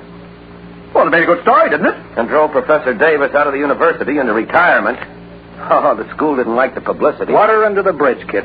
Anyway, here's the old professor working away secretly for the last 5 years. All alone? No, he wasn't all alone. His daughter Ellen's with him. How old is she? Oh, she was 15 then, so... She's 20 now. Good looking? Well, I was in Professor Davis's class. I remember as a skinny brat with yellow hair. Yeah, good, a blonde. So here's the prof secretly working with his beautiful blonde daughter at what? I'll bite. What? Why, he's trying to prove he was right. He's trying to create an artificial man. Say, you got something there. Oh, now, wait a minute. You don't know Professor Davis is trying to create artificial life? Well, we soon will. You know where his hideout is, don't you? Yeah. All right, then grab your camera. Let's get going. Oh, now, wait a minute, Dan. Suppose you find Professor Davis is... forget it. Benson, save me 2 columns. Come on, Ted. We're on our way.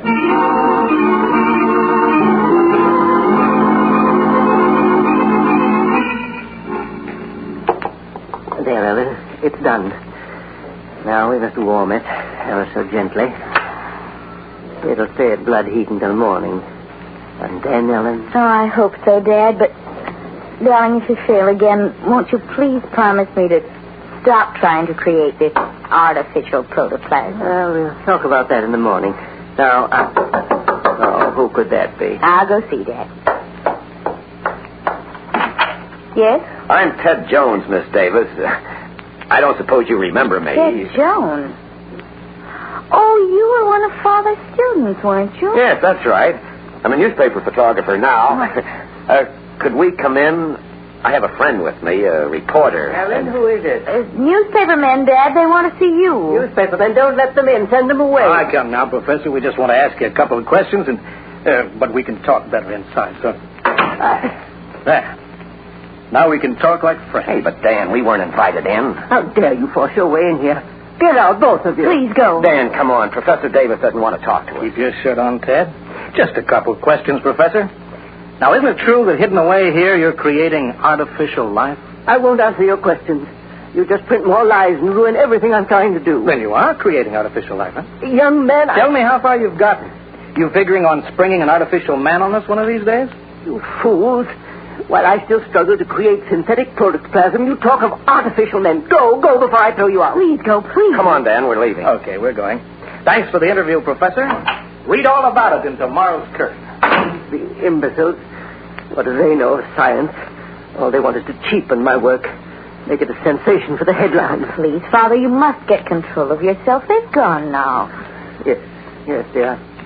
Well, they shan't interfere with my work. Well, come, we must adjust the heathen.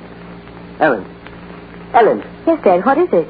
Ellen, the mixture's moving. This time I'm sure of it. The protoplasm. It's alive.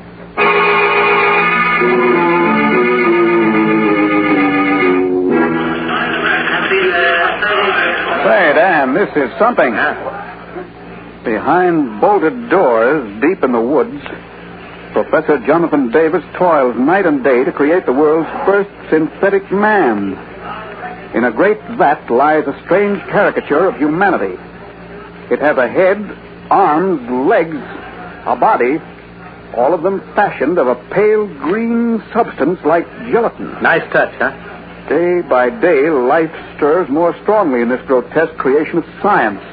Someday it may breathe, walk, eat. Now, look, Dan, aren't you going pretty strong? Forget it. The old man wants a story, doesn't he? Besides, the professor really is working on synthetic protoplasm. Maybe he has got a pale green monster in his bathtub. How do I know? Okay, Dan, but if you're faking this story, I know nothing about it. Faking it? You know I never fake stories. Okay. We'll set this up and put it in the press wires. By noon tomorrow, 40 million people will be believing in Professor Davis' artificial monster. By noon tomorrow, I'll be believing in it myself.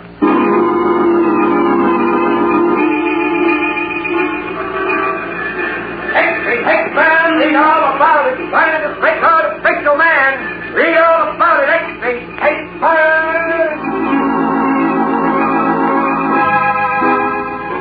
And so, all over the nation, people read the story and marveled and believed, while in the laboratory, hidden in the woods.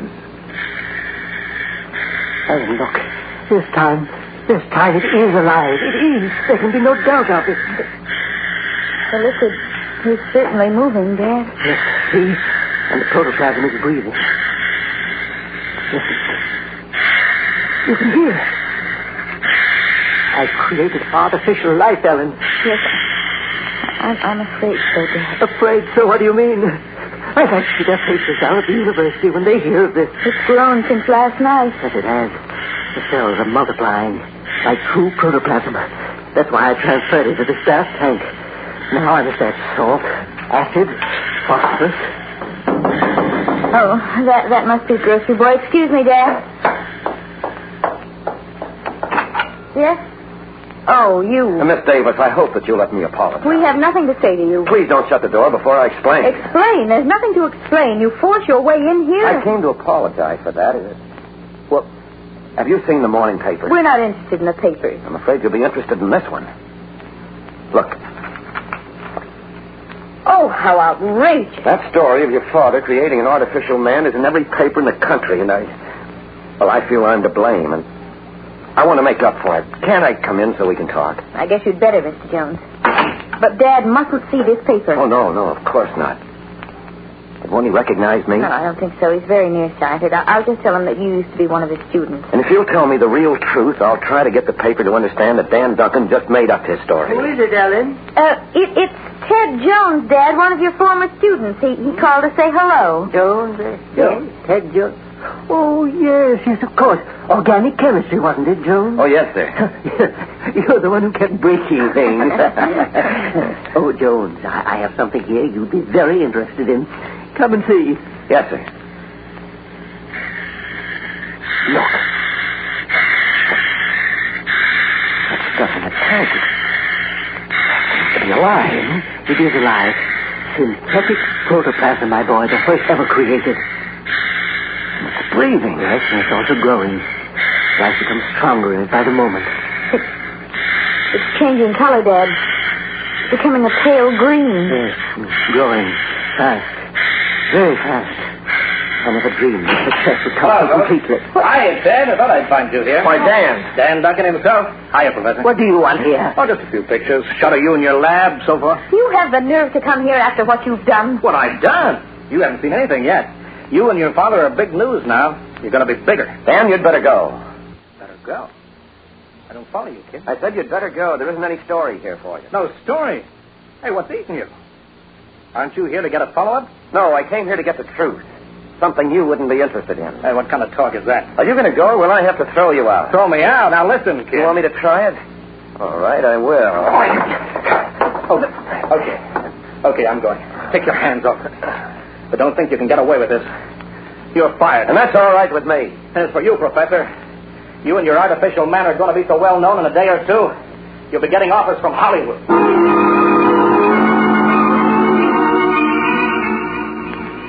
And so, with each edition of the papers, the headlines grew bigger. Every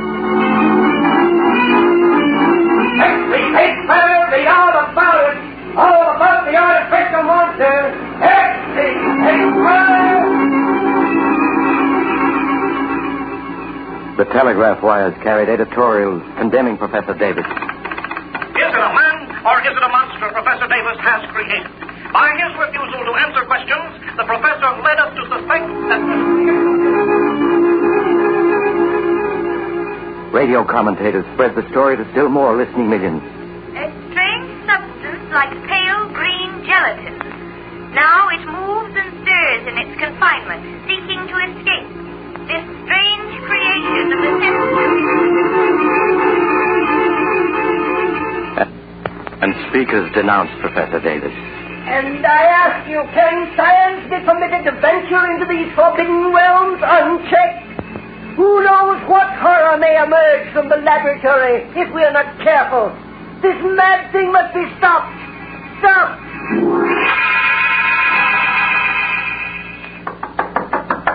Who is it? Oh, it's me, Ted. Oh. Ted, did you have any trouble? No, I got the medicine for your father, all right, and I brought the evening papers, too. What do they say? Pretty bad. They're all using Duncan's story, and he shot the works. Ted, how can he do such a thing? He's a very plausible writer. He has a knack for making people believe him. If anybody accuses him of lying, he'll just say that he was misled by your father. I see. I'm sorry you lost your job trying to help us. That doesn't matter. I was about ready to quit anyway. How is your father now? He seems to be sleeping quietly. Well, I'm sticking around until he's all right again. Well, you don't have to do that, Ted. I'll make out. If I hadn't gotten into that fight with Duncan, your father might not have had his stroke. No, it was just the excitement. It's his heart, but I know how to take care of him.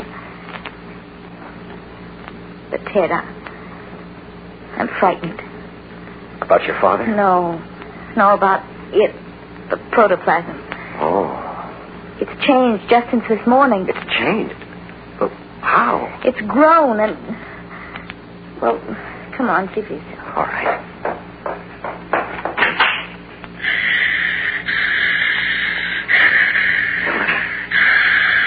Oh, this seems to be taking on shape. Yes, and it looks... Oh, Ted, it looks like green gelatin. The way Duncan described it. And look, there's a vague shape like a head and the rough outline of arms and legs. Oh, it isn't possible. It shouldn't be, but it's happening. Something terrible is taking place inside that glass tank. understand. Your father certainly never intended to create this. You know, all afternoon I've been wondering if Father really has created it. I don't follow you, Ellen. You mean some outside force might be responsible? Ted, you know the old saying, believe in a thing enough and it'll come true. Yes, of course. Well, I think that's true.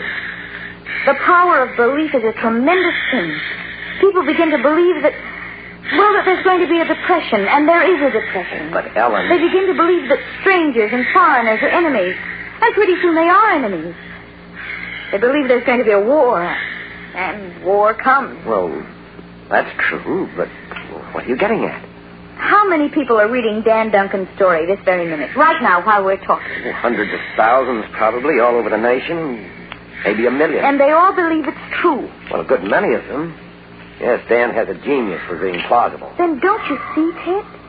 Here in this laboratory is the necessary material for a monster. And out there are all those people believing in such a fantastic monster. You mean 1 million people are thinking life into the protoplasm? Yes, Ted.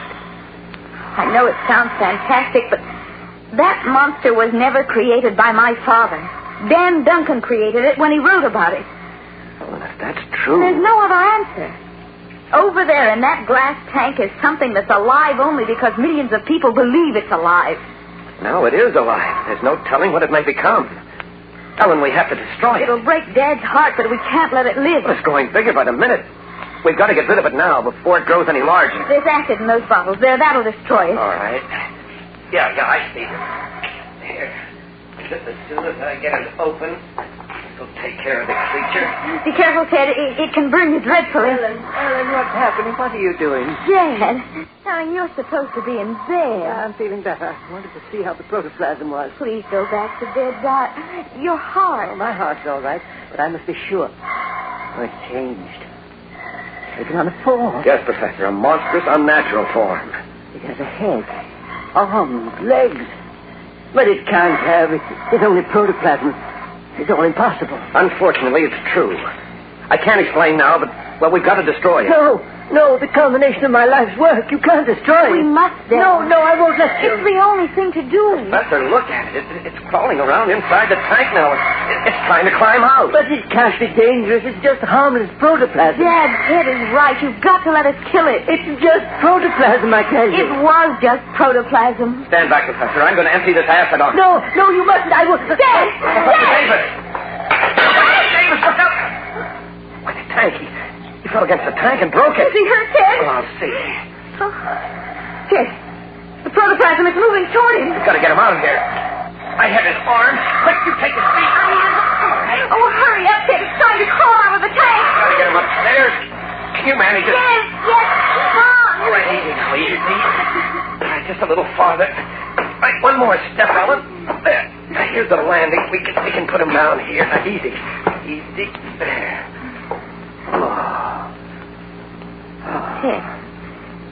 Ted, I can't find his pulse. Let me try. Dad? Ted's no use. He's gone. I'm afraid so. His heart failed him. I've always known it would someday. Ted, down in the laboratory. Yes, it's moving. Look, it's gotten out of the tank and it's crawling all around the lab. And the only way out is down those stairs and through the lab. We're trapped up here.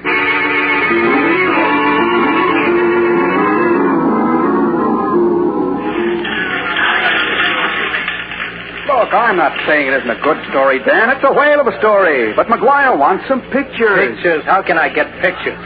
I can't even get into the place. I don't care. Just get them. You want me to bust in the window, I suppose? Let your conscience be your guide. And I know you haven't got a conscience.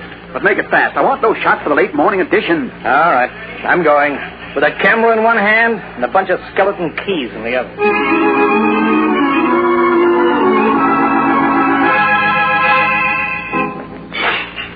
It's looking for food, Ted. Yes, and it's getting frantic. Look how it crawls back and forth through the lab. It's been doing that for an hour now. Look how enormous it's grown. It's Suppose it tries to come up these stairs to this balcony. Well, it may not. It has no eyes, no intelligence. It's just protoplasm, blindly seeking food. But suppose it does try to come up the stairs. Well, then we'll stop it. I have the gun here that I found in your father's desk. I'll use that on it. I don't think it would even feel a bullet. Well, we'll see. There. It's on the other side of the lab now in plain sight. Stand back there, and I'll try a couple of shots. I hit it. It didn't even notice. No. If we could only reach those bottles of acid, that would fix it. But every time we've started down the stairs, it's rushed over to wait for us. I must feel the vibration of it. I'm going to take one more try. Ted, please be careful. Yes, I will. I'll tiptoe down one step at a time. Perhaps I can avoid attracting its attention this time. What's it doing now? Lying quiet, as if it was listening. Only lie quiet a few seconds more. I'm almost at the bottom. Ted, quick! It's coming this way! Oh, Ted, it almost got you. Yes, it did touch my foot, but I wasn't interested in getting any better acquainted. What are we going to do now? I don't know, Ellen. If we could only reach that acid. Say, I wonder if it would make any difference if we turned out the light. They can be controlled from up here, can't they? Oh, yes, but what good would that do? Well, in the dark, it might become inactive.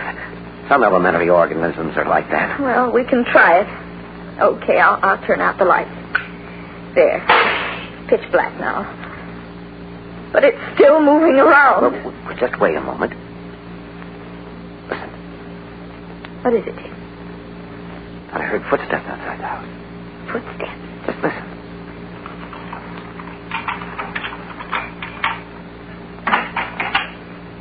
Someone coming in the front door.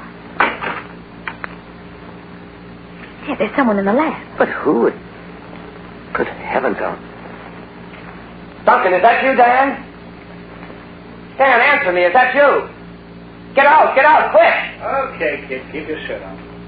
I'm going as soon as I get a picture of this joint. But, Dan, you don't understand. It's loose. Get away, quick. Ellen, turn on that light. Yes, Ted. You can't scare me, kid.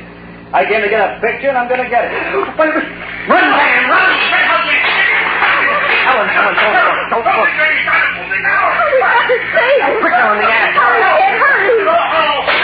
Here, you take this bottle. I'll take one. We'll break them over, understand? Yes, Ted. Well, come on, then.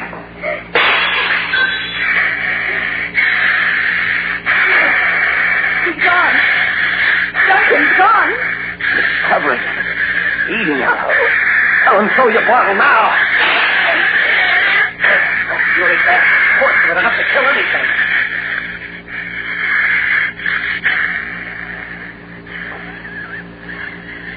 The acid is burning into it. It's killing it. Ellen is dying. It's not moving anymore.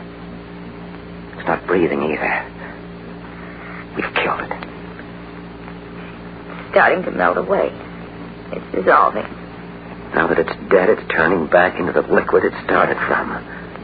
The substance that the belief of millions gave an unreal life to. Oh, it's gone back to a liquid now. There's nothing left of it. It's gone as if it had never existed. Except for Dan Duncan. Oh, dear. There's nothing we can do for him, Ellen. He's dead. He created the monster. It's killed him.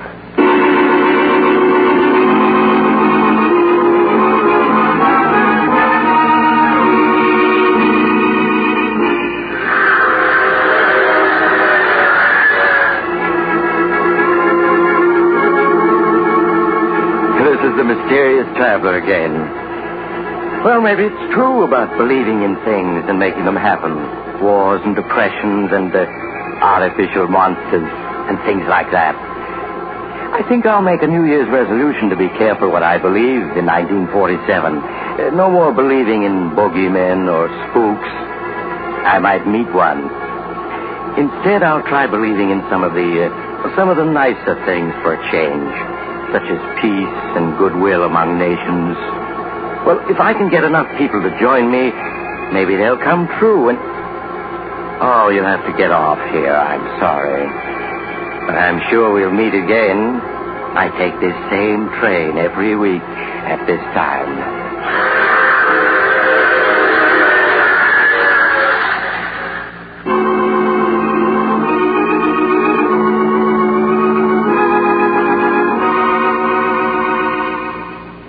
just heard The Mysterious Traveler, a series of dramas of the strange and terrifying.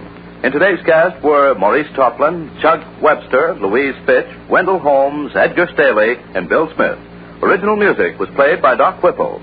The Mysterious Traveler is written, produced, and directed by Bob Arthur and David Kogan.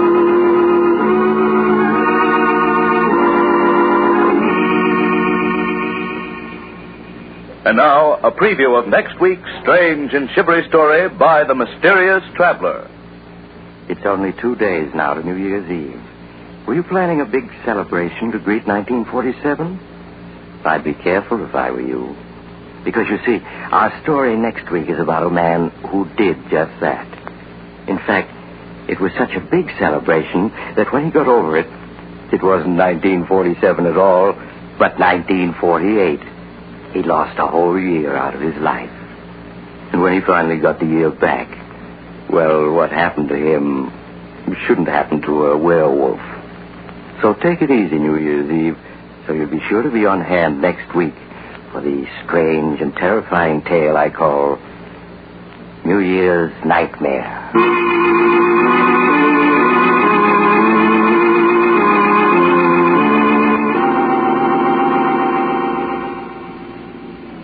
The Mysterious Traveler is presented from our New York studios. Carl Caruso speaking.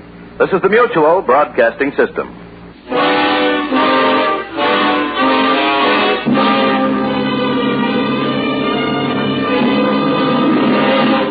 For a behind-the-scenes glimpse into the workshops of the nation's top mystery writers, be sure to hear Mr. Mystery every week. The famous creators of your favorite fiction battlers will be guests of Mr. Mystery. You'll hear short mystery dramatizations as well. Don't miss your chance for plus mystery entertainment and hear Mr. Mystery and a well-known guest expert every week over most of these stations. This is the Mutual Broadcasting System.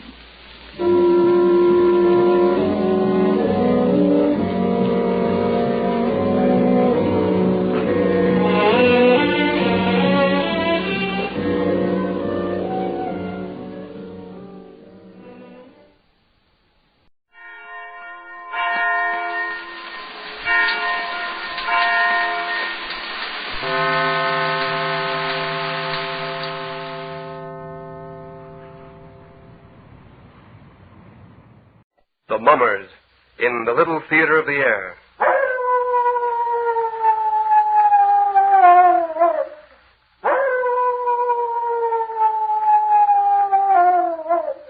Now, the Hermits.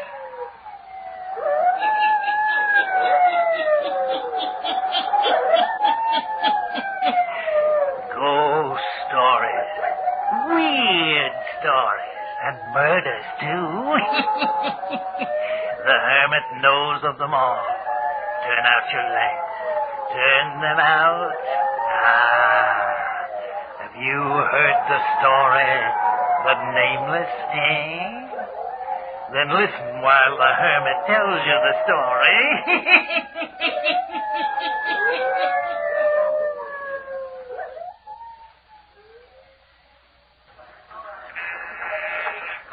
Hardin Wilkin Company. One moment, please. Good afternoon, Hardin Wilkin Company. Mr. Wilkin is talking on another line. Will you wait, please? Good afternoon, Hardin Wilkin Company. No, don't want any of it. Our advertising must pay for itself. I haven't any money to throw away on questionable charity. Goodwill be hanged. That doesn't put black ink in my ledger. No, tell them to peddle their magazine space somewhere else. I haven't any use for it. I didn't make my money to give it away.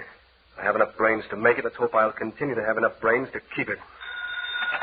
Hello? Yes, Wills. Republic, 70,000 units, yes. American, 140,000 units. Standard, 95,000. That's grand, Wills. Huh? Well, never mind about that. You just bring in yours. I'll take care of filling them on time. Yeah? Yep. Right. 305,000 units in one day. I knew this invention would bring me a fortune. Over 3 million units the first year. Hardin Wilkin, a millionaire in 3 years. A millionaire.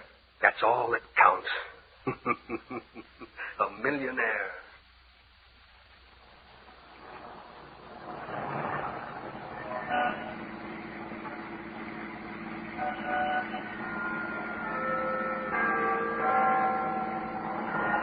right, there's the morgue. Pull up. Right.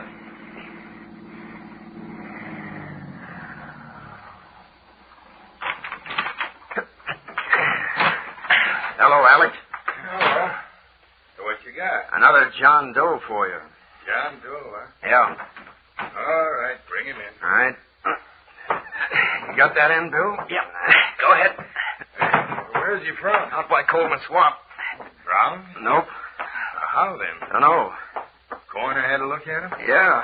Performed the autopsy and still don't know how he died. Here, put him on here and we'll wheel him in. A little higher. How come he's a John Doe? Not a mark of identification on him. Labels torn off his clothes, even the buttons ripped off. Murder, huh? Looks like it. The question is, how? Poison? Coroner says not. Analysis showed no trace of poison. Say, Alec, do we have to go back any farther with it? Why? I don't like this place. Well, you've been to the morgue enough times for it not to bother you. It always does. I want to get out into the fresh air. Good thing my nose don't bother me. Well, okay, you can leave him here. I'll take care of him. Coroner will be in tomorrow, Alec. All right. I'll just check him in and wait for the coroner. That's right. Come on, let's get out of here.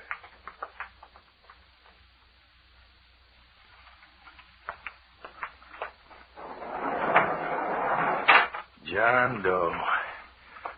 Always bothers me when they bring them in. When they're not identified, they end up in Potter's Field. Seems to me a feller's soul just don't rest right when he's buried in Potter's Field as John Doe. I suppose when the names are read off, he'll know which one to answer to, and it'll be all right. But until then, I just can't see how his soul could rest peaceful. Now, let's see now. You'll take number 9 place.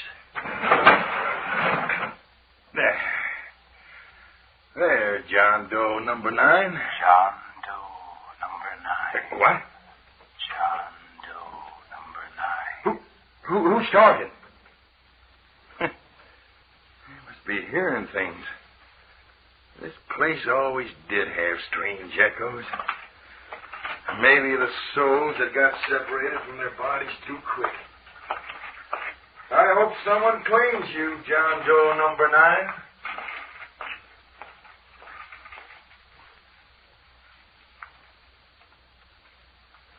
I, Stanley Creighton, now John Doe, number 9, destined for Potter's Field, to rest among the nameless. Hardin Wilgan saw to it that identification was impossible. Hardin Wilgan. I thought he was my friend. My friend. I know now that he never intended to share the proceeds of the invention with me. He was just waiting until I had it perfected. How was I to know when he handed me the drink that afternoon a month ago that it was the first step toward Potter's Field? It was in the little shack in Coleman Swamp where he'd gone for privacy. Wilgan said, Nearly finished, Stanley? Yes, Wilgan, and it's going to work this time. It's going to work. Good. What have you been doing in the kitchen? Just mixing up a little celebration drink. You chemists are always mixing up some new concoction. Here, stop a moment and try it. All right. Smelled good while you were making it. It is good. It is at that. What is it? Made mostly of herbs that grow around the cabin here. Swell. Now, hold your breath. I'm all ready to try the unit. You hook those 2 connections to the battery while I get the thermometer attached. X goes to the positive terminal. Where's that ammeter? Yes, here it is. Ready? Ready. Connections tight? As tight as the clamps will hold. We're ready, then. I'll switch it on. Motor's running perfectly. Yes. Watch the thermometer. It's taking a nosedive already. Down 15 degrees. And look at the ammeter. The motor's drawing less than 3 amps of current. The experiment is successful, then? Of course it's successful. The unit will completely cool an automobile in less than half an hour, and will keep it cool as long as needed. The motor draws less than 3 amps. That's less than a car radio. The unit can be run off the car battery indefinitely? Of course it can. All the battery needs is normal charging. Hardin, the Wilgan-Creighton unit is ready for the market. The Wilgan unit. Let's drink on it. Our fortunes are made. Wilgan, we're rich. Of course we'll drink on it. Bring on your witch's brew. That's a good name for it, Stanley. Encase the motor as we've planned, and you won't hear a sound from it. Here we are, Stanley. To riches and easy living. To the successful marketing of the Wilgan Creighton unit. And then on to more inventions. Hey, you'll have to tell me how you make that drink. It has a bitter taste that I like. Yes, I'll tell you. Stanley, are you sure the unit is perfect? Wilgan, I'd stake my life on its perfect performance. That's a high stake. That's how sure I am that it will do the work. The next thing is to get the necessary patents. You have all the papers, haven't you? Yes. Why don't we draw them up now? Why not wait till the morning? We'll do that first thing. All right. I feel a little sleepy. Do you? I think I'll turn in a few minutes. Might be a good idea. I'm not very sleepy. I think I'll sit up a while. That drink seems to have gone to my head. In what way? How do you feel? Very dizzy. My head feels very heavy. Not as heavy as it will feel in a few more minutes. What do you mean? Is it supposed to work that way? Yes. It is supposed to work that way. Why do you say it that way? Stare at me the way you do. The Witch's Brew. That was a good name you gave the drink. Don't you feel dizzy, too? No. I didn't drink it. Didn't drink it? No. The Witch's Brew. Why are you staring at me that way? Wilgan, you haven't... Yes, I have. I've poisoned you. You devil. Try to get at me. Try to use your limbs. I can't. Your head's getting heavier. Why did you do this? Whose money is going to market this invention? Mine. You wouldn't have anything to market but for me. And whose solution are you using in the freezer? I told you what mixture to use. The Wilgan unit is going to make a fortune. The Wilgan unit, not the Wilgan Creighton unit. Wilgan, don't do this. Give me an antidote. There's no antidote known. I wouldn't if I could. I'll go away. I won't lay any claim to the invention. For heaven's sake, don't kill me just to get it all for yourself. You'll go away. I've made sure of that. Wilgan, I can hardly see you. Give me an antidote. Save my life. You can't be so inhuman. The poison is made from two common herbs that grow here in the swamp. Been known for centuries. In 24 hours, there will be no trace of it left in your body. With all identification marks removed from your clothes, and no relatives to come sticking in their noses. That was convenient, Stanley. You not having any relatives. Go ahead, writhe. In a few moments, when the poison is ready to overpower the heart, you will jump like a jack-in-a-box. They will find your body in a swamp, Stanley, near a spot I know of where the ground is hard. Won't leave footprints. Kick. Go on, kick. This was the only sure way. This unit is going to make me a fortune, and I'm not going to share it. It's over. He's dead. No one will ever know who he is or how he died. Life is going to be easy now. Riches, luxury. I'm safe. They'll never trace this to me. They won't know who he is. Got to get him out of here. Drag him outside, then see if I can lift him. Got to get out of here. Got to get out of here.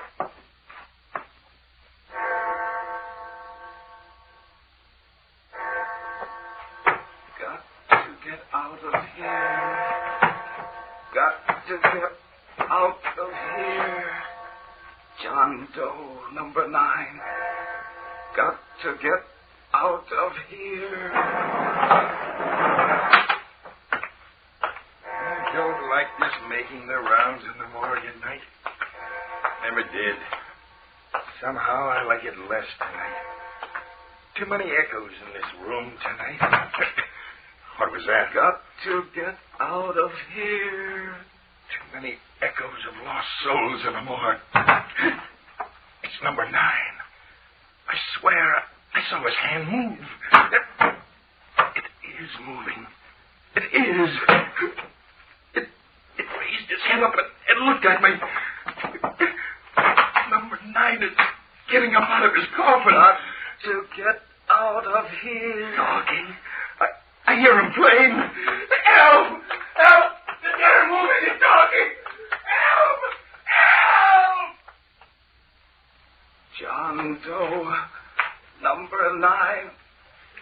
to get out of here. Got to get out of here. John Doe, number 9. Got to get out of here. John Doe.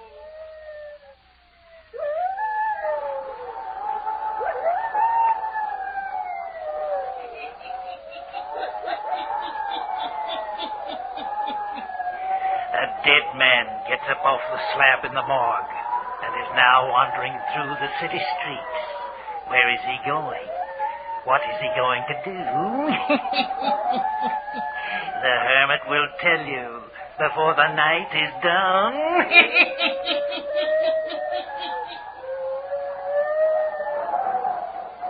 Now, the hermit again.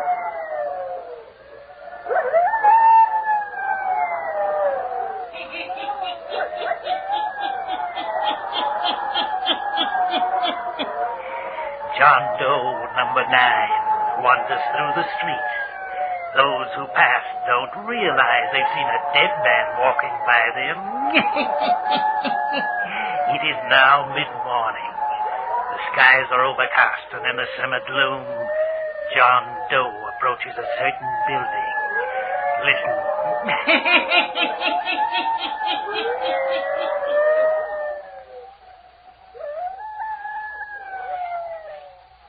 Going up. Up, please. Take me up, please. John Doe, number 9. Floor, please. Hardin Wilgan Company. The Hardin Wilgan Company. 18th floor.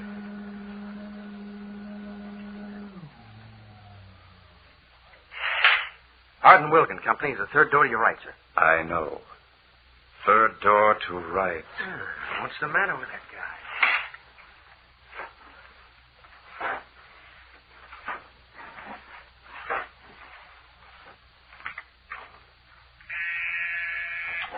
Good morning, Hardin Wilson Company. Just a moment. I'll have to look it up. I'll call you back in a few moments, Mr. Anders. Yes, sir. What did you wish? Hardin Wilgan. This is the Hardin Wilson Company. I want to see Hardin Wilgan. Whom shall I say is calling? John Doe. What's that? I am called John Doe. Mr. Wilgan knows me.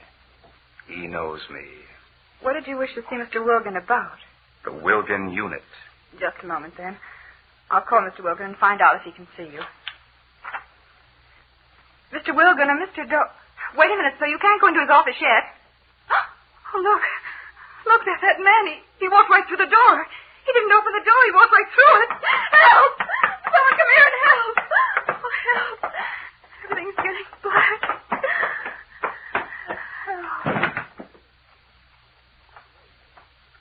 Grace. Hello. What's wrong with that girl? Who wants me, did you say? John Doe, number 9. What? I want you, Wilgan. I, John Doe, number 9. You remember John Doe, number 9, don't you, Wilgan? Stanley Creighton. I am John Doe, number 9. For a moment, I thought you were Stanley Creighton. You look like Stanley Creighton. John Doe now. Number 9. How did you get in here? What do you want? You. Hardin Wilgan. I want you. Get out of here. Get out of my office. Who are you? You know me, Wilgan. You remember the witch's brew? Stanley. You remember now. Stanley Creighton is dead. You're an imposter. No Get out. longer am I Stanley Creighton. You saw to that. I'm John Doe, number 9. My residence is the morgue. My resting place, a cold slab of marble. Get out of my sight. Look at my hands in the daylight, Wilgan. They're turning black. The blood is drained from my body. Go stop. Look, Wilgan. See? Here is the long slash on my body. The autopsy revealed no poison. You were right. Your crime was clever. You reckoned with everything but me. Get away. It'll do you no good to call for help, Wilgan. You've come face to face with me. Your face is white hot now, too. Like mine. Your heart is burning with fear. Your time on earth is almost drained away. Help! Your mouth is dry and parched, Wilgan. You feel dizzy. No. Try to use your limbs. You can't. A glass of water sitting in front of you. You need water. Yes. Drink it, Wilgan, drink. It wasn't water, Wilgan. Poison. What? You hear me? Poison. You have drunk poison. Help! Help! I'm choking. I can't breathe.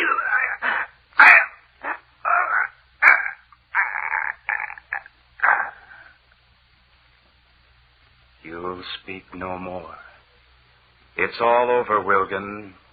You reckoned with everything but John Doe and death. I, John Doe, number 9. My work is done. John Doe, number 9. John Doe, number 9. John Doe,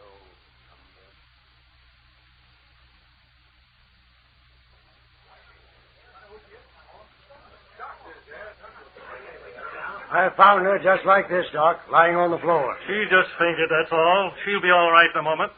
I thought I heard someone call help. Sounded like it came from the Wiggins Company, so I ran in and found her lying on the floor. Then I ran down to your office, Doc. She's going to be all right. Take a drink of this, please. She was calling help. Help. That's what she's saying now. Mr. Wilgan. Mr. Wilgan. What about Mr. Wilgan? A man who said his name was John Doe walked right through the door. Walked through it. I saw him. He what? Don't you understand? He wasn't real.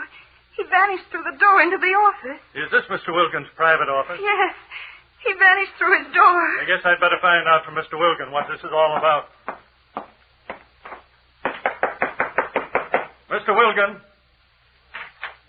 Pardon me, Mr. Wilgan, but... Wait. What's wrong here? Come in here, quickly. What's wrong, Doc? Mr. Wilgan is...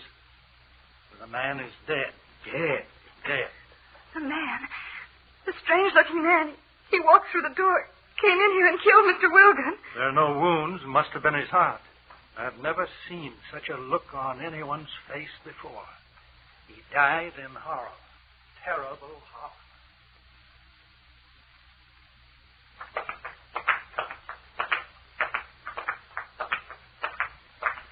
I told you I can't stand this place, Alec. And it's worse at night. You think I like it after all that's happened? What are you bringing me back for? I just gotta see. I gotta see. You talk like a wild man. I think I'm losing my mind. Here. We're going to look at him. Who is it? You remember? John Doe, number 9?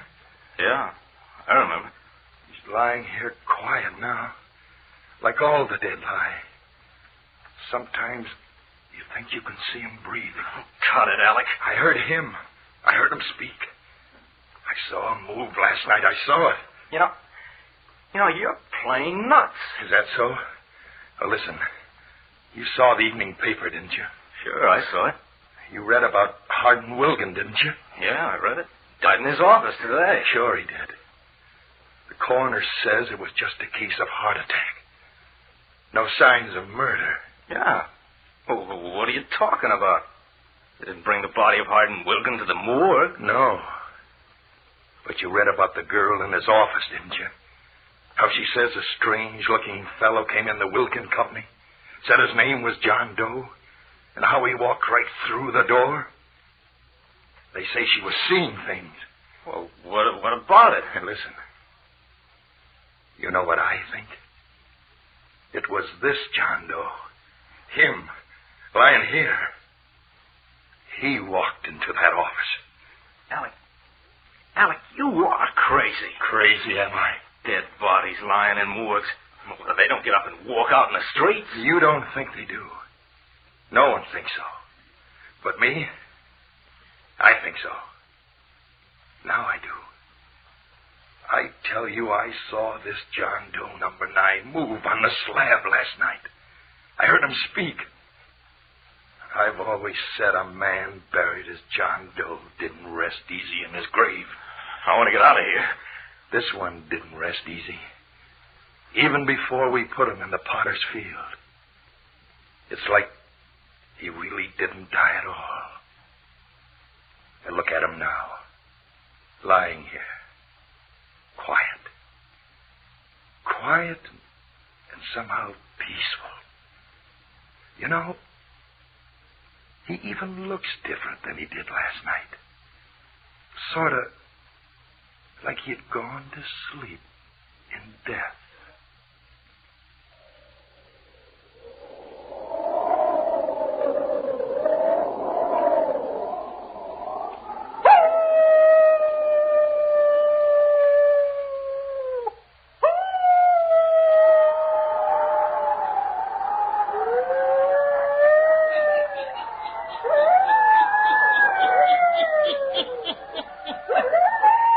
John Doe does rest peacefully now.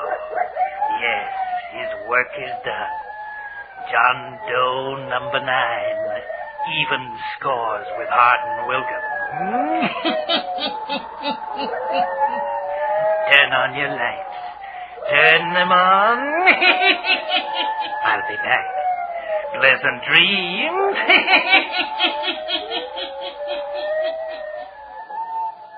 All characters, places, and occurrences mentioned in the Hermits Cave are fictitious, and similarity to persons, places, or occurrences is purely accidental.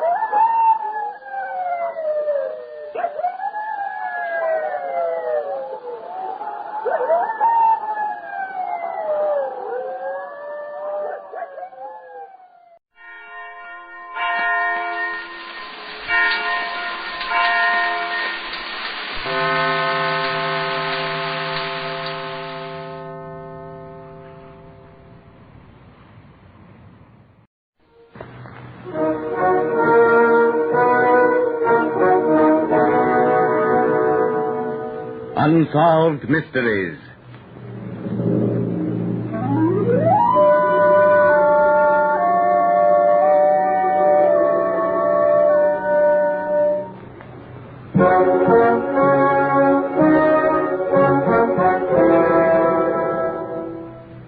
Out of deference to persons who may still be living, character names in some of these true unsolved mysteries have been changed. 'Tis now the very witching time of night when churchyards yawn, and hell itself breathes out contagion to this world. Can anything be more ghastly than murder? Perhaps, if it be the life-crushing burden of doubt, such as in the case of Alan Camel.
The scene is just outside the London County Police Station. Unmindful of the tragedies that old building houses, the hurrying, milling crowds sweep by in never-ending stream. In contrast, Alan Camel, reading the morning paper, strolls leisurely by. Hurrying from the opposite direction, the District Commissioner of Police, his eyes fixed on the pavement. Guiding these two men with threads as invisible as they are strong, fate, without whose ruling hand this tale would not be told.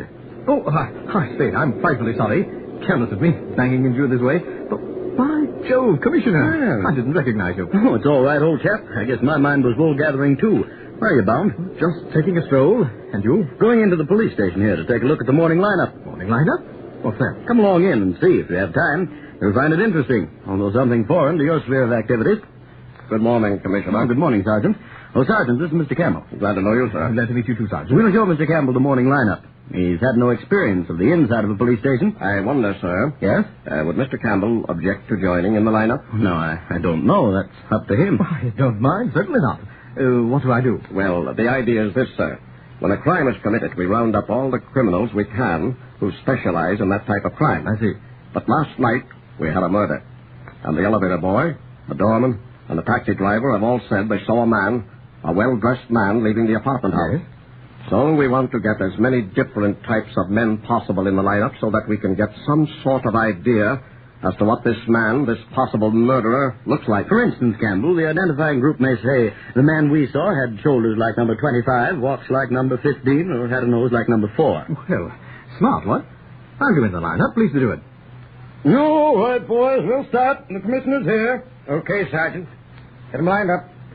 Into a long, whitewashed room, its hard walls reflecting the harshness of the bluish white arc lamps, walks Alan Campbell. From the opposite end of the room, a file of suspicious characters picked up during the night. Campbell joins the end of the line as the group, their backs to the wall, stand erect against the lines of measurement. The sergeant brings in the 3 identifying witnesses. Slowly they walk past the lineup. First the taxi driver, then the elevator boy, thirdly the doorkeeper. Each in turn hesitates a moment, then stepping in front of Campbell. That's the man. This is the man. He's the man I saw. I'm sorry, gentlemen. There must be some mistake. Oh, don't worry, Mr. Campbell. Just a case of mistaken identity. That will be all just now, Sergeant. Okay, boys. That's all for just now. Come along, Campbell. You've had enough experience of police methods for today. Into my office here. Have a drink? Yes, I guess you will. Rather nerve-wracking, isn't it? Oh, yes, it is. To be identified as a murderer.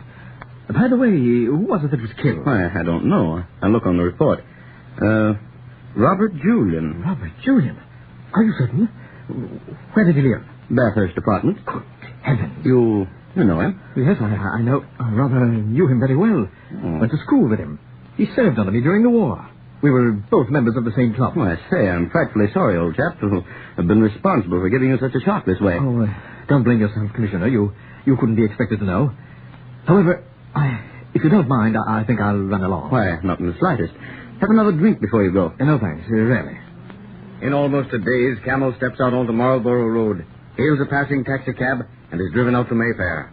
Outside the Bathurst Apartments, he dismisses the taxi, but hesitates as to whether or not he should go up to Julian's apartment. Finally, his heart pounding against his ribs, he tenses himself and walks down the hallway. Yes? This is Alan. Alan? Alan Campbell. Oh, come in.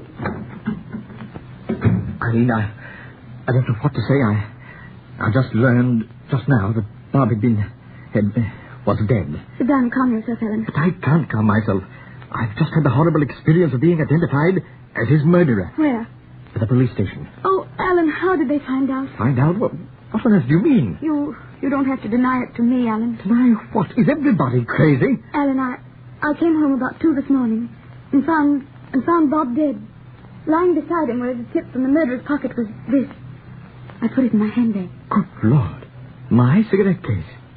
Then you think that I killed him? Didn't you threaten to kill him? Yes, if he ever harmed you, but how did you know that? Bob left a package to be opened at his death. I opened it. It told how he'd lied to me about you, how he'd tricked me into breaking off our engagement, and he actually gloried in writing all the horrible details. Then he went on to say that if ever he came to a violent death, you'd be his murderer, because you'd told him that if he ever hurt me, harmed me, or was unkind to me, you'd kill him. It's all true. For years I've hated him. That's why I avoided him. Every time I set eyes on him, I realized what he'd done, and that... Oh, perhaps I should have told you, but you wouldn't have believed me. How could you be expected to? But, Eileen, I didn't kill him. How do you account for your cigarette? Oh, I don't know. May I use your phone? Yes, Alan. Give me Tottenham 22678. Yes, please. Oh, hello, Dobbs. Listen, Dobbs. When did I get home last night? About 7. That's right. Did I go out again? No? Good. I knew I hadn't, but... Oh, yes, Dobbs. Look in the gun room, will you? And tell me, has anything been disarranged? Yes, you can call me at Mayfair 4396. And you see, Dobbs says I wasn't out all evening. Dobbs would commit perjury for you, Alan. But he's no reason to. He doesn't know anything. Why should he say that I was home all evening if I weren't? Dobbs is the world's greatest diplomat, I know. But Eileen, don't you see? I'm not lying when I say that I didn't kill Bob. I might have in a blind rage. I don't know, but not in cold blood. Shall I or you? You answer. Yes? Oh, yes, Dobbs. What's that? Can't understand it. Can't understand what? Yes? Yes? Good heavens. Yes, by all means, clean it. I'll explain when I get home. What is it?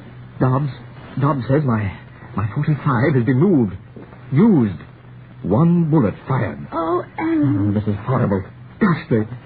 To kill a man is bad enough, but to kill him and not even remember it, and know anything about it, to go for the rest of my life wondering, doubting, never knowing, always wondering. In just a moment, you will hear a solution to the Alan Camel mystery.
Ladies and gentlemen, inasmuch as any solution must of necessity be supposition, liberties of time, place, and character have been taken in the solution for which you have been waiting.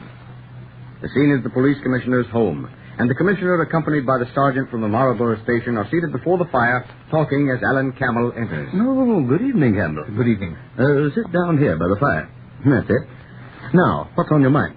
I hardly know where to start. I called you, Commissioner, and asked you to invite the sergeant over because of what happened this morning. Oh, my dear chap, forget the whole business. We know you didn't kill Robert Julian. But that's it. It seems that I did. What? I went to his apartment after I left the police station. His wife was there. And she gave me this. A cigarette case? Yes. Mine. She found it lying beside her husband's body. Out with the rest of it, Campbell. Julian and I were in love with the same woman. She was engaged to me. He tricked her into believing that I was carrying on with another woman. Yes? And she broke off our engagement, and You threatened Julian? I did. I told him that if he ever hurt her, I'd kill him. Recently, he'd gone back to his old tricks, neglecting her and all the rest of it. It's been on my mind. But I've not the slightest recollection of doing anything. If I killed him, I don't know about it. You've gone over in your mind when you were alone, brooding just how you would kill him? Yes, I admit that. Then that's the explanation. Your subconscious mind has taken possession of your physical body to commit murder without your ever being aware of the fact. But is that possible? It won't be the first time. It's because of the subconscious power of the physical body that the murderer very often revisits the scene of his crime. Then you really think that I killed Julian? Yes, frankly, I do. Then there's nothing else, is there, except the formal arrest? I'm not going to arrest you, and I don't think the sergeant is either. Not me, sir. But I don't... In the first place, I don't believe a jury would convict you. In the second place, I'm not going to give them a chance. And so, insofar as the people of London were concerned, Alan Camel's name was never mentioned, and the murder of Robert Julian was an unsolved mystery.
In just a moment, Suspense with Ida Lupino.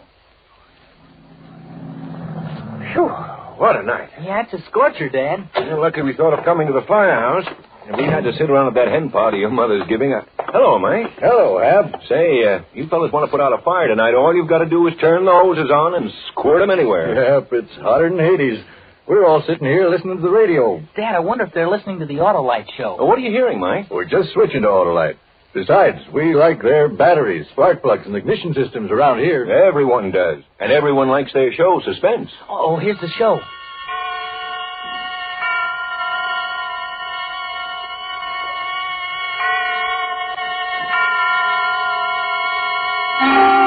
Suspense.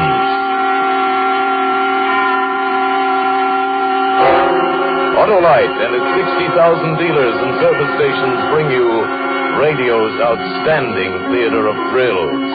Starring tonight, Miss Ida Lupino in a tale well calculated to keep you in suspense. Today, everybody's switching to Autolite. And tonight, Autolite takes pleasure in presenting Anton Leader's production of Ray Bradbury's remarkable story, Summer Night, starring Miss Ida Lupino.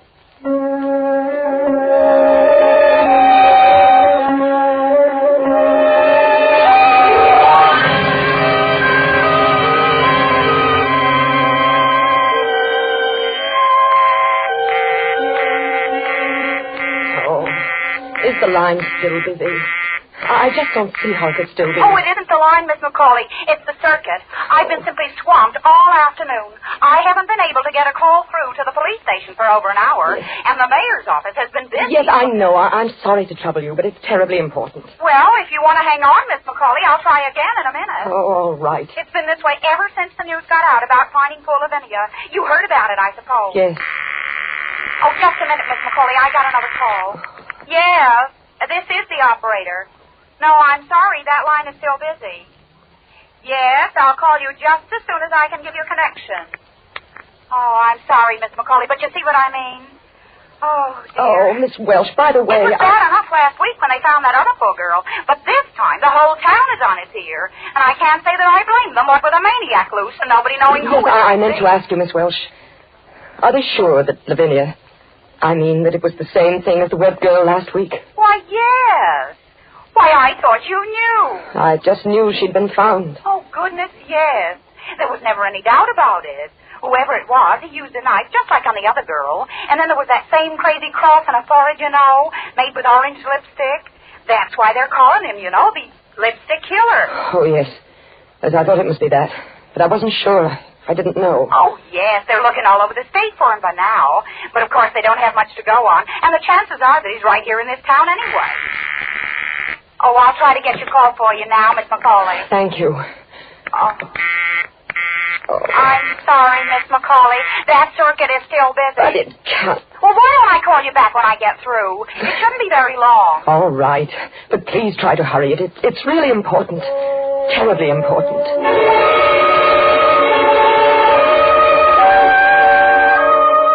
While I was waiting for the call, I went to the front door to start locking up. It was coming on evening, a warm summer evening, and ordinarily up and down the street the windows would be open, all but mine, and you'd hear the sound of a piano or a radio drifting out onto the still summer air, and people would be sitting in swings and hammocks on their front porches, enjoying the coolness at the end of the day. But not on this day, not this evening. I locked my door, too. I went around the big, gloomy old house, checking all the windows, just like the others. Not that I needed to, really. They'd been locked ever since Father died. And he went away. All in that one terrible week nearly 4 years ago. Yes, they'd been locked, and I hadn't left the house more than a half a dozen times, and nobody had come here. Why should they? I didn't want to see them. Nor they me. I was the town's queer one. But all that was going to be different now. From now on, everything was going to be very, very different.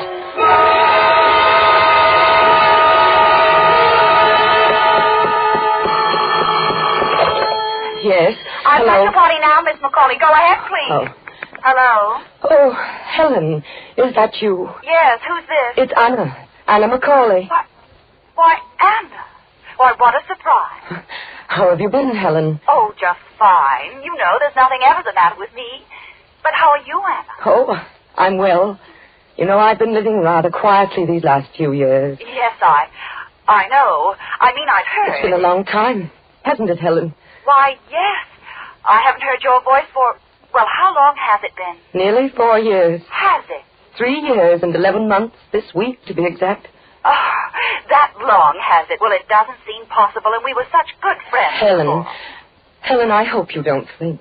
I mean, those last few times you called and I didn't answer. Oh, darling, of course not. I knew how you must be suffering, your father passing on so suddenly that way, and you'd always been so close. I wouldn't have even bothered you at such a time, only that we'd been such good friends, and I thought maybe I could help. And then, of course, I heard later anyway that, well, that is, Yes, I suppose you must have heard some rather strange things about me, Helen. Oh, not strange, dear, no. But we all knew you wanted to be alone in your grief, and we respected that feeling naturally. I know.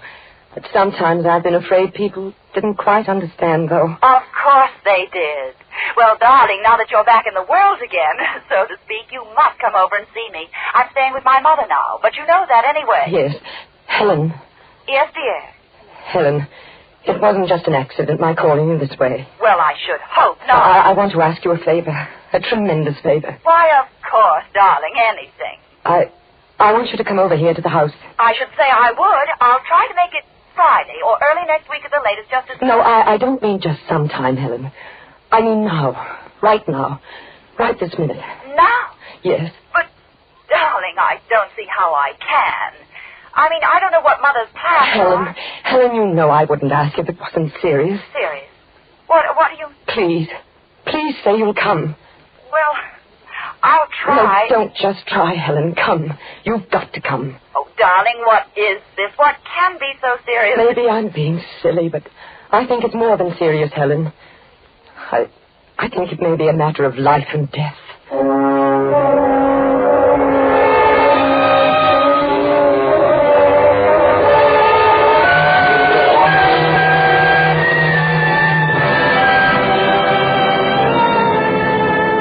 Suspense, Autolite is bringing you Miss Ida Lupino in Summer Night. Autolite's presentation of radio's outstanding theater of thrills, Suspense.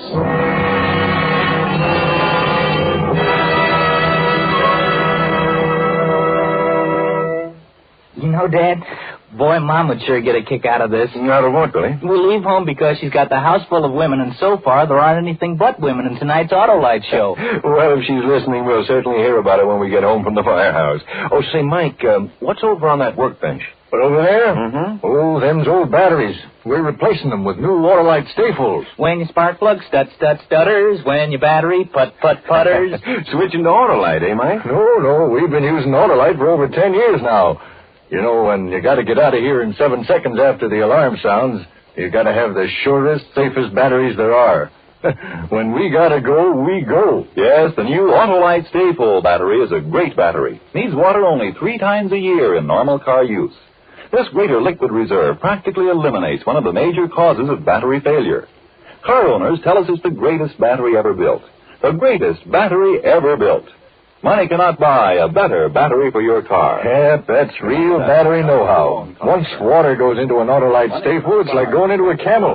The drinks are few and far between. Yeah, and even on nights as hot as this, you don't find the Autolite Stay-Full at an old oaken bucket. So, friends, see your friendly neighborhood Autolite battery dealer and order the new Autolite Stay-Full battery for your car. It needs water only 3 times a year in normal car use.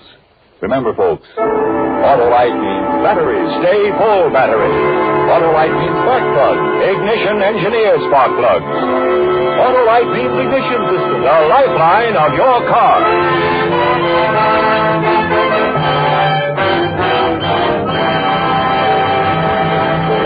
And now, Autolite brings back to our Hollywood soundstage Miss Ida Lupino as Anna in Summer Night. A tale well calculated to keep you in suspense.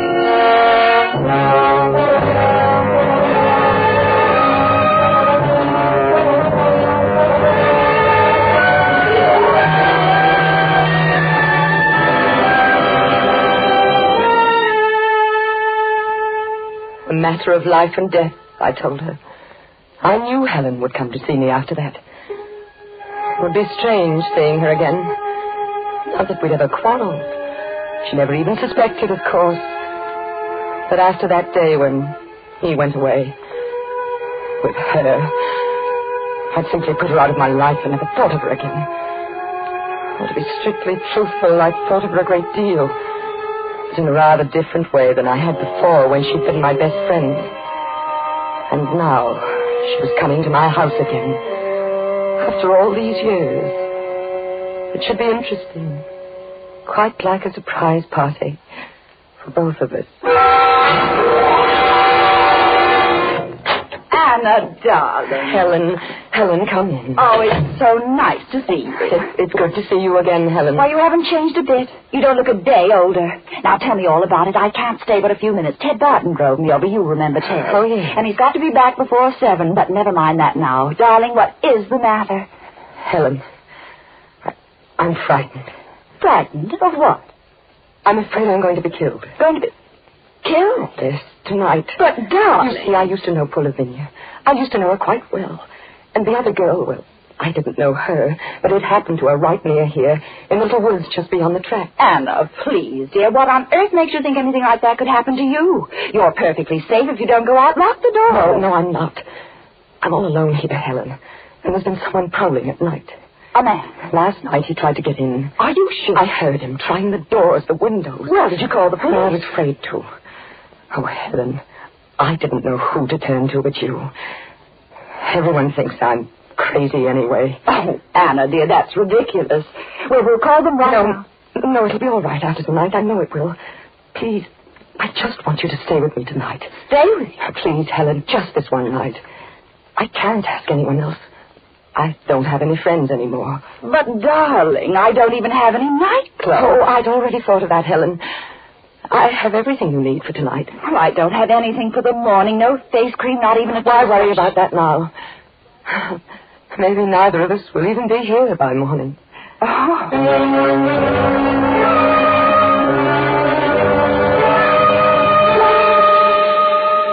So she said she'd stay. Went out and told Ted Barton. Ted Barton. It was typical of Helen. Only 2 weeks back from Cleveland, and already she had the county's most eligible bachelor squiring her around in his car. But that was going to be different, too. I fixed a little supper for both of us, and then we tried all the doors and windows. And then there was nothing to do but sit and talk to her until it was time to go to bed. No more, thank you. Afraid it will keep you awake, Helen? I'm afraid I won't need coffee to keep me awake. Anna, is it true? I mean, what they say about these murders. Is what true? Well, I mean... You've been out in the world, Helen, more than I have lately. You should know more than I. Oh, well, all I meant was... Well, you seem so frightened. I thought you might have heard something special. No.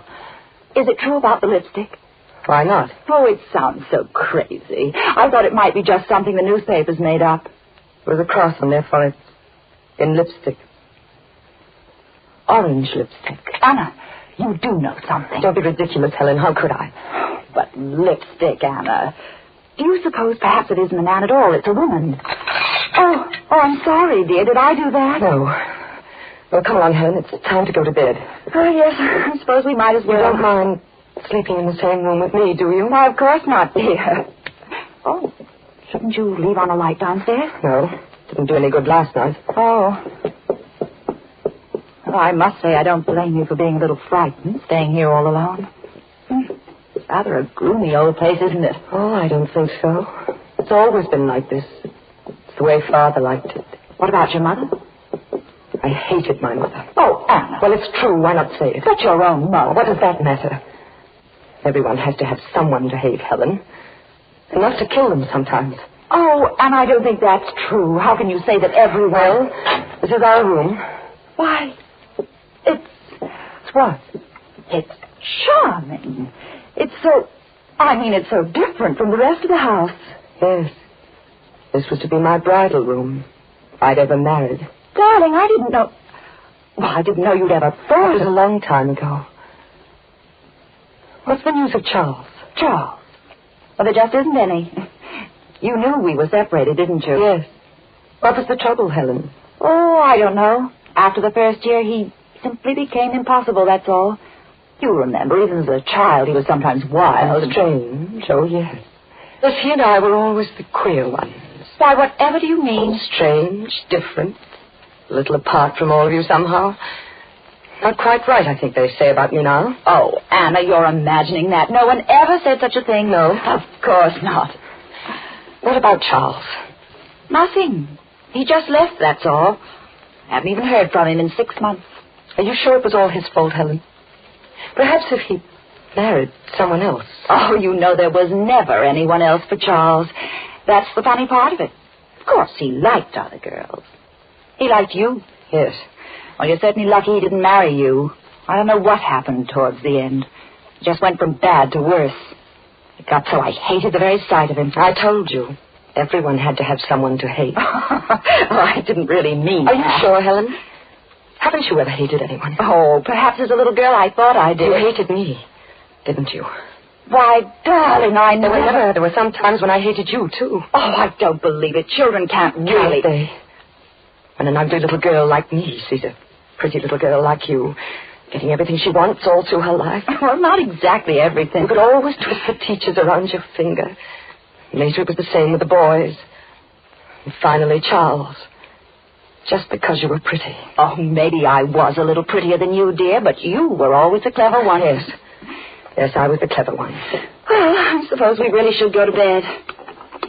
Why, Anna, look at this. I didn't know you used lipstick. I don't. It's just one a young cousin of mine left here several months ago. Oh, well, that's funny. Do you know what color it is, Anna? What color is it, Helen? It's orange.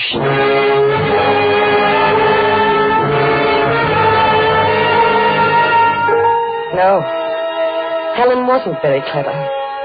It amused me to watch her trying to think. Putting two and two together.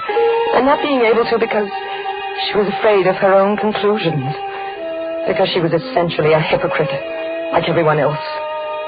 If she hadn't been, it might have saved her life.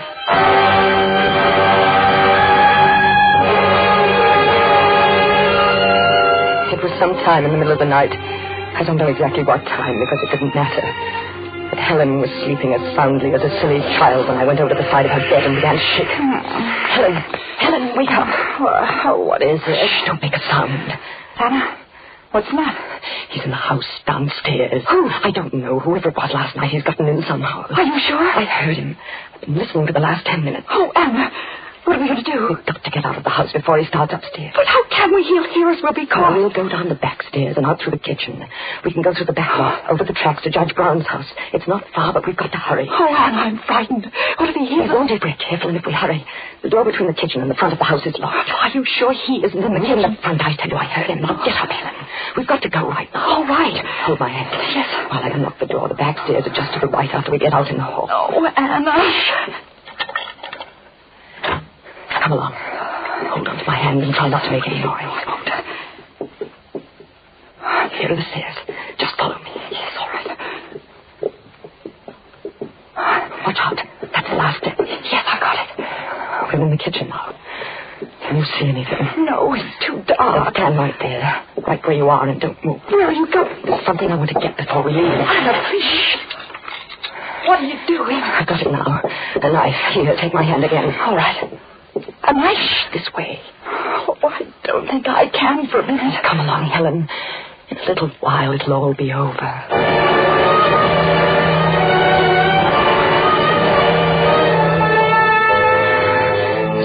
down the path. I kept thinking of her there behind me.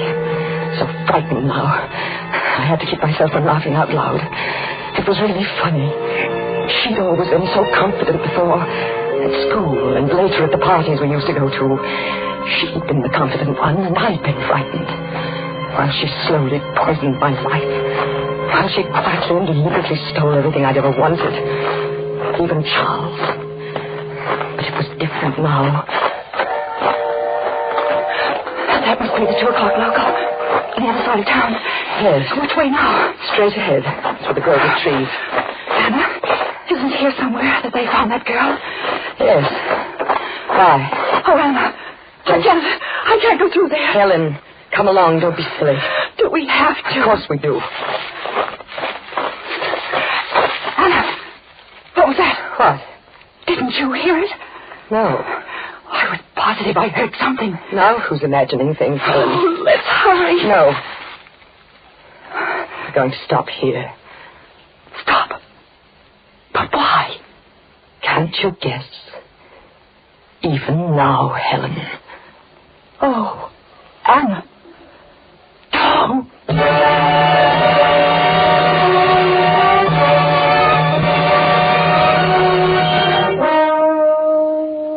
She didn't make a sound.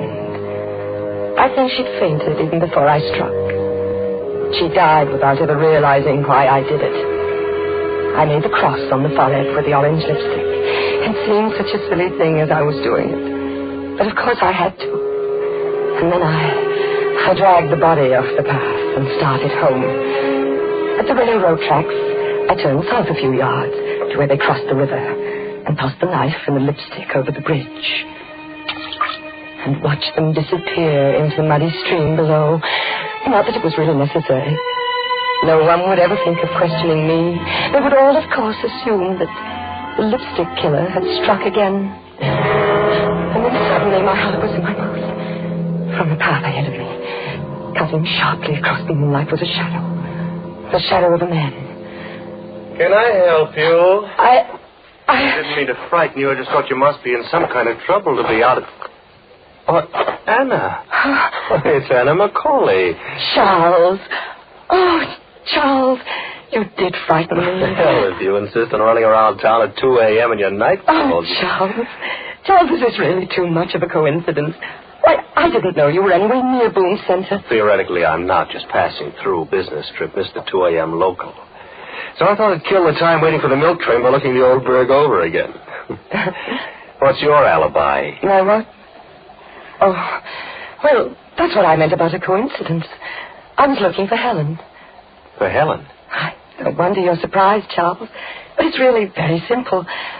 First, there were these, well, what the newspapers have been calling the lipstick murders.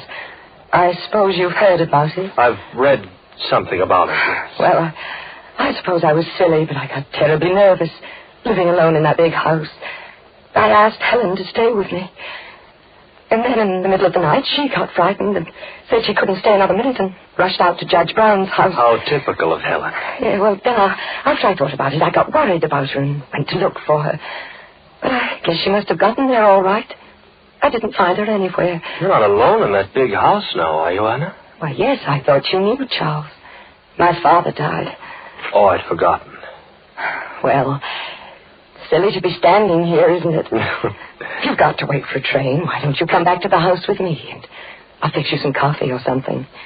Wouldn't that be nice? Yes, that would be nice. That would be very nice.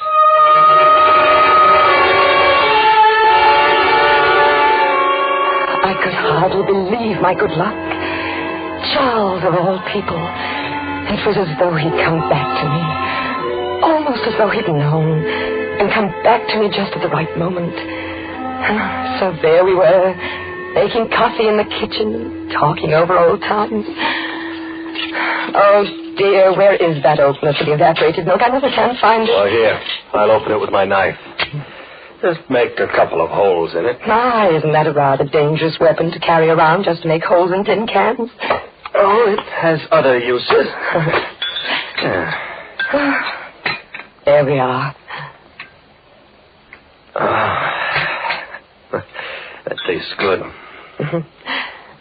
Charles, I I was terribly sorry to hear about you and Helen. Me and Helen? That you'd separated, I mean. Is that what she called it? Well, she said that you'd left her. Helen always had a quaint way of putting things. Didn't you? You don't still love her, do you? Love her? Didn't she tell you where I'd been? I know, not exactly. I've been in a home, Anna. A rest home, as they call it. It was Helen who put me there. Put you there? I'm afraid committed is the word. See, Helen thought I was crazy. Oh, Charles. I only got out a couple of weeks ago. I imagine they're still looking for me. You escaped? I had to. Oh, Charles, how dreadful for you. As a matter of fact, I've been looking for Helen. There was something I wanted to give her. But couldn't you find her? No. I thought I had a couple of times. But it wasn't Helen after all. What was it you wanted to give her, Charles? This. Lipstick. Yes. A frightful color, isn't it? Orange. Are you sure you're not Helen?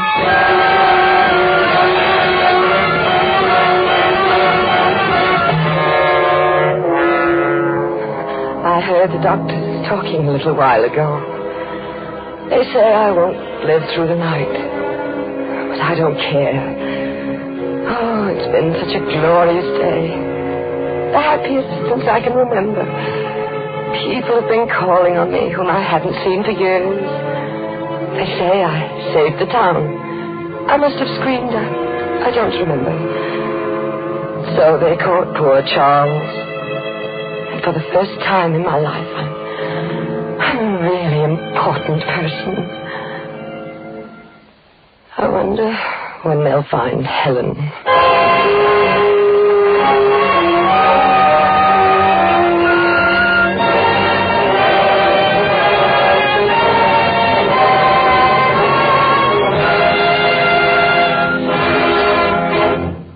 Thank you, Ida Lupino, for a splendid performance on Suspense. In just a moment, we will again hear from Miss Ida Lupino. Gee, what a show. I was sweating and it wasn't from the heat either. What a show. Hey, that's us. Gee, that a fire. Hey, out of the way, son. Where's the fire, Mike? Well, it's 28 today. They were out of here in 7 seconds. Almost before they stepped on the starter. Mike sure wasn't fooling about those Autolite Stay Full batteries, was he, Dad? No, sir. Talk about pistol pack in action. Switch to Autolite Stay Fulls, and boy, you got it. When your spark plug stutter, now don't you try to putter. Switch to Autolite. When your starter's just a grinder, why, it's a battery reminder. Switch to Autolite. Keep your auto right. Just switch to Autolite. AUTOLITE. Switch to Autolite. For spark plug life and action. For a battery whose attraction is ignition satisfaction. Switch to Autolite. And now, here again is Miss Ida Lupino. It's always a great pleasure to appear on Suspense. And as a listener, I'm looking forward to some outstanding programs on this new Suspense series with stars like Charles Lawton, Agnes Moorehead, Van Johnson, Madeline Carroll, and Ann Southern. And next week, I'll be tuned in to hear Douglas Fairbanks Jr. in a gripping suspense story entitled Deep into Darkness. I know you'll want to hear it, too, on Suspense. Ida Lupino may soon be seen in Darrell F. Zanuck's 20th Century Fox production, Roadhouse. Tonight's suspense play was written by Robert L. Richards from an original story by Ray Bradbury. The music was composed by Lucien Morawick and conducted by Lud Gluskin. The entire production was under the direction of Anton M. Leader. Next Thursday, same time, you will hear Douglas Fairbanks Jr. in Deep into Darkness. This is CBS, the Columbia Broadcasting System.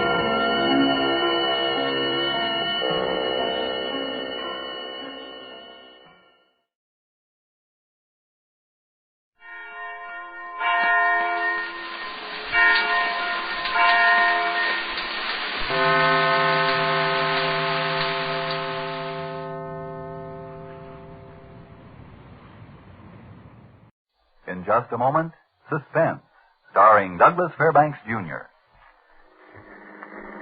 Now, let's stop in at that Jones for a moment, Billy. Okay, Dad. Hello, Ed. How's the world's greatest ignition service station tonight? Hi, Billy. Hi. I'm busy on a couple of cranky ignition jobs. Hey, how's the car running? Never better. Take a look. Sure, glad to. Hey, Dad, Ed's got his radio on. Is it the Autolite show? That's it, Billy. Suspense is my Thursday night special. Ignition systems, spark plugs, batteries. Ed, you've got everyone in town switching to Autolite. Billy, your dad's trying to take over the Autolite announcer's chore. Hey, Doug Fairbanks Jr. is on Suspense tonight. You like him, Billy? Yes, sir. He's a self-starting, smooth-running humdinger. Why, he's got the pep of an Autolite ignition system, a set of spark plugs, and a stay-full battery combined. Uh-oh, here's the show. Suspense. Autolite and its 60,000 dealers and service stations bring you radio's outstanding theater of thrills. Starring tonight, Mr. Douglas Fairbanks, in a tale well calculated to keep you in suspense. Today, everybody's switching to Autolite, and tonight, Autolite takes pleasure in presenting Anton Leader's production of Deep into Darkness, starring Douglas Fairbanks.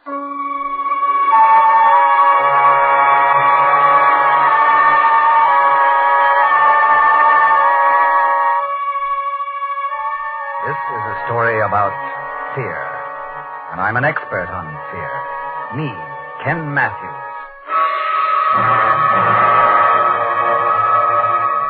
That cheap, broken-down hotel room is as good a place as any to start. It was all I could afford. New York, the city of bright lights, and me, stretched out on a squeaky bed, watching a spot change shape on the ceiling. It's a kind of game to keep a man from going crazy. For 7 years, I watched another spot, changed it into a million shapes, got to know it better than I knew myself. That spot on the ceiling of my cell at Joliet Penitentiary.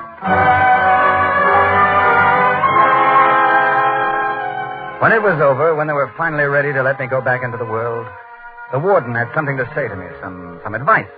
Matthews, you're leaving us early because of your good behavior record. Now, if I were you, I'd start fresh on the outside. Stay away from Chicago. Go someplace new where they don't know you. I sort of figured on doing that, Warden. Good. You'll find it easier. I'd find it easier. I wonder how it is when it's tough. Nobody knew me in New York. Nobody wanted to know me. And as for a job, well, did you ever wash dishes? I washed a million.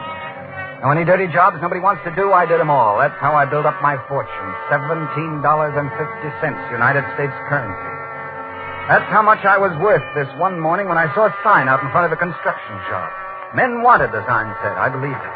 I looked up the form. Bill, what's that compressor? Come on, Jim, keep it moving. Looking for something, Bud? Yes, you have a sign out there. Are you hiring men? Could be. What do you do? Oh, just about anything. I can keep books, handle your time. I used to be an accountant. Oh, yeah? But if that's not what you're looking for, well, I can swing a shovel, too. I just want a job. I like that attitude. Got your discharge certificate with you? Discharge? Yeah, honorable discharge. Always like to give a break to ex-service guys. Oh, well, I wasn't in the service. Yeah. Oh, all right. No, I sat out the war. I was in jail. Oh, tough. You got a little mixed up in your accounting, huh? No, it was manslaughter. I killed a man. What about the job? I really need it. Look, buddy, I don't want you to think this is my idea, but... But you can't use me. No, I can't. You see... Yes, I see. Start fresh. I got my orders. See, you know how that is. The bosses figure there's a lot of vets looking for jobs. I got to give them the first crack at things. Oh, if I was to... It's all right. It isn't your fault. Maybe some other war. Somehow that was the last straw. I started to hate. I hated everything and everyone. And then I thought of my fortune, my $17.50. And suddenly I knew there was something I wanted to buy. What you want to use the gun for, mister? I don't know. I just want to have it. Well, we're supposed to put something down there. I mean, along with your name and everything. Oh, well, put down target practice. That's good enough, isn't it? I guess so. What's the name? Put down Smith. Smith. Oh, it's like that, huh? Look, mister, I don't want to get into any trouble. I run a respectable place of business here. You want to sell the gun, don't you? Well, sure, but... You want the $14, don't you? Okay, so it's Smith. And you're going to do some target practice. Give me the $14 and get lost, huh? Thanks a lot. Funny thing, I still don't know why I wanted that gun. I swear I don't. Kill myself, rob a bank, or a filling station? I haven't any idea. I suppose I just thought that having it would make me feel better. Only it didn't. It hung in my pocket heavy as lead. Cold, dead, just like its owner. I turned into a side street, 52nd, 51st, I wasn't sure. I stopped to light a cigarette. And a car pulled up to the curb. It was a big car with a chauffeur.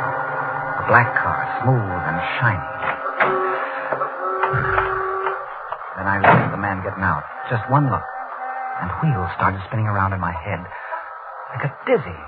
The sidewalk twisted and bounced around like it was having a convulsion. But when he spoke, the shock of hearing his voice straightened it all out. Made it cold and clear as hard crystal.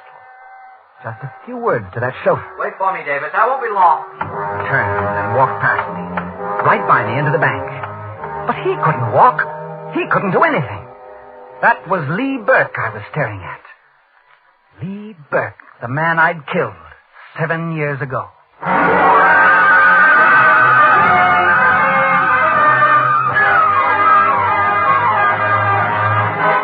For Suspense, Autolite is bringing you Mr. Douglas Fairbanks, Jr. in Deep into Darkness. Autolite's presentation of radio's outstanding theater of thrills, Suspense.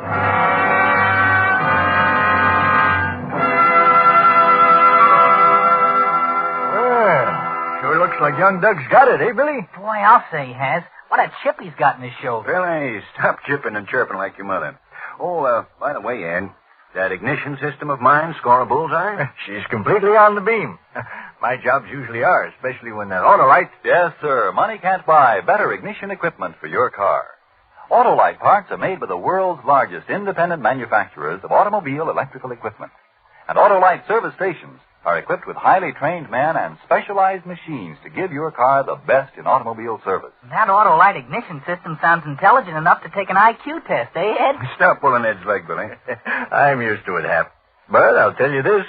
Autolite makes original equipment for many of the finest cars in America. Ignition systems, batteries, spark plugs, generators, lots more.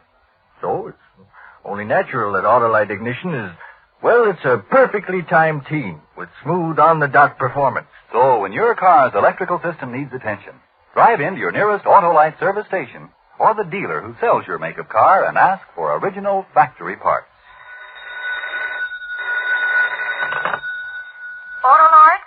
Autolite service stations are listed in your classified telephone directory under Automotive Electrical Service. And now, Autolite brings back to our Hollywood soundstage Mr. Douglas Fairbanks, Jr. as Ken in Deep into Darkness. A tale well calculated to keep you in suspense.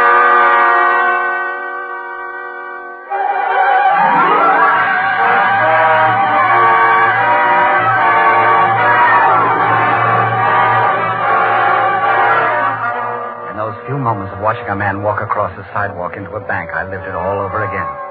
The way it happened when I killed him 7 years ago back in Chicago. There wasn't anything about it I couldn't remember. Ken, darling. Yeah? Do you love me, Ken? Do I love you? Oh, no, not at all. I just sit in that goofy nightclub night after night because the food's so good. Oh, Ken, you're sweet. Lila, why don't you forget that place? Give it up. Where's it going to get a girl like you dancing in a cheap honky-tonk? Do you have something better to offer, darling? I've offered it 6 times. Marry me. I got a good job. It'll get better. Hand me my drink, will you? Sure. Here. What do you say? I've told you, Ken, over and over again. I'm not getting married. Not to you, anyway. You're a sweet guy, sure, and I'm very fond of you, but little Lily isn't burying herself in any house with a bunch of squalling kids. That's for suckers. I don't think you mean that at all. No? Well, you just watch, darling. I'm going to wind up with a diamond so big it'll take a 2-ton truck to deliver it to me. I'm going to have so many mink coats I'll use them for pajamas. Yeah, that's the way to talk, sis. You tell him. Hello, Lee. You're beginning to sound like you're getting good sense. Now, what are you doing up here with this bookkeeper anyway? And a good evening to you, too, Lee. Never mind. I thought I said I didn't want you wasting your time with him. He's all right. Get out of here, Matthews. Now, wait a minute. If Lila wants me to go... Oh, not satisfied with my suggestions, huh? Well, I've a good mind. Lee, stop it. Put that gun away. Every time you have a few drinks, you start waving that gun around. Really, Lee, you better put it down. Stop acting like a kid. Acting like a kid, huh? I'll show you who's acting like a kid. Give me that gun. Lee! Come on, Lee. Give it to me. I'll break your arm. No, let go of my... Lila, it went off. I was only trying to take it away from him. You killed him. Ken, you killed my brother. I didn't mean it, I tell you. You saw what happened. I was only trying to get the gun. Get out, Ken. The police will find you. Get out of here. Hurry, I tell you, get out!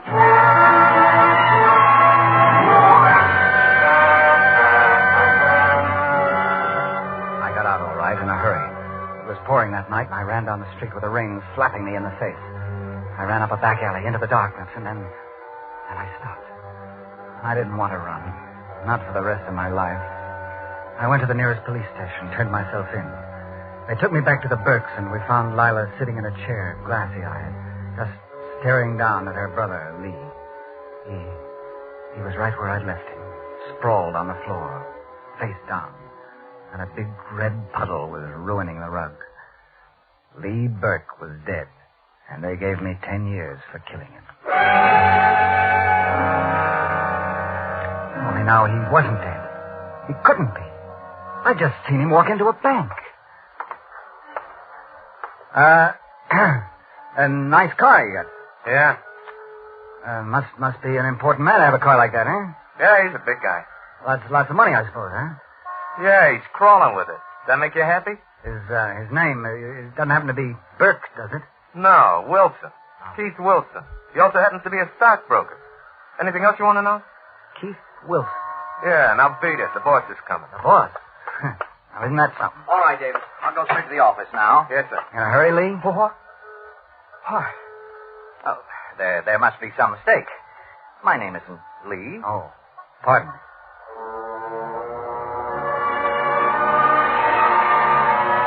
But it was Lee. There wasn't any doubt about it.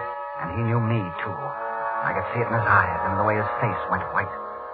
I didn't understand it. I couldn't figure out why or how, but Lee Burke was alive. The rest of the fortune went for a taxi ride, but it was worth it to me. And I guess if I hadn't had enough money to follow Lee's car wherever it went, I'd have forced the cab driver with that gun I'd bought.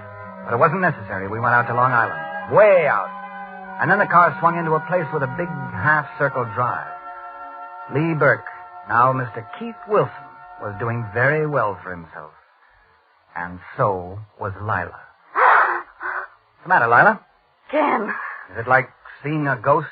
Ken, it's really you. I saw a ghost just now, too, only he was very much alive. So that's what he was so excited about. Lee? Yes, he came in, rushed upstairs. Told me to call the airport, get him a plane from Miami. Did you? Not yet. It won't do any good. Ken, what do you want? Why did you come here? I just wanted to be sure, Lila. Absolutely sure. What are you going to do? I'd like to kill him. I ought to kill you both. No, Ken. Don't talk like that. It wasn't me. I didn't plan it. But it was a plan, wasn't it, Lila? Wasn't it? Yes. You want to tell me about it, or do I have to choke it out of him? I'll tell you. What's the difference? You didn't kill Lee. You didn't kill anybody. Huh? It was a frame-up.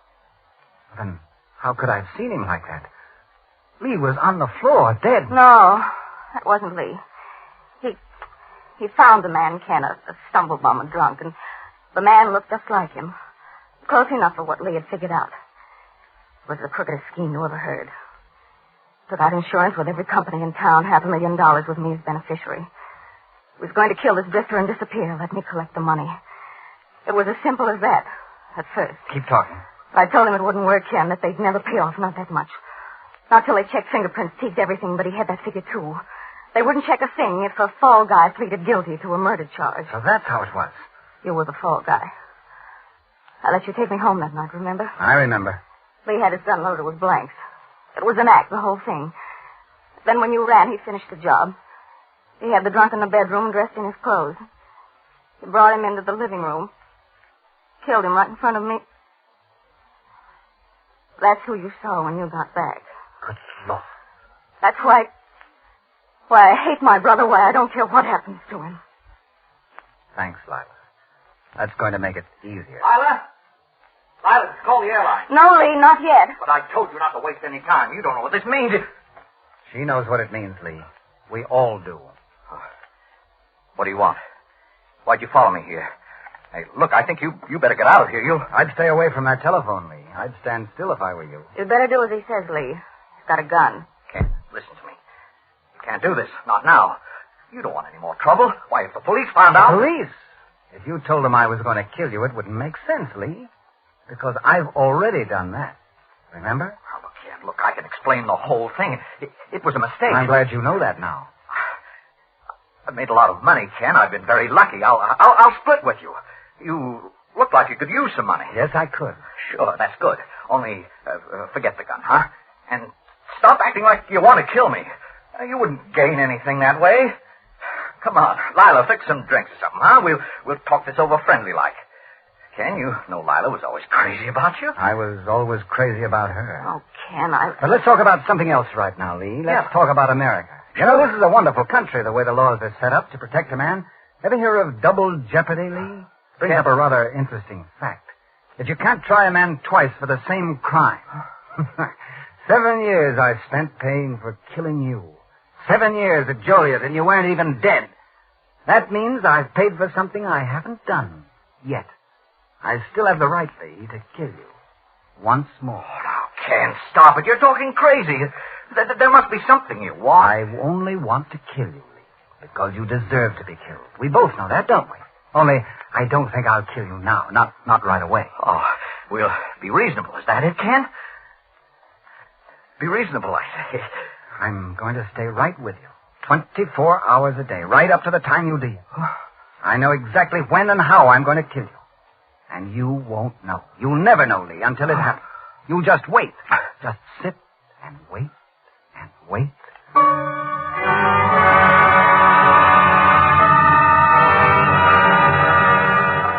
I never left the Burke's mansion, never let them leave. I was with Lee from the time he got up until he went to bed. I stayed with him every waking hour, and I never stopped twisting his life like a piece of putty, putting fear in his mind until there didn't seem to be anything else left there at all. Just a trembling, driving fear in everything he did, everything he said. Lila, can't we do something? Get to somebody. Oh, Lee, what can I do? You could have said something to the servants. You had a chance before he sent them away. I didn't. It all happened too fast. Got rid of them as easily as he cut the telephone wire. Well, we gotta do something. Get in touch with somebody. With Madeline, maybe. Oh, yes? What will your blue-blood fiancé think of you now, when you suddenly stop calling 2 days before your wedding, and then don't show up? The wedding? Oh, Lila, don't you see? If anything should happen to the wedding now, I'd be ruined.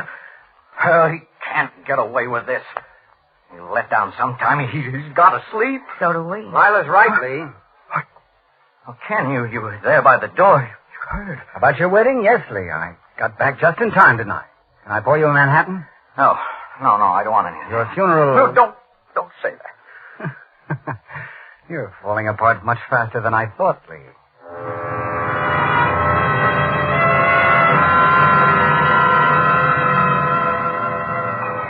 It wasn't taking long at all. Lee couldn't sit still for a minute. Couldn't take his eyes off me. Of course, little things like this didn't exactly help. Who is it? Ken? Yes, Lee. It's Ken. Got the gun? I have the gun, Lee. Oh. This is the time, huh? No, Lee. No, I don't think so. Here. Drink this. What is it? Milk. Warm milk. It'll put you to sleep. Yeah, for good, you mean? No. Just until morning. You see, I wouldn't think of killing a man on his wedding day. What? Don't tell me you've forgotten your wedding to the blue-blooded Mr. Haven. You've come a long way, Lee, marrying into the social register. Oh, don't, Ken. Come on, drink up. You'll need your strength for the wedding. No, that's all off. I haven't even called her, Ken. Lila has. I made her call. She made some very pretty excuses for you, and the wedding will go on as scheduled. What are you going to do? Nothing, only behave yourselves tomorrow. Do as you're told. And you might live through the ceremony.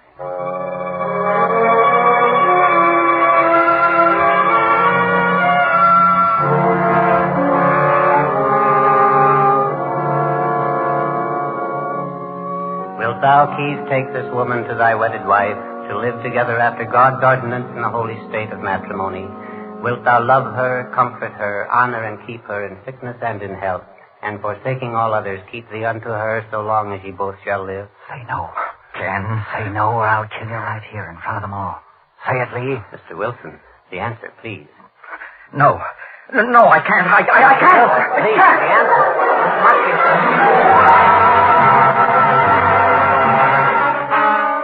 There was only one thing wrong with that little wedding scene. I had fun, sure, but in the excitement, I'm afraid I relaxed a little. I wasn't sure how much it mattered. That depended on Lila. When I was sure Lee was asleep that night, I met her in the living room.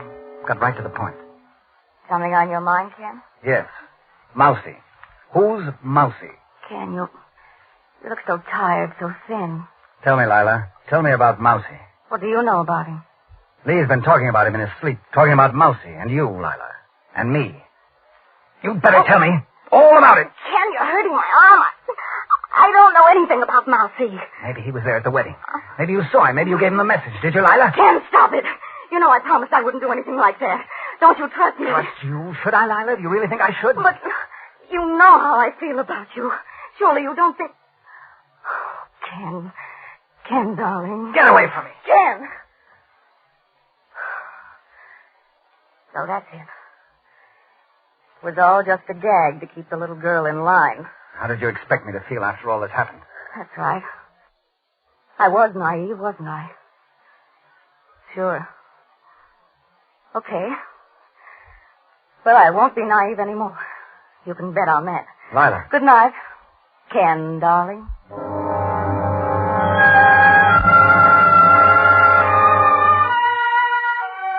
When I cooled off, I realized I'd gone too far. She wouldn't be on my side anymore. Unless I could talk to her again and make it all seem like a mistake, a joke, maybe. Yeah, that'd be the thing.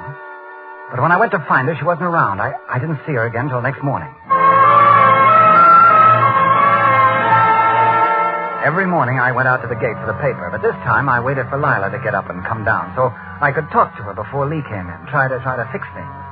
And standing there in the hallway, I fixed things all right. Fixed them good. Lila. Yes? I want you to know that, well, that I'm sorry about last night.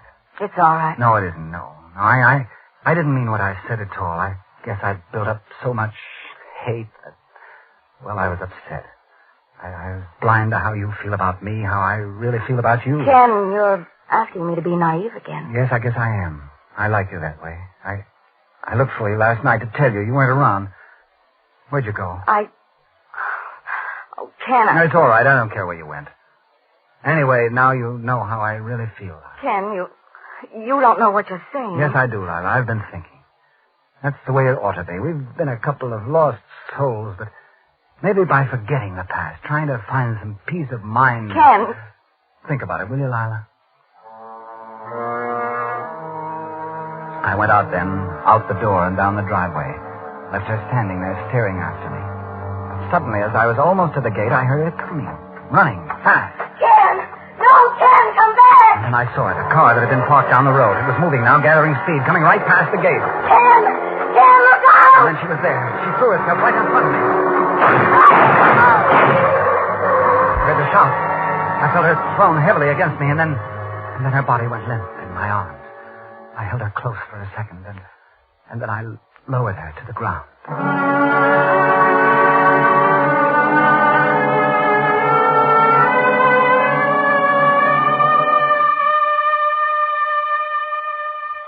I walked back up the drive, alone. Lee was out in front of the house, sitting on a bench in front of a big tree. He'd heard the shots, I'm sure, but he was just sitting there, probably waiting for Lila to come back and say that Mousy had taken care of me. He turned and looked up as I walked toward him. Lila? Oh, no. His eyes seemed to look right through me somehow. He was that full of fear, I guess. His fingers gripped the tree in back of him, dug deep into the bark. He was waiting for me to kill him.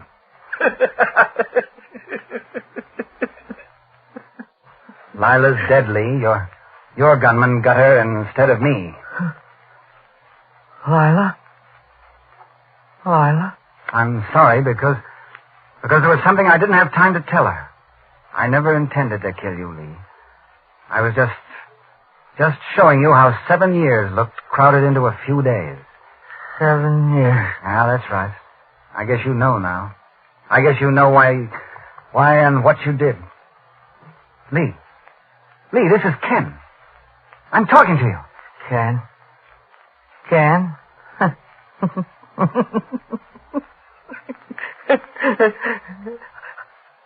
I don't know any Ken. And he didn't. He didn't even know himself. The way his eyes looked, I don't think he ever will again. They weren't Lee Burke's eyes anymore. They belonged to someone else. Funny. The man who tried to be somebody else had finally made it. And it was not good to look upon.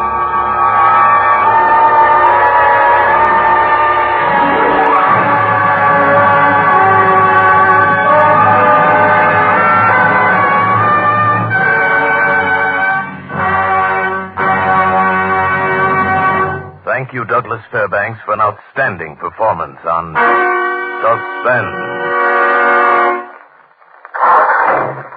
Talk about performance, Dad. Autolite ignition is good, but what about Doug Fairbanks? He's really got it, Billy. Well, let's get going. Your mother... Mom will be as full of suspense as your Autolite ignition system is full of pep, purr, power, and pistol point performance. That boy knows his Autolite P's, and he doesn't miss any cues, eh, Hap? Yes, an Autolite is your cue to real motoring enjoyment.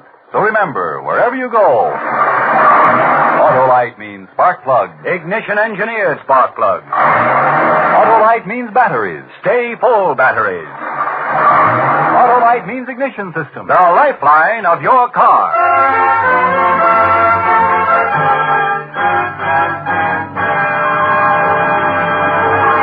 And now, here again is Mr. Douglas Fairbanks.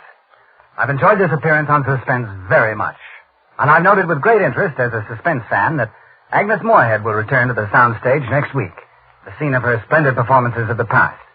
As one of the many who applauded her portrayal in the Suspense classic Sorry, Wrong Number, I'll be listening with anticipation next week for Agnes Moorehead in The Yellow Wallpaper, a powerful study in Suspense.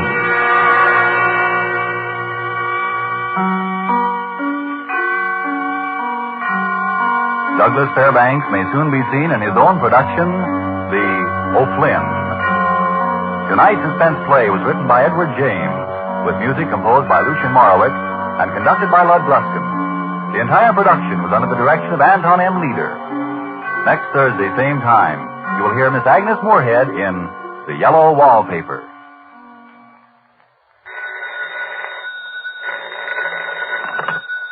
This is the Autolite Suspense Show signing off. Good night.